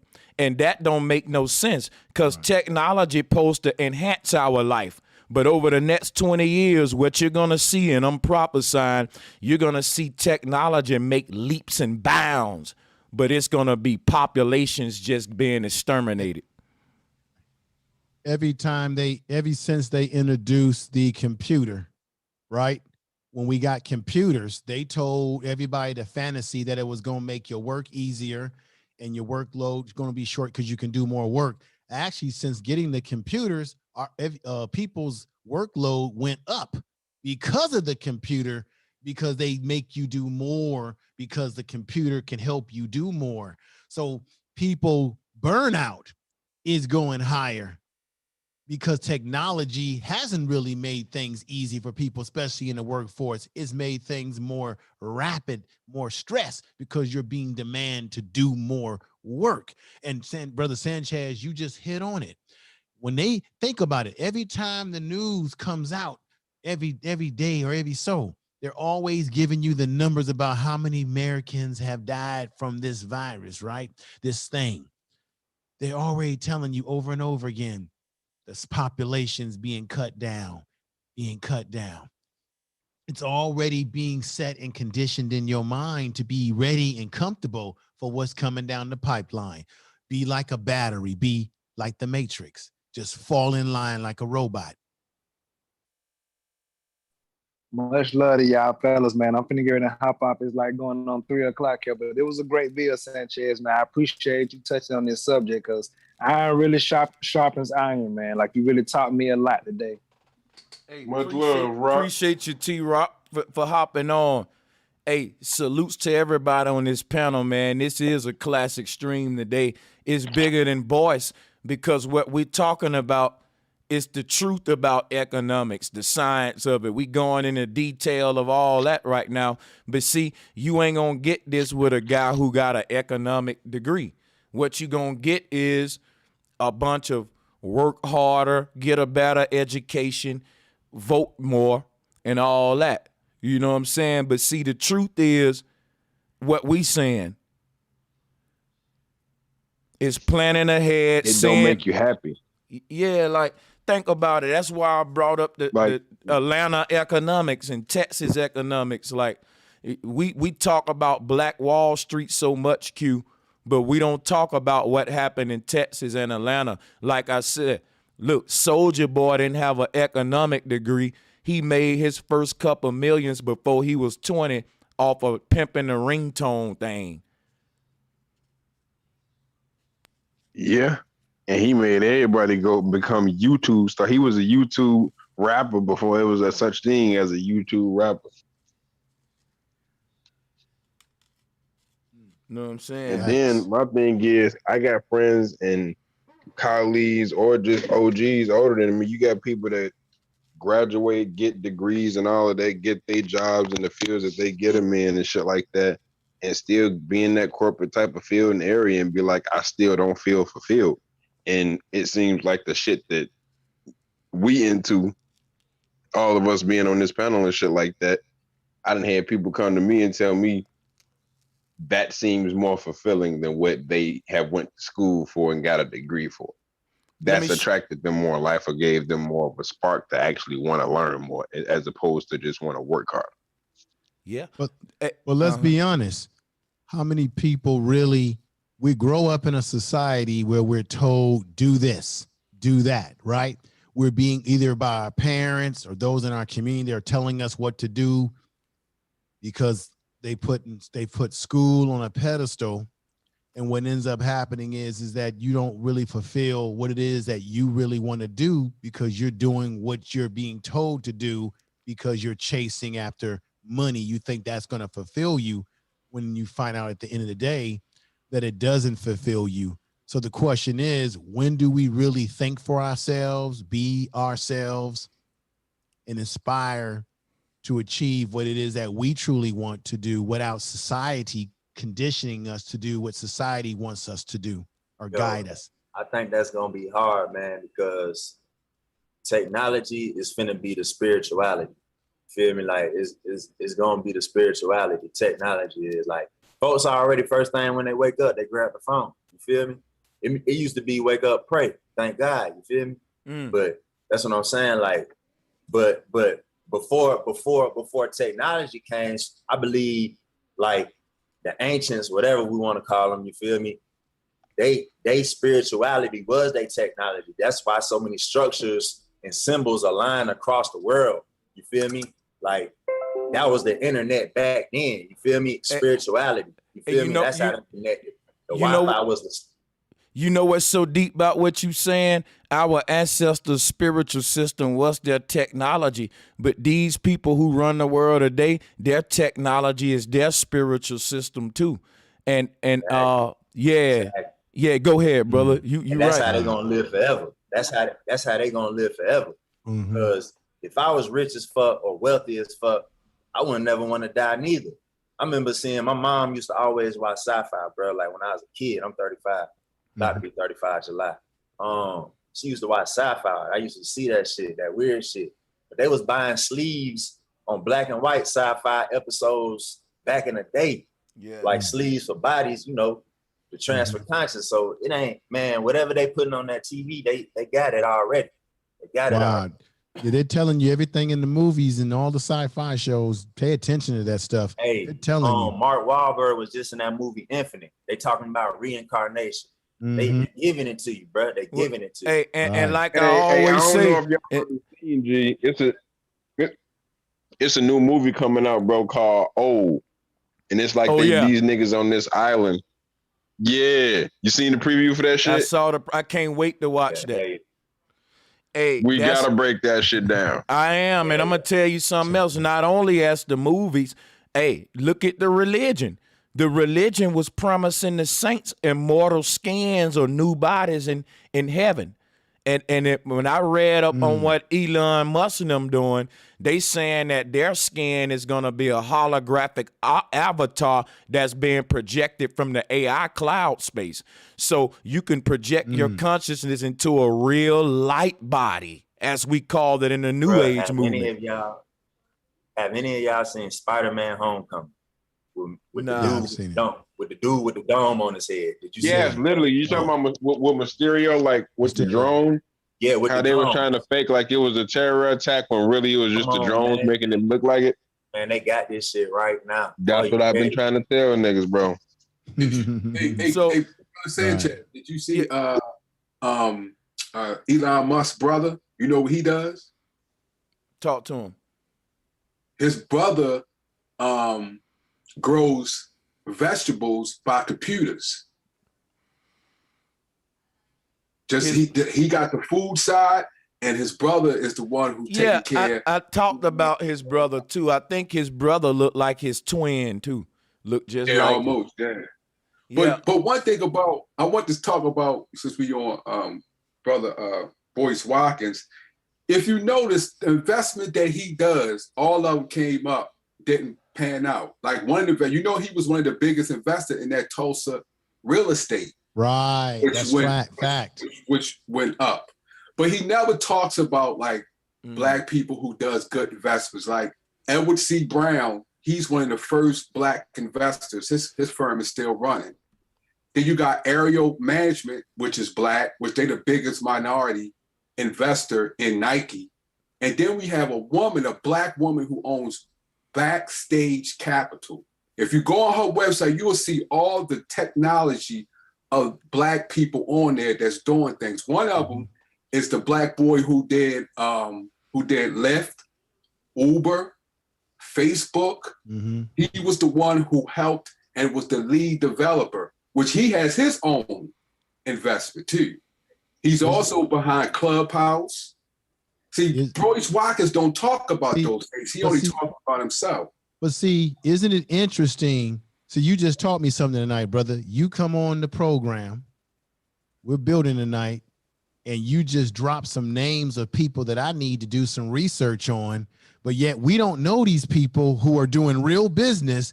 But why is it that we know the name of Boyce Watkins? Why is it that we know that dude? We know we know his cadence. We know about he got married. Why is it that we know him, but the people we should know about that you just dropped right now, we don't know about? Yeah. But we know about Boyce Watkins, and some folks will live by what this man is talking about. That in itself is the height of the hypocrisy of it all. That we know this guy, But the people we really should be probably knowing and following, we don't know them. And they in real business. This man tells you he's in business, but like you said, every time he invests in something and it fails, you notice he don't talk about it. Nah, you don't. and you notice, look, and see the Breakfast Club will let Boyce on there, but they ain't gonna let none of them people this brother just named up there to talk about their inventions and stuff. They gonna let cashapp up there, but they supposed to be for black people, but we don't know about none of these black folks, and they are big syndicated black media outlet. Yeah, especially the black boy who did develop the apps, and that the woman who owns Backstage, she started out sleeping in a car with her mother. Why she ain't getting interviewed? Why Angela Yee ain't interviewing that woman? That's the reason why, is because because you know they don't interview us. She was on one show. I caught her on one show and she talked about it. She said, people don't even know nothing about me and what I'm doing. And she, wait, who? She was on did an interview on what? Who you talking about? The woman that owns Backstage Capital. And she said no one doesn't know about me. She said when they do write about me, they say something against me. They don't know I have $100 million company that I invest in minorities. See, a lot of people don't know those about her. Just like a lot of people don't know about Ariel. They're one of the biggest investor in Nike. And people say, well, black people don't make money. That black guy does. And Edward C. Brown, he's one of the first investors, black investors, that's accomplished, that is on the stock market. A lot of black people don't know about him. He's been around for years. One of the first owned bed and breakfast for black people and things like that. So that's why Boyce Watkins, he don't talk about those things, because it'll take away from the attention away from him. And plus the investments that he's done, he know it didn't turn out. So he don't want people to know about those investors. Plus a lot of investors, especially when it comes to black, a lot of investors, because it's more black companies, but a lot of them, like Byron Allen, they don't get their money from America. They get it overseas. Mm-hmm. Like it's one of the richest black man that lives in Saudi Arabia. He's a royal. He invests in a lot of black companies, especially tech companies. So they don't even go into the banks here in America, because a lot of overseas are invested, especially like what the guy said, the Afro techs. Mm-hmm. They go there. You probably don't even know, but they go there and look at see how they do things and see their talent, and they invest in them. Now, let me ask you a question, brother. Could the reason be that we don't know about many of these folks that are doing these things you're saying, as a black society, and we know about the Boyce Watkins, the Umar Johnsons, and all the other folks out there, the dude that was doing the Toaster real estate investment, all these shysters? Is it because we know about the shysters is because that's who they're pushing in front of us? That's who they're promoting to us, because they're really agents?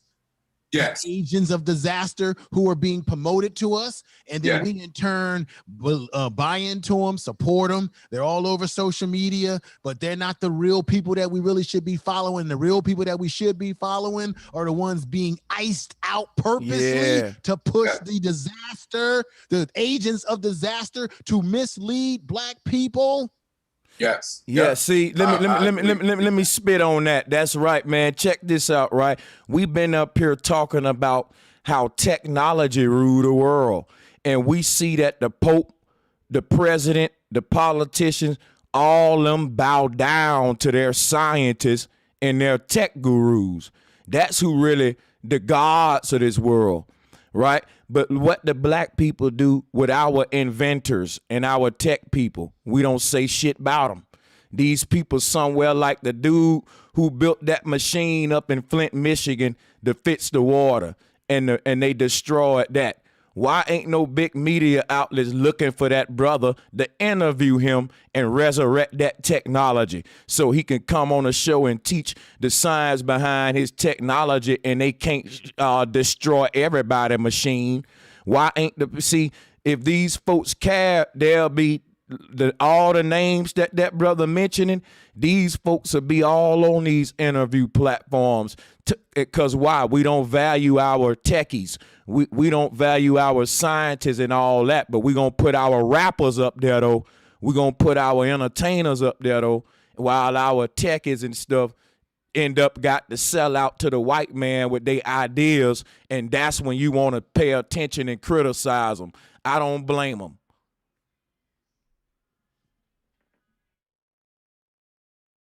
Yeah, you're absolutely right on that. Yeah. Brother Sanchez, I'm about to drop off the panel. I got to get a little rest. I got to get up early in the morning, but thank you for letting me come on up. This was a great build. It's a classic. I'm going to have to definitely share this one out.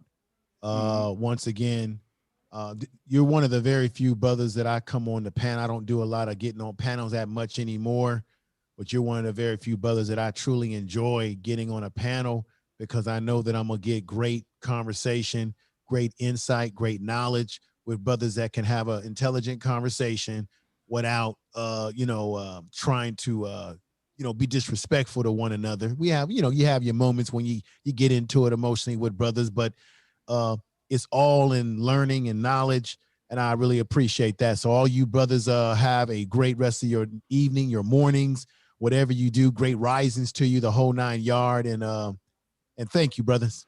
Thank you. Hey, Thank we you, appreciate you, bro. No cap information. I learned so much. Thank you. Take care, that, brothers. man. Appreciate Much your energy, dog. Thank you. Hey, did anybody see that shit on World Star where the white news reporter, they switched over to her? She was supposed to do a segment, but before she did a segment, she was like, hey, I just got to tell y'all, the news is not telling y'all everything. They quiet in stories. And then she went into telling her story. Oh, yeah, you talking about her last name was Hacker? It was a white woman. Her last name was Hacker. Yeah. I seen. Yeah, they just pushed off her because she was trying to explain how they put the news together to form a content that sway people's mind to go a certain way. And she said what she was saying is what Kwame Brown with the Get Along game, what she was supporting, what he is saying, how they put content together to sway your mind to think a certain way. But look though, let me say something about that though, because this shit getting tricky, bro. Like, we know we in the information age, but they know that they been knew we was coming to that. So I feel like they put out information to goddamn, like, take it for example, when they said they was talking about the pedophile ring, right? QAnon was talking about the pedophile ring, right? Now Netflix came out with a whole documentary about denouncing it and saying it's just crazy. But why the fuck y'all ain't been come out with a documentary on that shit? Like, I feel like they usher out information just like the Egypt information. They usher it out to monetize it. And to get, and when I say monetize, I don't necessarily mean money, I mean emotionally. Like, get you emotionally invested in it. Like, they put that Egypt shit out there because they're like, hey, we got to give them some new shit because the religion shit fell in. So let's give them this. But they've been sitting on that information. Like, the information age, what I'm trying to say is the information age, it's the information age, but I feel like if you ain't been woke by like 2012, after 2012, like. Exactly. Nah, no bullshit, bro. You ain't fronting. And it's funny because Dave Chappelle even gave that example with the skits he was doing. Like, whenever they, whenever too many motherfuckers is waking up and they starting to lose control, they be needing a distraction. Michael Jackson's touching kids again, or aliens exist. Gay people are getting married, or they always got to come up with with them talking about aliens. We can only imagine what they finna hit us with now.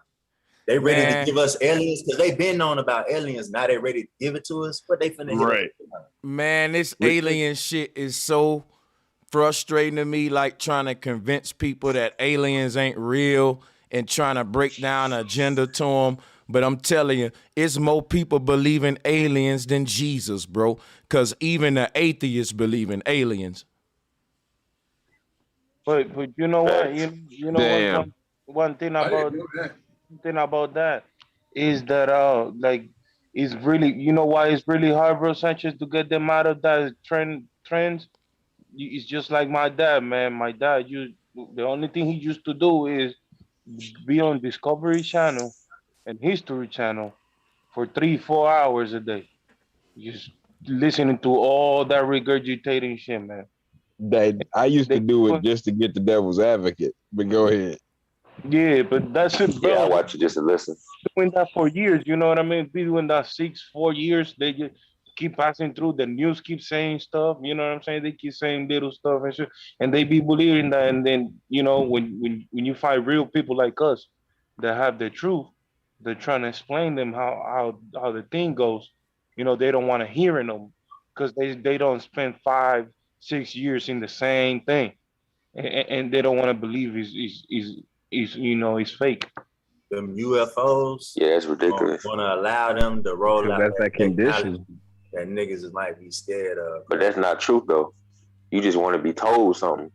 When you want to find the truth, you don't believe stuff. You just like you suck in the information, but like you spit out the bones. Like I want to know the truth. I don't care where it comes from. I don't care who's saying it. I want to know the truth. I don't believe nothing. Exactly. I don't believe in anything. It's either it is or it ain't. Period. Yeah. So that whole agenda gonna be how they roll out that new technology, bro. That's what I feel like them UFOs gonna be about. Yeah, finna say they gonna do with the UFOs what they did in Spider-Man with that goddamn drone shit. Exactly. They just gonna make that blue beam. Everybody gonna fall for it. Yeah. I'm telling you, everybody falling for it. What he said is more of my people, the Puerto Rican. We are more indoctrinated in that type of sense because the chupacabra and these other stories that Americans brought to Puerto Rico. All the mysteries from the forest in Puerto Rico and shit, which is one of the 7 wonders, and they destroying all that shit over there. You know what I mean? You know what? I feel you, but these niggas over here believing in Jesus and demons and goddamn. I ain't gonna never mind. You know what I'm saying? In Puerto Rico, they even have a sign with a disc with the flying disc saying like heavy UFO traffic or something like that. So in Puerto Rico, it's in our recibo. I did a lecture on this, and it was one of them was about Phil Schneider. The other, it was the Dolce Wars, and I also did one on Nancy Leader with the Nibiru deception. So this been a worldwide psyop since the 40s and the Roswell incident, which was a staging of an alien crash. After that crash, we got Teflon technology, and they started making the bulletproof vests with Teflon and shit, and they came with, I think, aluminum foil came. They said, so it was a lot of different technologies coming out, like Tupperware and satellite phones, all kind of shit, and they couldn't explain this big leap in technology that we had in the 40s after Hitler and shit. But I went over that. That's why they killed Hitler. Hitler had got hold of Tesla's technology, the same technology they've been reverse engineering since the 40s, and now they up to the final chapters of Tesla technology, which is why the tech company that's ruling the world, not just America, is Tesla. They're giving reverence to the guy they sacrificed, because I don't know if y'all know that, but Tesla was a blood sacrifice. They killed him. But anyway, he was an immigrant. Yeah, he was from Europe somewhere over there. In Romania. You know one of the things that I love about Tesla the most? South Africa. He always used practical science. You know what I mean?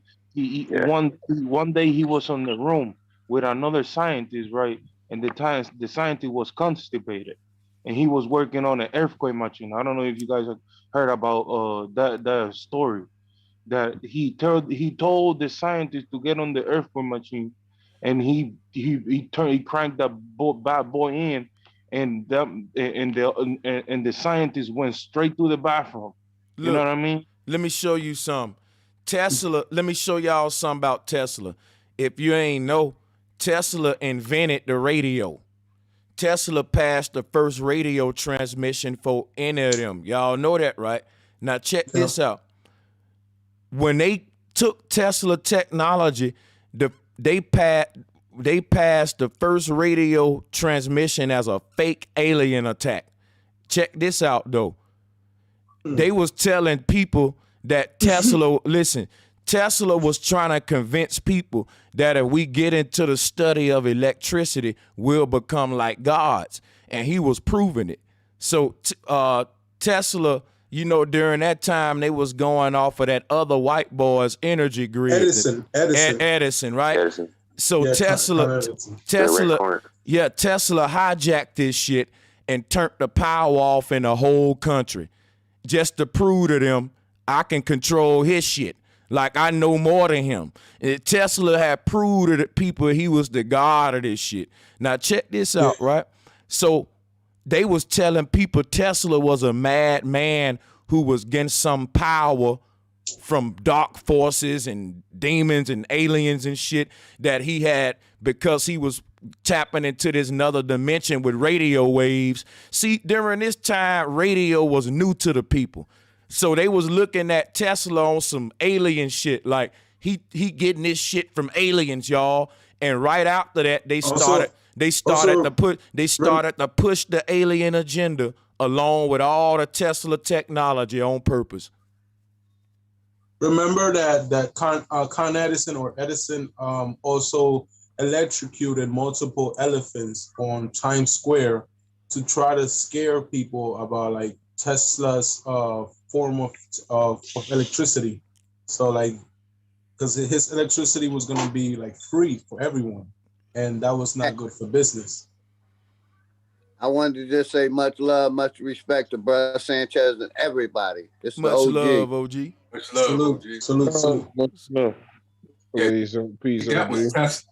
Yeah, that was. I think that you're right, Ross. That was Tesla's downfall, where he wanted to have electric, free for everyone. And he was teamed up with J.P. Morgan, and J.P. Morgan wasn't going for that.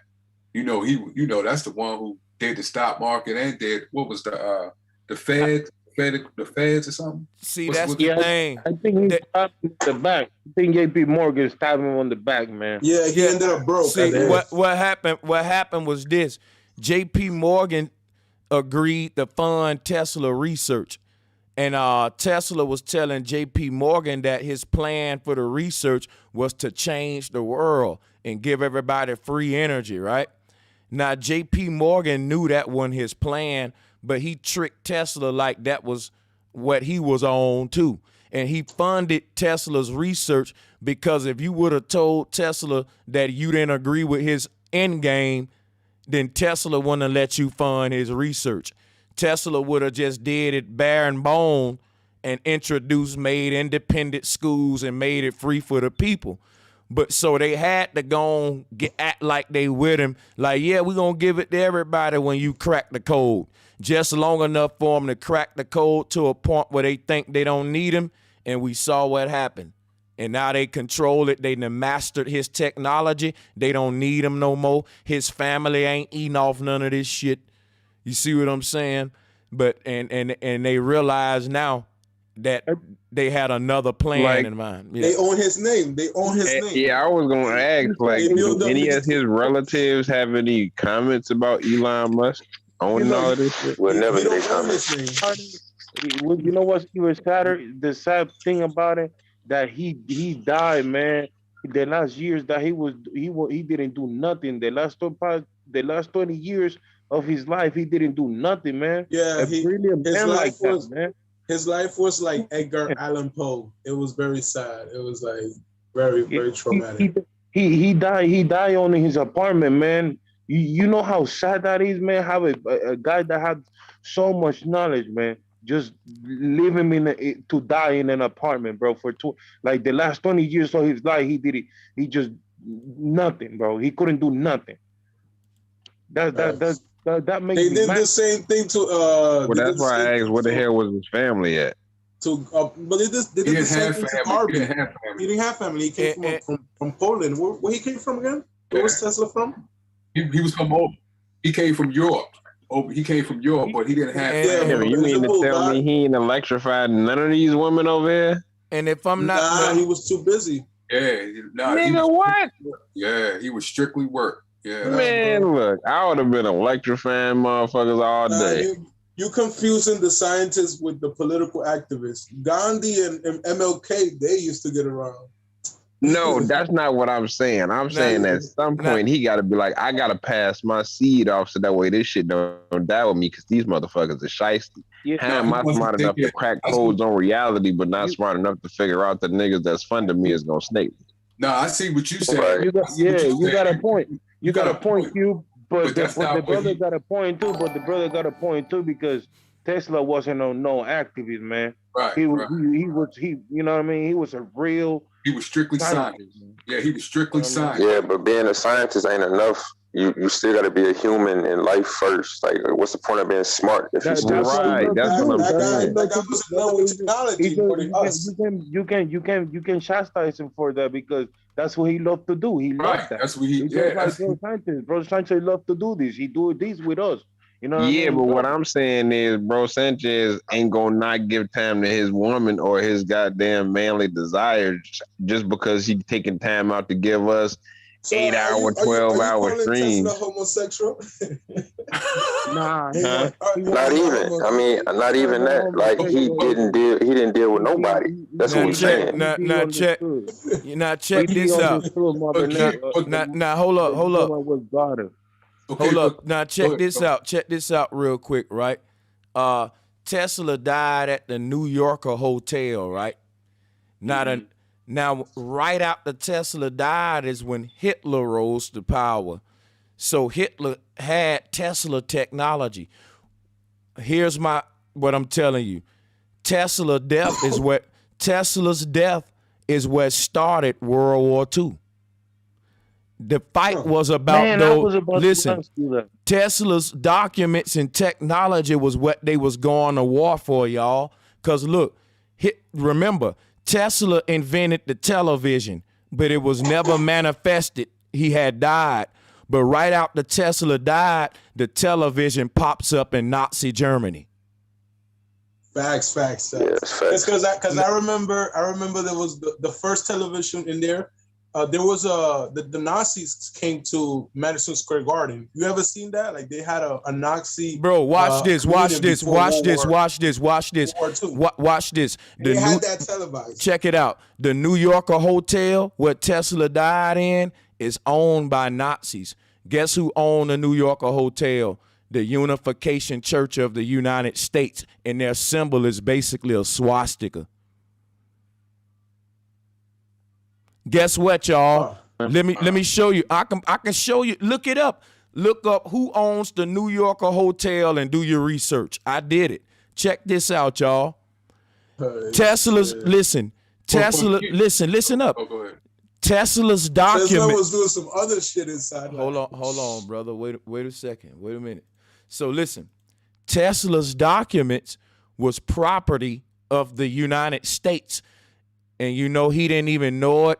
The reason, listen, they told Tesla, we gonna let you live out your life in a 5-star hotel and we'll pay for it every day. And Tesla was dumb. He didn't know about economics. He didn't know that by him doing his research in that hotel, all of his paperwork and documents was property of the United States. That hotel is owned by the damn United States, y'all. That he died at. So so all of his paperwork was confiscated by the government. But the question is, how did it end up in Germany? Well, by the FBI. The FBI had them all his documents, all his diaries and everything that FBI had it. So like you say, how the hell from the FBI of the United States, it came all the way to Germany. And then the revolution popped up after that. That is, man, I'm telling you, man, they all in cahoots. They all in cahoots. See, but Tesla, to Q point, hey Q, do you think Q, to your point when you say why he didn't have any children, do you think that he was thinking, well, I don't want my children to be here to go through what I'm going through? Guess nah, what? fuck all that. You know Niggas what? gotta go ahead and pass the baton. Oh, okay. And I hear you. And because my thing is, you have thoughts like that. Even I have thoughts like that, but at the same time, I gotta go through hell to make sure that nigga good, as in my kid. So he gonna have to go through hell to make sure his nigga good. What And my y'all thing talking is, about? that's how it was for fucking Mercator. I got Like, if it wasn't for Mercator and the map makers just not stopping after he died, you see what I'm saying? His family said, even though they killed this nigga, we gonna still keep it going until they kill the rest of us. So what y'all talking about? Tesla's children? Yeah, we was thinking because he said, yeah. So look, why he didn't, look. Tesla had a weird sexuality. If you do your research on Tesla, his sexuality was weird because he basically didn't have a sexuality. So the people who knew Tesla spoke a cisgender. Yeah, but basically people that spoke of Tesla said he wasn't really interested in women. And when the next thing we thought was he interested in men? You do your research, you don't find any records of him being interested in a love life at all. So when you do your research on Tesla, you find out he was like a fucking monk to electricity. Yeah, that's why I said he was that's why I said he was strictly science. Yeah, he had Asperger's or something. Like goddamn. Yeah, he was like that's what Elon Musk has that, but he has kids. Nah, Elon Musk is just a dad.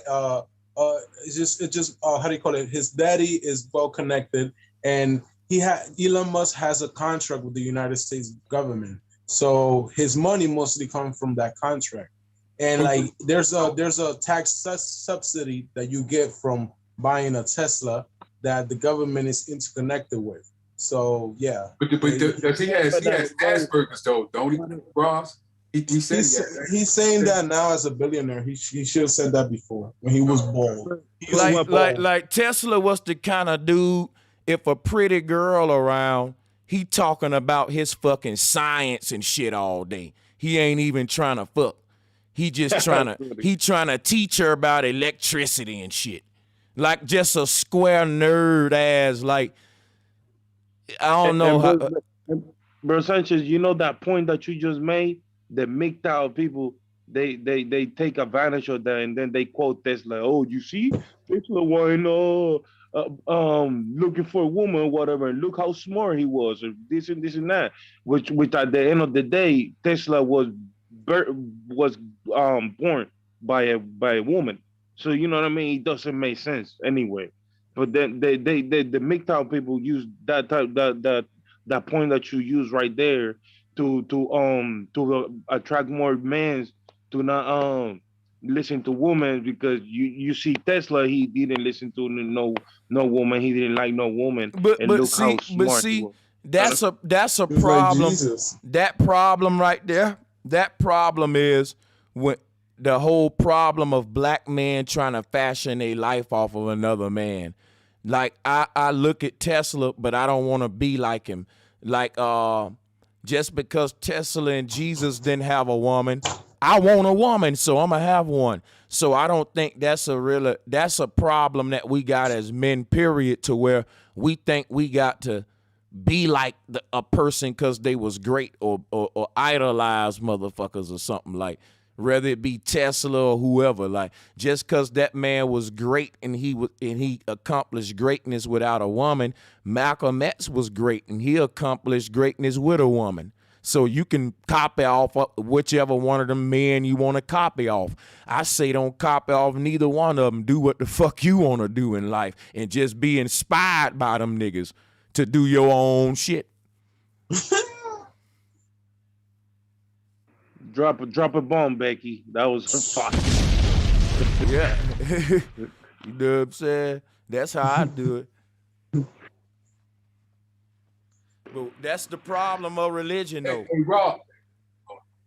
Hey, Ross. What up? Hey, when you did your 510c3, did you get it done by state and federal? And did you trademark your logo? When you said they use your logo, did you trademark it? Yeah, I trademarked that. I trademarked that, and I trademarked my name. Was you recognized federal and state? Well, federal is recognized by everything, but you just go to the IRS. You don't go to anything state. You go to the IRS. No. I'm talking about your foundation. Like I have a foundation, it's recognized by the state, but it's not recognized by the federal government yet. So that's why I'm asking you, was your foundation recognized by the state and the federal government? Definitely. I think when you're filing for taxes, you're filing from both. Yeah. No, I'm not talking filing taxes. I never filed from the state, so I don't know. I really don't know. I don't know how to. I'm not a financial advisor, so I don't want to. No. It's not anything. No, I'm not saying finance. No, I'm not talking about finance. I'm talking about when you formed your foundation. Did you form it under state and federal? Under federal. Oh, so you recognize federally? Yeah. I do my taxes, so yeah. No. You keep saying doing your taxes. That's different. Because that's federal. Like the IRS is federal. No. When you do a foundation, when you form a foundation, you form a foundation, a 501c3, you form it under the state and you form it under the federal government. The reason why you form it under the federal, so the federal government can recognize you, so you could be the first in line when it comes to grants. If you're not recognized under the federal government, you would not receive any grants because you're not. Oh, but that's the thing. I never applied for any grants or any things like that. So even if you applied for grants under federal, you wouldn't get it because you're not recognized. That's why I'm asking you, did you get it so you could be recognized under the federal government? I believe so.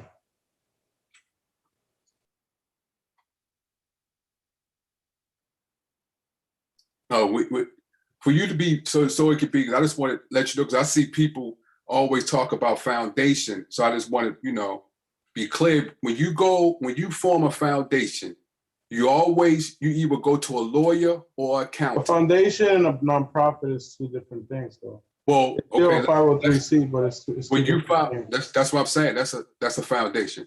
When you form a file. I never build an LLC. No. Not building an LLC. Just listen. When you form a foundation, you either go to an accountant, a professional CPA accountant, or a lawyer, and you tell them, I want a foundation and I want it to be recognized under the federal government. It'll take about 6 to 10 months, depends, 6 to 12 months. Once you are recognized by the federal government, you can go get grants. Like what Kwame said, to go get things to do open up schools and open up trade schools or open up rec centers. They will give it to you because you are recognized under the federal government, and you can get money through the state. You get it two places. You get it both places, state and federal. Plus, when he said that he would tell you, or if anybody need to know, to link up with other foundations. Like I have a foundation, so I will go to another foundation, like the guy, he's an actor. His name is Edward Norton. His family is called the Rouse. Which they did was under income housing, like Kwame does. They've been doing it since the 60s. They are a very big foundation. Matter of fact, he's in charge of it. I will go to his foundation, link up, get a grant. Once I get a grant, if I can't get it straight from the government, I'll link up with his. Once you get a grant from them, the government will recognize you. All you have to do is put like $1,000, $2,000 in an account, and the government will recognize you and start giving you money straight there. You don't have to go through the foundation anymore. So that's why when people say they got foundation, you must make sure that it's recognized by the federal government. If not, your foundation is useless. You just out there. So you always get it recognized by the state and by the federal government. That's very important. How much does that cost? It doesn't cost. It probably, if you go, it depends. Well, let me say this: it depends on the CPA and the lawyer that you get. I didn't do it from a lawyer. Did you do it from a CPA, accountant? You know more than me, so like. Okay. You go to a recognized or if anybody need help, just let me know. If any state that you in, just let me know because I can see the information. But you'll go to a CPA and you ask them, I got a foundation. You tell them what your foundation going to be. Then they will file it, just like a company, to the state. Then you say, I want to go to the government. Then they will file it to the government. Now that process is long, and it takes 6 to 12 months. Sometimes it may take longer. But once you're recognized by the federal government, that's it. You are in. That means you can go and because they're going to ask you, are you recognized for it? Yes. Boom. They can talk to you. You can get grants straight from the state and straight from the federal government. Or you can go to another foundation that's been around for a long time, like Rouse, Watsonburg, different foundations. Because right now, for example, like I moved to San Diego, right? So there's a lot of like Haitian Americans and a lot of Black people that or Latino people that are stuck in Mexico. So I'm doing translations right now for like the course and stuff like that. So like that's the time that I give in like volunteer time as a whole, but it's part of like doing my activism and helping out my community and things like that. Because like sometimes you know speaking the critical Spanish is actually very important, and like immigrants don't get a right to a lawyer, so like sometimes we kind of help them out a little bit with translation or whatever. Right. So that's what I'm doing over here, and I do comedy like on the weekends and whatever. I think that's good, man. I think that's why I was telling you when you said foundation, because I thought what you was doing, I thought it was excellent. I think it's good, but so you can get right into the game, so you don't have to worry about, because you can get you get people to donate, which is good, but once you get in with the federal government, the money comes. It comes, and then see, brother, people will want to come. Like if you recognize by the federal government, right, and you say you go to those lawyers, they will talk to you. They will want to talk to you first because they know your company, your foundation is recognized by the federal government, and you're going to get money. They will talk to you first before they talk to anybody because they know you will get money before anybody, especially when it comes to giving grants. It will come to you. So they was like, well, I'm gonna talk to him because he may give me some money when that grant comes. So that's why I say you have to be people who do foundation, make sure it's recognized by the state. I'm gonna definitely look it up. I appreciate it because like I'm gonna look it up because like I don't want to say anything wrong. Hey brother, let me get your contact information. See if I can get recognized by the federal government. Get a couple grand. Try to go to Puerto Rico. You'll take that. Try to get that PPP. PPP load, bro. People getting look up left and right now. You know, one guy on my job, he's like, oh, they're gonna have to build new prisons if they're gonna trying to lock everybody that got a PPP loan. Hello, you already said the answer. That's what they wanted. Build more prisons. What the fuck? Parceros, tell them this. Where you from, bro? I'm from Puerto Rico. Oh shit, Boricua. Yeah. I love the accent. I got an accent too. Yeah, that PPP loan shit was on. It kind of reminds me of the. I wanted to tell you about the things that like you do on when you teach class and stuff like that. I wanted to ask you, did you have a foundation? Because by you teaching class and things like that, that falls under education when Obama passed the educational bill. What you do, even though you do it to help, you can also like get paid to do that. I mean, get grants and get money for doing it because you fit under education, and then you can broaden your platform to do more because what you're doing is educating the people. And when you do that, that's fall under federal grants. Obama passed that bill.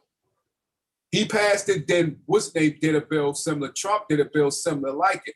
That's why when he did, that's why if you notice at the time when they was giving money under Trump, they went in and said, hey, you had to change this and put foundations in. Because the woman out where he's at, where Carr's at, is set in California, is a woman, I forgot her name, black woman. She's up top though. But she went back in and said, hey, the Dems went back in and said, hey, you have to give money to the foundations. And the reason is because Roland Martin got money. He got to do that God Hope Foundation. He got it through him because they was connected through Robinson. Hey, that's interesting, but I didn't know they would work with me because I do alternative science and it's outside of their curriculum or whatever, but it's something to look into. No. That's not outside, bro. Oh. No, that's not outside. It fits under education because what you're doing, even though it fits under education because you're not, it's just like the churches got money under the Religious Act, where it started under Bush. So you say it fits under a religion educational, yes, you'll get paid because it's under the Religion Initiative Act, which started under Bush. And Obama put more into it, and so did Trump. It's still around to this day. So you can get money through that. I'm gonna holler at you about that, no cap. I'm gonna holler at you about that. Hey, let me see if this the real Q Butter because it got his name but a different avatar. Let me see it. Oh, okay. What's good, my brother? Salutes to Q Butter. Let me drop a. Good, God? What's good, my? Hey man, thanks for joining, bro. You know I gotta drop a bomb. It's an honor to have you over here, bro. Good looks, whatever you already know. Hey, if there's anything you want to say to bless the people with, you know my people, we respect you. Hey, Q Butter, one of the few peoples that can go to everybody shit and get love, kind of like how Tupac was in the West Coast. Like he can go to all the gangs and shit, even if them sets beefing with each other. Tupac can come to both of they shits and get love. Like Q get love everywhere, man. Salutes to this brother. Another brother doing the work we don't even have to say. We already know. Salutes to you and the Zayats Institute, my brother. Good looks, King. Good looks, King. Hell yeah. Yeah, I just jumped on real quick. We doing our graduation next week. And I kind of like, I want to invite you, even if we're going to be streaming it online. But you helped make this happen, bro. We doing our graduation in Atlanta. And you've been supporting since I've been doing it. I'm mad excited. We got Malik Zulu Shabazz. Hopefully he's gonna be doing our keynote speaker. And I just wanna, shout you out and just like, you've been supporting. I'm just excited as shit, bro. It's like we bring in about 30 people from New York down to Atlanta. We got people from all over the country coming out to the event to do our graduation ceremony. And just want to shout you out, man. So definitely, hopefully you can stream it or just let the people see. I'm on it. I'm on it. You let me know, brother. Hey, email me too with the date and time and everything again. And I'm on it, bro. I'm going to stream it, promote it on my big channel. You already know we got to do whatever we can to support it, bro. I'm tired. I just finished doing the stream for like 3 hours. I had to teach in the morning, but definitely just want to shout that out there. Like because this is the internet, everything going on for YouTube, people getting exposed. Charles, the Boyce, Watkins, Kwame Browns, got all this stuff going on with Michi right now, with my sis. Like all this shit going on. I want people to know like we're also doing something positive. Brother, Sanchez promotes what I do all the time, and he's helped people come to my institute, promote the institute, help us garner donations for what we're doing. And this being our second full-time year, we're not able to, be able to do what we're doing. And I'm just excited about that. Like, you know, people, all this scamming going on, you know, like everything we're doing is going towards it. And you've been a part of that. So I just wanted to, because I've been seeing so much bullshit on the internet and I just feel bad. I'm like, damn, like, it just seems like people ain't doing shit right on YouTube. And it's like, nah, like we actually doing something. Like, Brother Sanchez, you did help inspire me and help me with this institute. I just want you to know that, bro. I'm really appreciative of it. Bro, I'm lost for you know, words. I'm just in a like, great state, I was hyped about that. You know what I mean? Hey, that means a lot coming from you, bro. Like, I'm honored to hear you say that, man, because you such a big inspiration to myself. You know what I'm saying? And just working with, doing what you doing on the ground in the area that you doing it in is major. It's almost like a war task. Like, bro, you dealing with a lot with the PTSD of our people on top of trying to elevate them to the next level, and it's hands-on. So the moment I grasped that, the moment I had to step aside and start to get on the Q-Butter train and respect you for everything you do. That's why, bro, I never, ever, ever say nothing but good things about the brother Q-Butter. I appreciate that, King. You know what I mean? Cause I remember when the Charles Wu shit came out. That shit brought a tear to my eye. Like, that shit hurts seeing that Chinese man bragging about making all that money off of the black community, Boyce, Watkins crying and stuff like that. You know what I mean? Like, yeah, crying. That's not a good energy to have. Bro, he put on the crocodile tears. That's the part that caught me too. Cause the Asian dude was like, it exceeded my expectations. He said he texted him, cry more, keep crying. That shit was like, wow. Damn, man. That's crazy. They got a whole strategy and plan with how to sell hope to our people. Like, it's no longer a conspiracy once we get that video. Nope. See, and you can see the difference between them selling hope and what you doing with the Zayats Institute. It ain't even got shit to do with hope at all. It's the difference between hope and empowerment. Like, you don't need hope when you get empowerment. And that's what the brother Q-Butter giving. And you know what's funny? I feel that way with you with what you do with Flat Earths.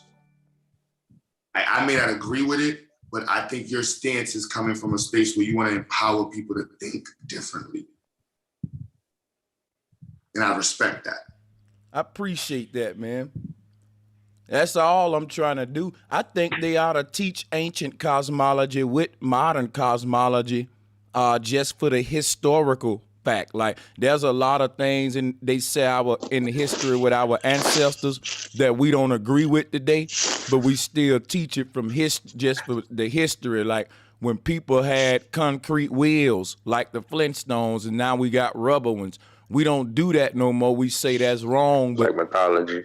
Yeah, but we still teach the ancient way, but they don't do that with the cosmology. And that's one thing, well, yeah, you know. Yeah, I agree with what you're saying. Like, you and Brother Q-Butter, like, y'all practicing what y'all preach. Y'all living examples of what these fake leaders be talking about. I be tired of hearing people talk. Like, I want to see some action, and you know that's why I'm here. You know, you open the panel to everybody. You know, you're not ducking or hiding from nobody. You know, and you know, Brother Q-Butter out there every day. You know, you can see him, go talk to him, touch him. You know, that's and y'all don't ask for no clout. You know, but notoriety come with what you doing. So yeah, man, like you always say, each one teach one. You know, I'm doing what I'm doing in my community. I woke up 5 brothers today. You know, I wouldn't say they denounced their religion, but they came to me and said, you know, I inspired them to think outside of, you know, what they grew up on. And it hit me like, I wasn't even trying to do that. I was just spreading knowledge, you know, and it resonated with them so much to where they doing their own research and they're not really following the main narrative. And like I said, man, that's powerful. Like, just being hands-on and practicing what you're preaching, people pick up on it and it resonate with them more than just talk. But yeah, hey, listen, let me tell you, salutes to Michiette. She doing more than just talking too. One thing about Michiette is she got a video on Sonetta where right now she going through a little something with the internet trolling. You know, it's different stuff going on YouTube with the beefing and stuff. But what I saw, what she did on Sonetta, moved me.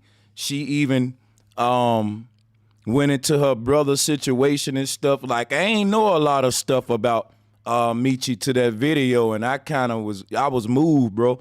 You know what I'm saying? I learned a lot of shit. If you know what I'm saying, I salutes to Sonetta for doing that one, because that was powerful shit. Salutes to Michiette, man. I'm gonna drop a bomb for that sister too. Y'all gotta check that out too. Yeah, shout out my sister. Yeah, I seen that. I seen that, and I seen the one with he did one with Tommy Simon Gomorrah. What's his name? Tommy Solomon. What's his name? Man, look here. I think he was kind of hating on Michi, but was riding with it at first. But I ain't gonna even get into it. Who's that? Sonetta or Tommy? No, Tommy. He be, you know, he fall out with everybody, man. Yeah. That's his lane right there. But yeah, we ain't gonna bring him up though, because we want to promote this graduation coming up too, man. We got 400 people in here watching now, and we're gonna be on it when the time come, because it's a great time with, like he said, with all the drama going on, even on the news, with all that. It is people, and that's another thing too. I don't want to be one of them platforms that always go live and show what ain't been done and all that, because I was bringing up a lot of problems today, and the brother Von Hunter was like, "No, bro, Sanchez, it's black people doing that. What you talking about? They just ain't getting the credit." And guess what? I'm gonna tell you what happened when he did that. Part of me wanted to keep going about the problem, but I couldn't after that, because he just told me folks solving that. So at that point, it became, now, well, let's promote them people who doing it now, instead of keep saying, well, we ain't doing this, because now he said this man doing it or that man doing it. So I noticed that in that moment too. Same thing I think happened with people like Q Butter.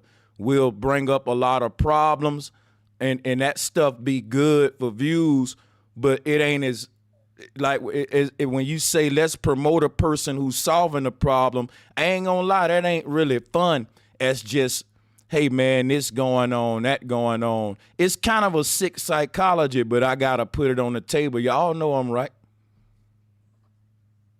Yeah, I think you absolutely right, and I think that's what's a lot of the problem is what we don't know, and and that's what I like to do, is show people what the people out there, because just like I told you about the woman, no one knows about her, and she even said it. But there's a lot of blacks out there that is inventing and has investment firms out there that invest in tech firms. There's many. It's just that you don't see them. When you look on television, they only give you the ones like Boyce Watkins. They give you the ones like him. They don't give you the ones who's actually making moves, who's doing things out there. And it's a lot. It's many of them. And then I always like with Kwame, I like what he's doing, but I also like for people, it's people in the streets that have hardly any money, but yet they doing a lot. They doing a lot, like millionaires. And I believe that we should interview those people. And tell me, whatever what state you in or what city that you in, you need to be interviewed so people can say, well, damn, I didn't know that. And then that will inspire other people. Now, I mean, it's good to show millionaires and basketball players doing things, but it's people on the street doesn't have, like this guy, what he was talking about, it's people on the street don't have no money.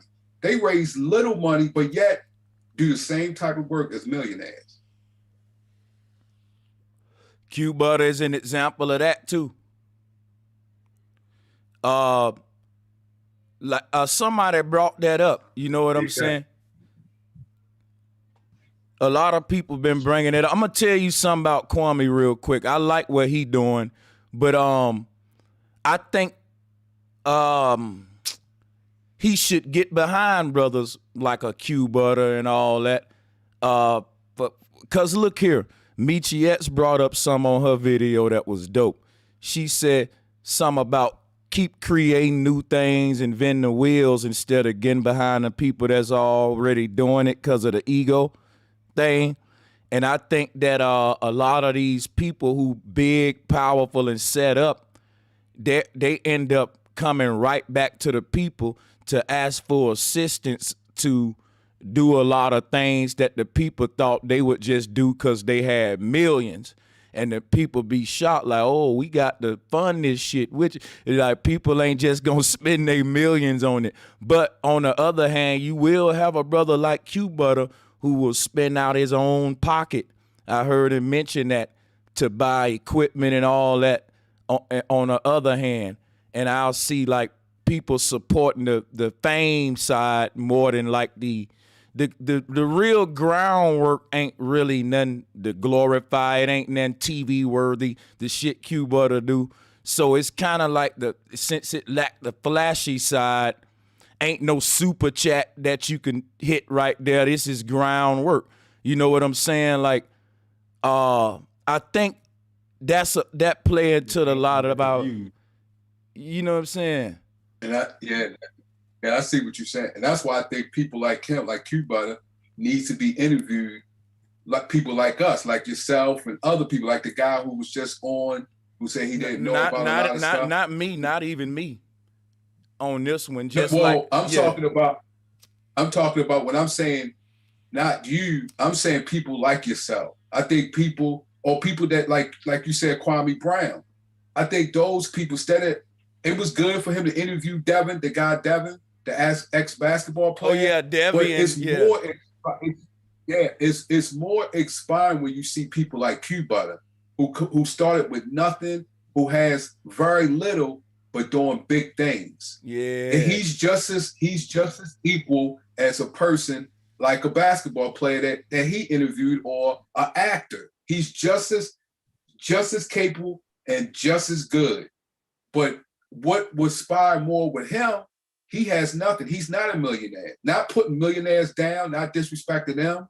But when you see someone that started out with nothing, that has nothing and still has a little, but doing big things, that inspire a lot of other people. Because I wrote in Kwame Brown, I said, don't forget the people in your super chat, the people who brought you here. Don't forget them. Interview them also. If Kwame Brown was to just shout out, say, you know, his streams get a lot of momentum and big and audience. If he was to say, and salutes to Q Butter, Zayat's Institute, he ain't gotta necessarily give him money. That's gonna give him money because with all them people he got, and then people gonna listen to Kwame. Everybody he said go look at, I went and subscribed to him, and I'm rocking with him and shit. So, like, I'm just saying there's ways like that. I don't think that Kwame don't know about Q Butter. I think he do know about him, but I just be wondering, like, why a lot of these folks, like I rock with Kwame. I would love to just hear him say that. I say that a lot, like salutes to Q Butter, even just on some random shit. You know, just I can be teaching a stream and he'll pop up in my mind. Oh yeah, to the bro. Y'all know I do that. So that's what I'm saying. Yeah, that's good. That's good. That's great. So I appreciate that, man. It'd be awkward hearing all the praise and stuff. I definitely appreciate applauding all the conversation. It's just just the work. Like, it is just putting in the work, and I feel like I have to do more.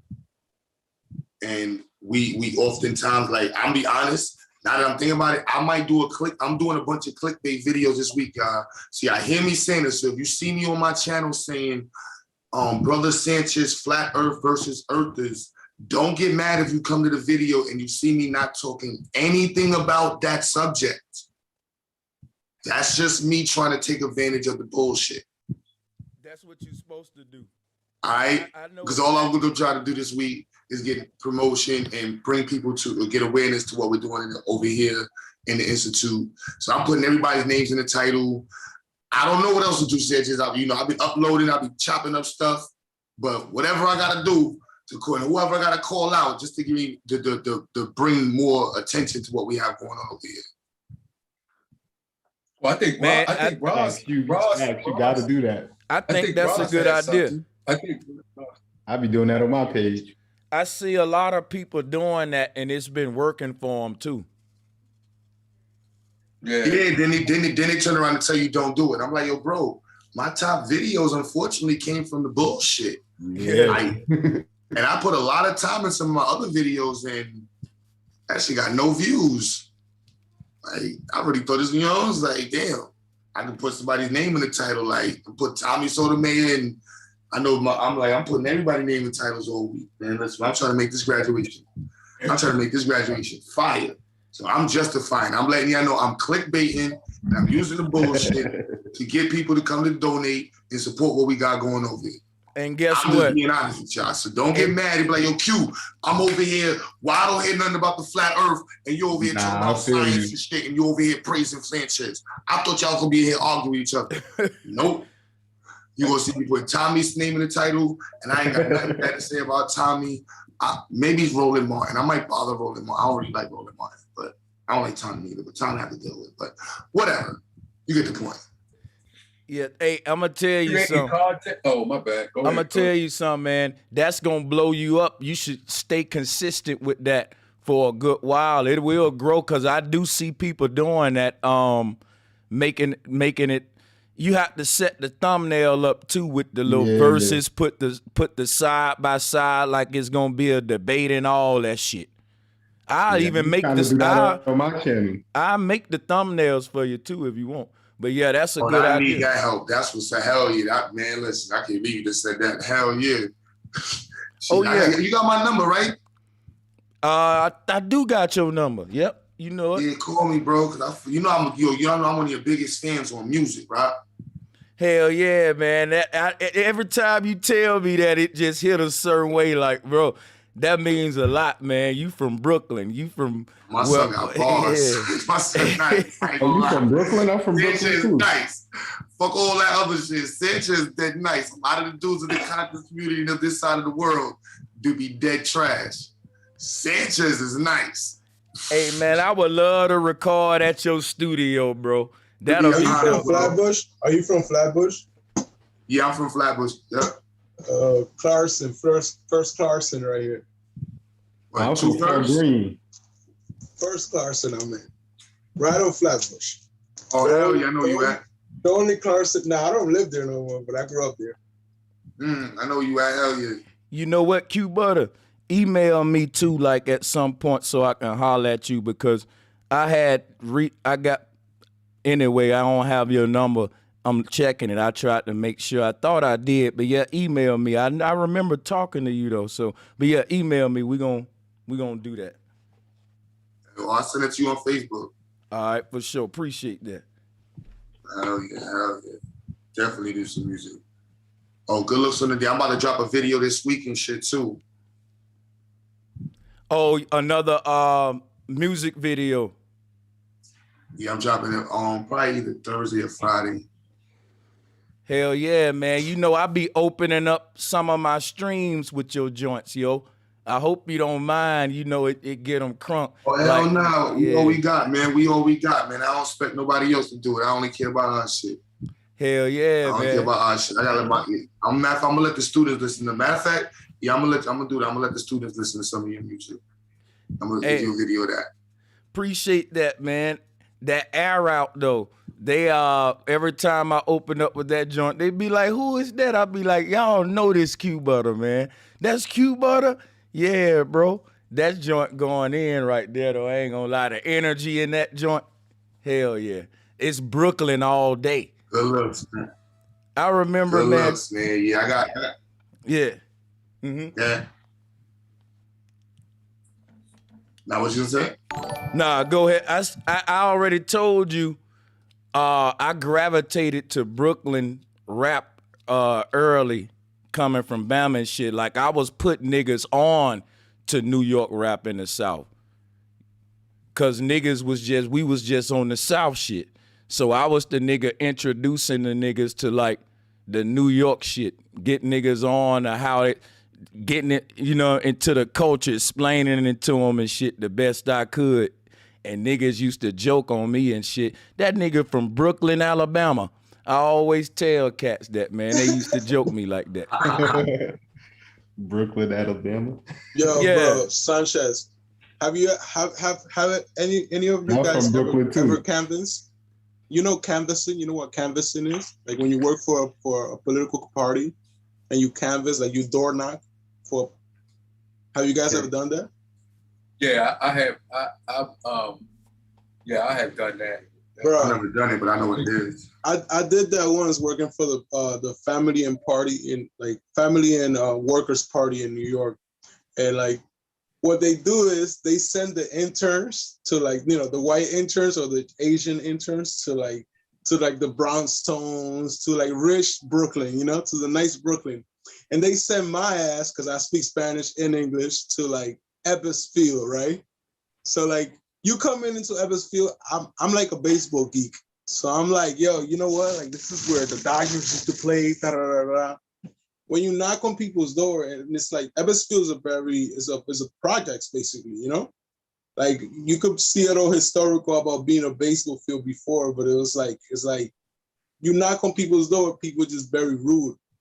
And the way you gotta entice people is by telling them like, yo, the opposition is bought by like let's say by a firm, because like what they do with politicians is they open it, like they'll tell politicians there's $10 million here. If you willing to get money out of this 10 million, you get better finance for a political party or for a political campaign. But when you do win, you basically become part of. You get owned by the developers. The developers at that time was Atlantic something. It was like the Barclays Center, you know, because we were the community didn't want the Barclays Center to be built because it was the same thing they did with Ebbets Field, you know, that like they built the stadium and they forgot to put affordable housing. They also moved a lot of the business. So Brooklyn used to have like Fulton Avenue, used to have like, you know, Africans that used to own business. And then like when the Barclays came in, all you have is hotels, all the events is for white people. And you know, that's how the gentrification of Brooklyn came in. And Brooklyn is more expensive right now than Manhattan. You know, like Harlem is cheaper than Brooklyn sometimes in most places. Hey, you know what's due to crazy? the fact that they got put out. I've been to New York one time in my life. And the one time I went, it was Bed-Stuy, Brooklyn, and it was off Fulton Ave, man, where my auntie was living at there. So when you said Fulton, that's crazy when you said that. That's close where I live at. Yeah, that's crazy. Yo, I had a culture shock. You know what I'm saying? I never saw so much just black power, my nigga. Like, I went into the little man. I got me like a red, black, and green headband with the wristband and shit. Like this shit was new to me. Pan-African. Yeah, like I was fucking in awe. And you know what else too? I was just feeling like every Brooklyn cat had this energy they was giving me. Like he ain't from here, and it was kind of tense, bro. It was like. You know what I'm saying? Brooklyn got a whole nother feel to it, man. My uncle was like, when you go in the shit, hell yeah, man. You gotta stand out. Hey, did anybody see that black couple that opened a restaurant in Japan? A soul food restaurant in Japan? Nah. What about it? It's jam-packed. They like, I think they the only ones, but they just opened a soul food restaurant in Japan. Get the fuck out of here. Wow, that's crazy. No, bro. Hold up. You can Google it. I bet you most of the people go there just to be like, there's black people in that place. It's like, yo, let's go buy some food. Well, you know, black people been living there for years, but they said it's jam-packed, though. I bet you that shit gonna get more business than all the rest of them, because they gonna come out the closet with how many foreigners like soul food. Watch, that shit gonna be off the hook. Yeah. Just imagine going to those other countries like Thailand, those different Asian countries that open up a soul food. That'd be a kill, because none of them have it. But yet they come here. Let's go there. Wow, that'd be. I heard that after they got bombed by America, the Japanese started teaching a lot of their kids like reggae and a lot of black culture to actually they basically focus more on the arts because they're not allowed to have a military system. Right. Hey, check it out, right? In Alabama, the Asian restaurants, they'll tweak their menu up if it's in the hood, like to where you can get fried rice with pork ribs, fried rice with chicken wings, and guess what? That's game right there. I remember when I was in Korea, McDonald's got kimchi burgers and shit. So they blend like each other's culture into that shit to drive business, man. That's just a sidebar that I just thought about. Nice. Like, yo, you know what's funny in Brooklyn? Like, for the Brooklyn guy, you ever went to Temptation? Yeah. Is the Brooklyn guy here?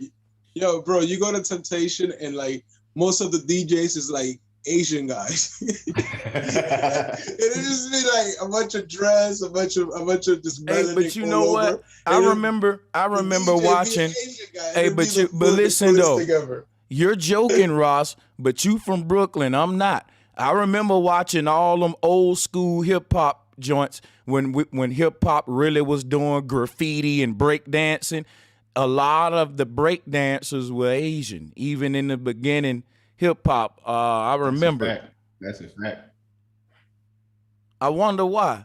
Like certain cultures gravitated towards certain elements of hip hop. Like the graffiti artists, a lot of them that was kind of mixed.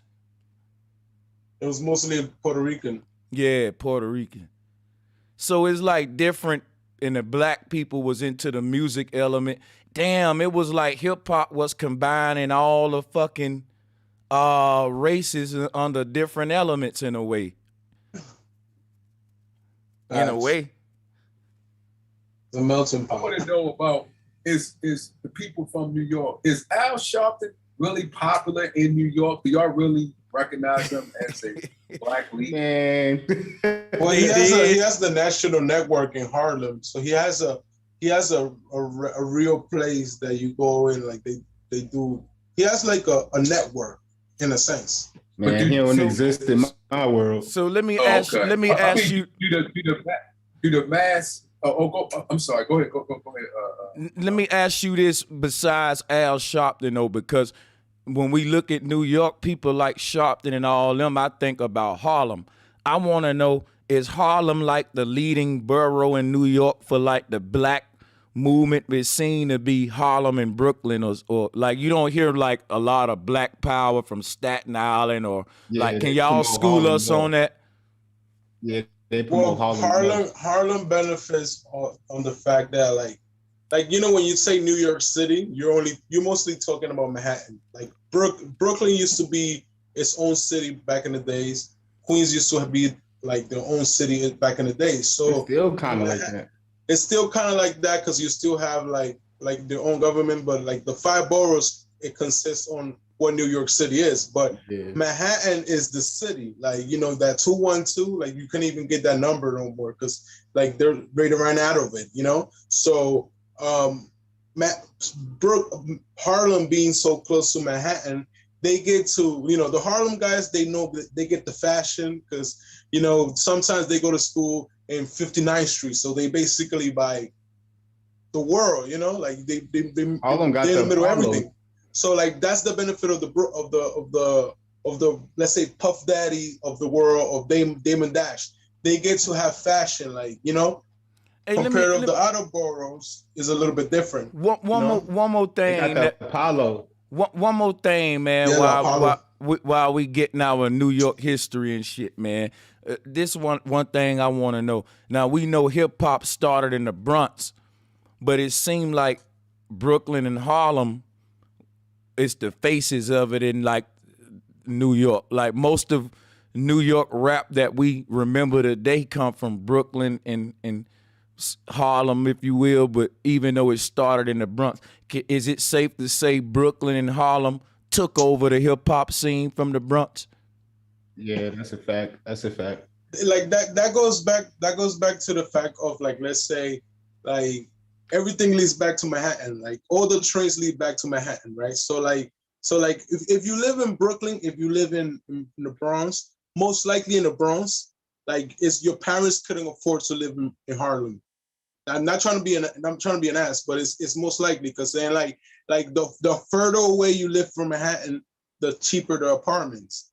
So like during the time that hip hop was built, the Bronx was burning. People would go to, like, buildings were on fire. So like the Bronx was basically a no man's land. Like you could just they go just now wherever. fixing The it up. murder crime back in the 70s was the murder crime was like fixing it up. 2,000 people. You know, last year they had the lowest. It's like 150 people died. They used to kill 2,000 people in a year, homicides. Like, you understand? Like that's how hip hop was built. Like, so like, but it's a different Bronx now.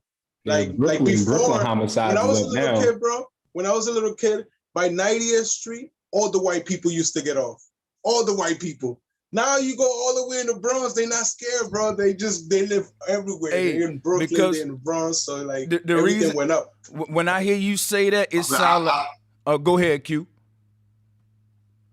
I was gonna say I know they attribute hip hop to the Bronx, but hip hop has a lot of different roots to it. So it's not. It cultivated its essence in the Bronx, but it just as much was in Queens. It was being influenced by Brooklyn. Yo, bro, let's keep it real. The Bronx got Staten Island is like, the Bronx got the cutest girls in New York. So wherever the cute girls is at, everything starts. Hold on, So I don't know about that, man. I don't know about that. I'm telling you, they got them crazy Puerto Ricans over there that they'll get you stabbed at them. Queens, if we're gonna be honest, Queens got the best sports probably, man. I'm from Brooklyn. I would say Queens probably got the best homes. Nah, you're talking about the new Queens. Queens, nobody used to go to Queens because you need to have a car to go to most of Queens back in the days. And man, I don't know, Jamaica Queens, boy, on that E-train life, boy. Yeah. Someone took me on it when I went up there. You're right. This was years ago. E-train life, boy. That G-train. You see that, Sanchez? I never would go there. I would never go there. That's like hey, bro, I'm gonna tell you right now. I didn't know like Jay-Z is damn near the unsaid mayor of Brooklyn. Am I right about that? Like Jay-Z influenced that city a lot, haven't he? Now, this is what I want to know from my bro. Okay, talk to me, Q. Talk to me, Q. Hell no. Jay-Z ain't no mayor in New York City. Hell no. I think the reason I'm saying that because look, I wanted to bring up the Nets real quick on some sidebar shit, right? Because I've been keeping up with it with the playoffs or whatever going on. But I've been looking at how the Brooklyn Nets is a new team that's now doing a thing. I wanted to know, how does that affect like the city of Brooklyn as far as Jay-Z bringing the Nets there and shit, and the spirit of Brooklyn and all that with the stadium there with the Nets playing there and shit. Y'all got a team winning and shit now. Brooklyn's the new Manhattan. Yep.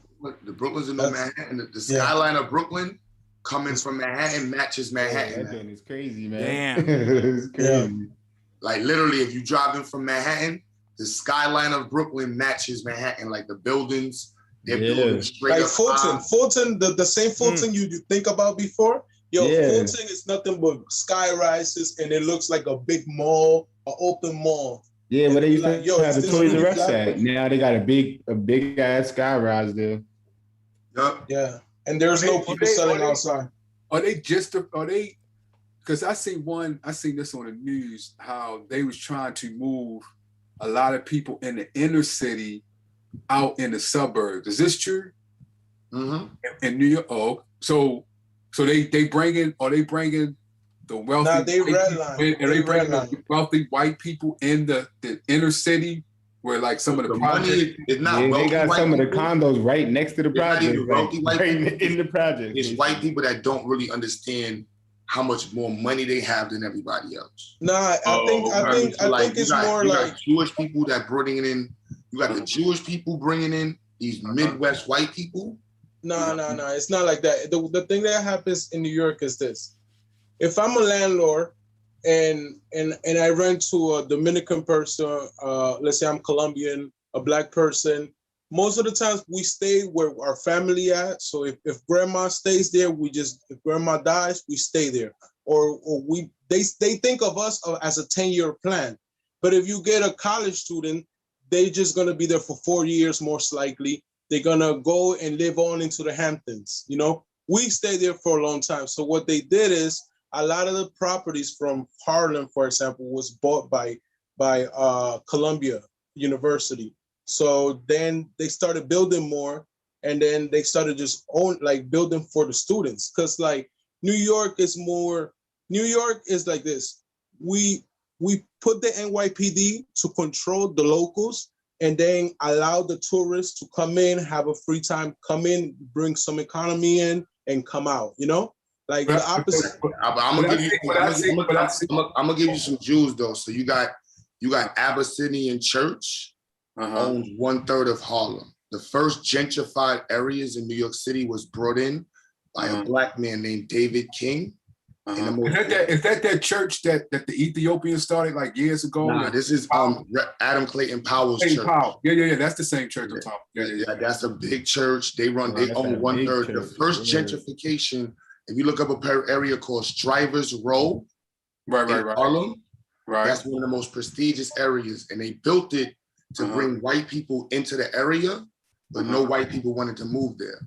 This is in the 1920s. This was built by David King was a world-renowned architect. He also built the base. He's black. He built the base. Oh yeah. Statue of Liberty. He also designed some Madison Square Garden. Yeah. I remember. So like, is Bernard King they're trying to get white people to move in, but I'm talking about like from the Brooklyn perspective and Queens, like the influx of like Midwesterners and California people who are willing to pay more for stuff.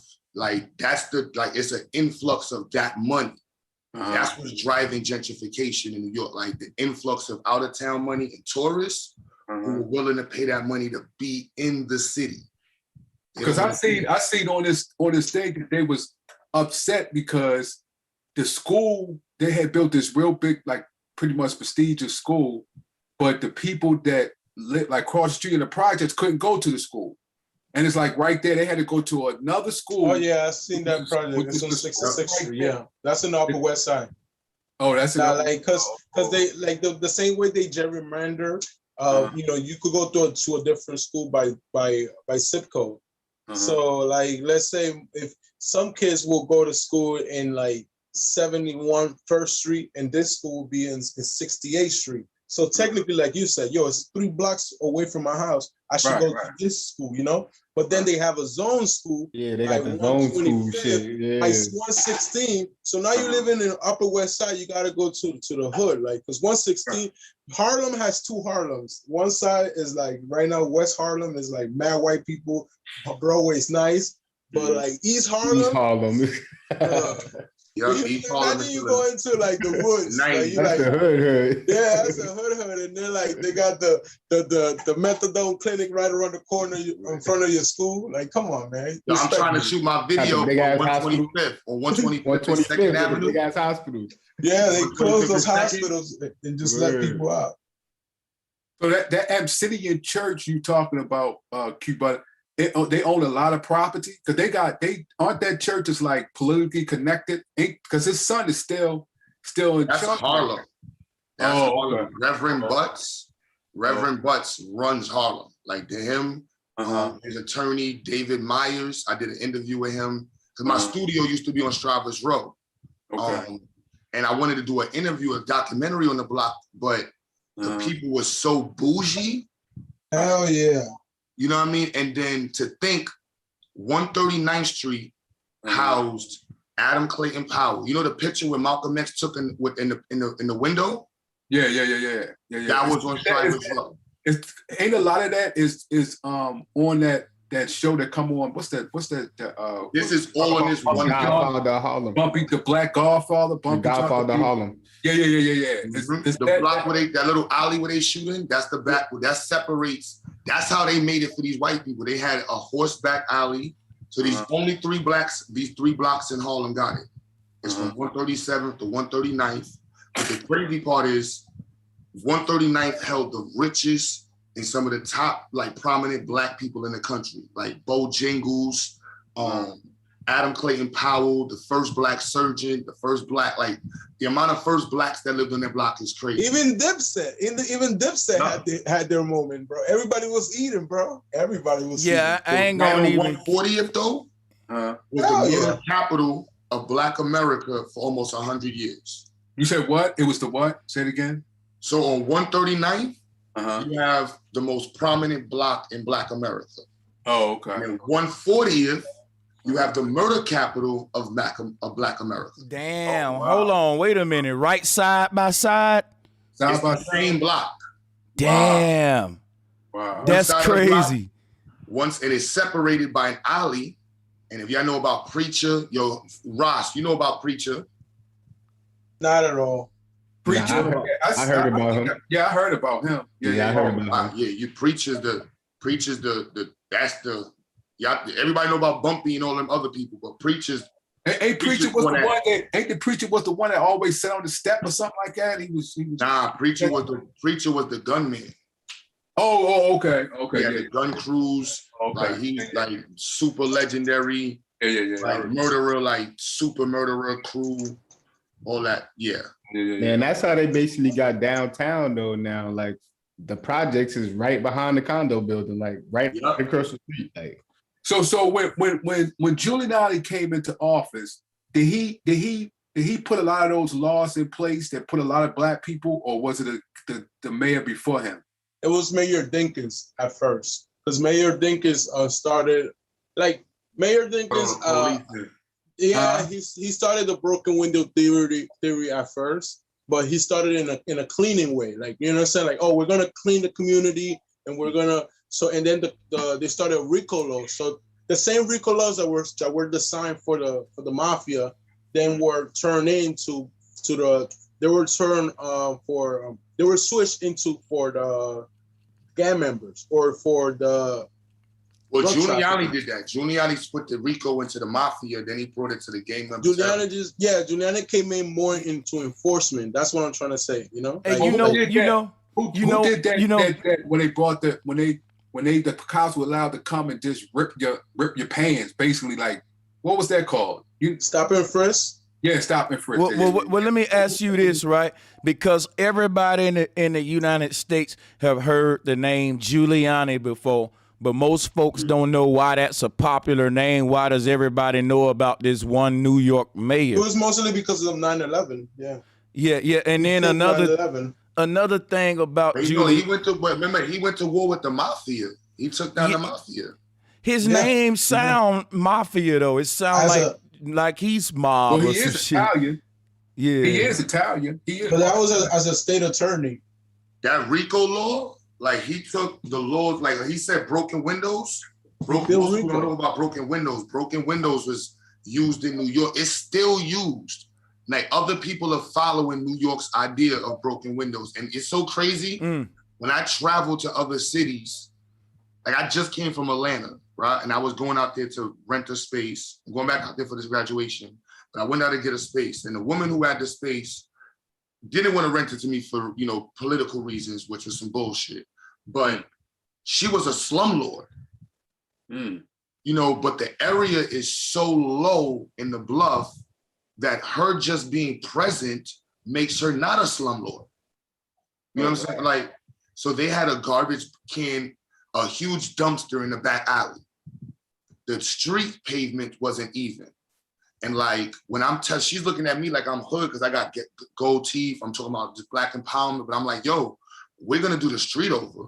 Like you can't have a dumpster in the backyard. That just brings vagrancy. Like, and she's looking at me saying, I'm like, no, that's, lady, you never heard of broken windows? Like you board up your stuff. You put artwork over your stuff. This is what they're doing in all the cities now. You just don't even board up your windows. You put artwork in the windows. You put lights in certain spaces.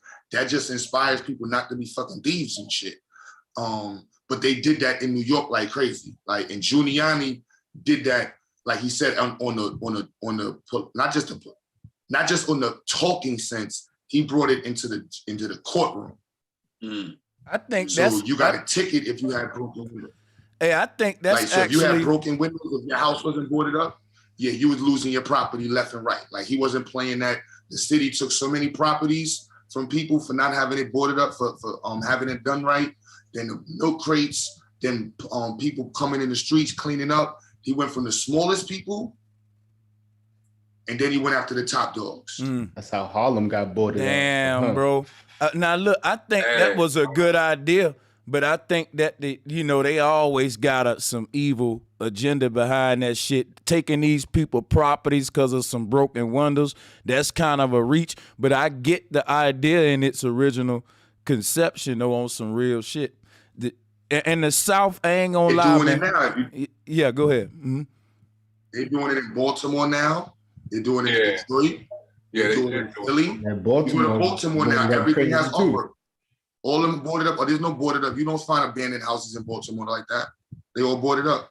They have artwork on it. Detroit too. The other thing is that New York is overcrowded because, like they say that 60% of the skyscrapers are actually empty. But so like a lot of this Chinese, Russian, or a lot of just European billionaires, they buy, or Arabs, us too, Arabs, Saudis, they buy property and they just sit on it, and they know that American value stays on property because like there's a saying in China that is like, I'd rather be a millionaire in America than a billionaire in China because China controls your money. So yeah, a lot of the property is owned by foreign countries. You say you rather be a millionaire in America than a billionaire in China, right? Yeah, that's what Chinese people say. That's what Chinese that's what the Chinese Jack Ma said that once, because sometimes, and then after that he got in trouble because like the last 2 years he's been basically locked up in his house. He was missing for like 3 months too. Facts. That's because China wanted to take his company over, right? Yeah, no, he was gonna open an IPO for this company that basically he has a version of PayPal, right? Remember, PayPal, that's how Elon Musk started. So yeah. but then he has a PayPal that has almost 600,000 subscribers and so 600 million subscribers. So imagine 600 million is more than it's America times 2, bro. So he got that Alibaba stuff. Yeah, bro, he owns Alibaba. Yeah, he owns Alibaba too. So he owns eBay too. So he owns like Amazon in there. Like he's the boss. So and then he got in trouble because he talked against the Chinese government. He was gonna release that IPO, and the IPO was gonna put him into value of like right next to Google, like $1,000 share. Like he was gonna become one of the richest men in the world, and they had to stop that shit. So the IPO never went public because of that, because of the government. And now he's still kind of missing. He's not out there, because that's what I'm saying. Like, yeah, they trying to say he came back. He ain't come back. Oh, China is crazy, bro. I think that's because his headquarters actually where all the workers at is in Taiwan. That's why, and you know, China and they don't mess around. You sure? Taiwan. Yeah. His headquarters and his company is in Taiwan, and Taiwan wants to break away from China. That's why United States. No. Actually, it's the opposite. Look, Taiwan is real China. Taiwan is made in China, but China is the Republic of China because they went communist. So right. Taiwan didn't like China so much that they switched their name to Taiwan. But right. China doesn't never recognize Taiwan as a nation. Look how John Cena had to apologize. He knows fluent Chinese. Fluent Chinese. I don't want to say this because they just passed a law, so we can't make fun of Asians. But Yeah, I'm about to do a video on him too. Hey, but you know he what? was straight Chinese. He I was gotta like, do a video on him. Hey, ni hao, ni hao, ni hao, That ni shit was hao. I was funny. like, yo, how the hell he knows that? He apologized in Asian, in Mandarin. In Mandarin, yeah. It's crazy. Did you see that? Did you see that game that came on? It was a game that said they was mad at Charleston White. Did you see that, Brother Sanchez? Oh yeah. Listen, like, I'm still. Y'all fellas have a good night. I take it down. I'm fucking falling asleep on bed. All right. Hey, appreciate Alright. you for coming through, Q Butter. Appreciate that, man. Y'all good, y'all. Peace. There was a couple Brooklyn dudes on the night. Yeah, I'm gonna end up getting out of here myself, man. Yeah, fact. I just looked at the clock. Yeah, I'm gonna go and get up out of here myself. But man, I could keep going, man. I'm glad you brothers came through though and dropped your intellectual property, man. The New Appreciate York City of Mind. It's 1:11 for me, so that's the thing. That I got the sheet code beating the West Coast. Yeah, it's 4:11 right there. Yeah, so but yeah, it's like an hour away from the other day. But peace out. Have a good Wednesday. All right, y'all. Peace, my Sanchez. brothers. Much love. Much love. Salutes to everybody out there.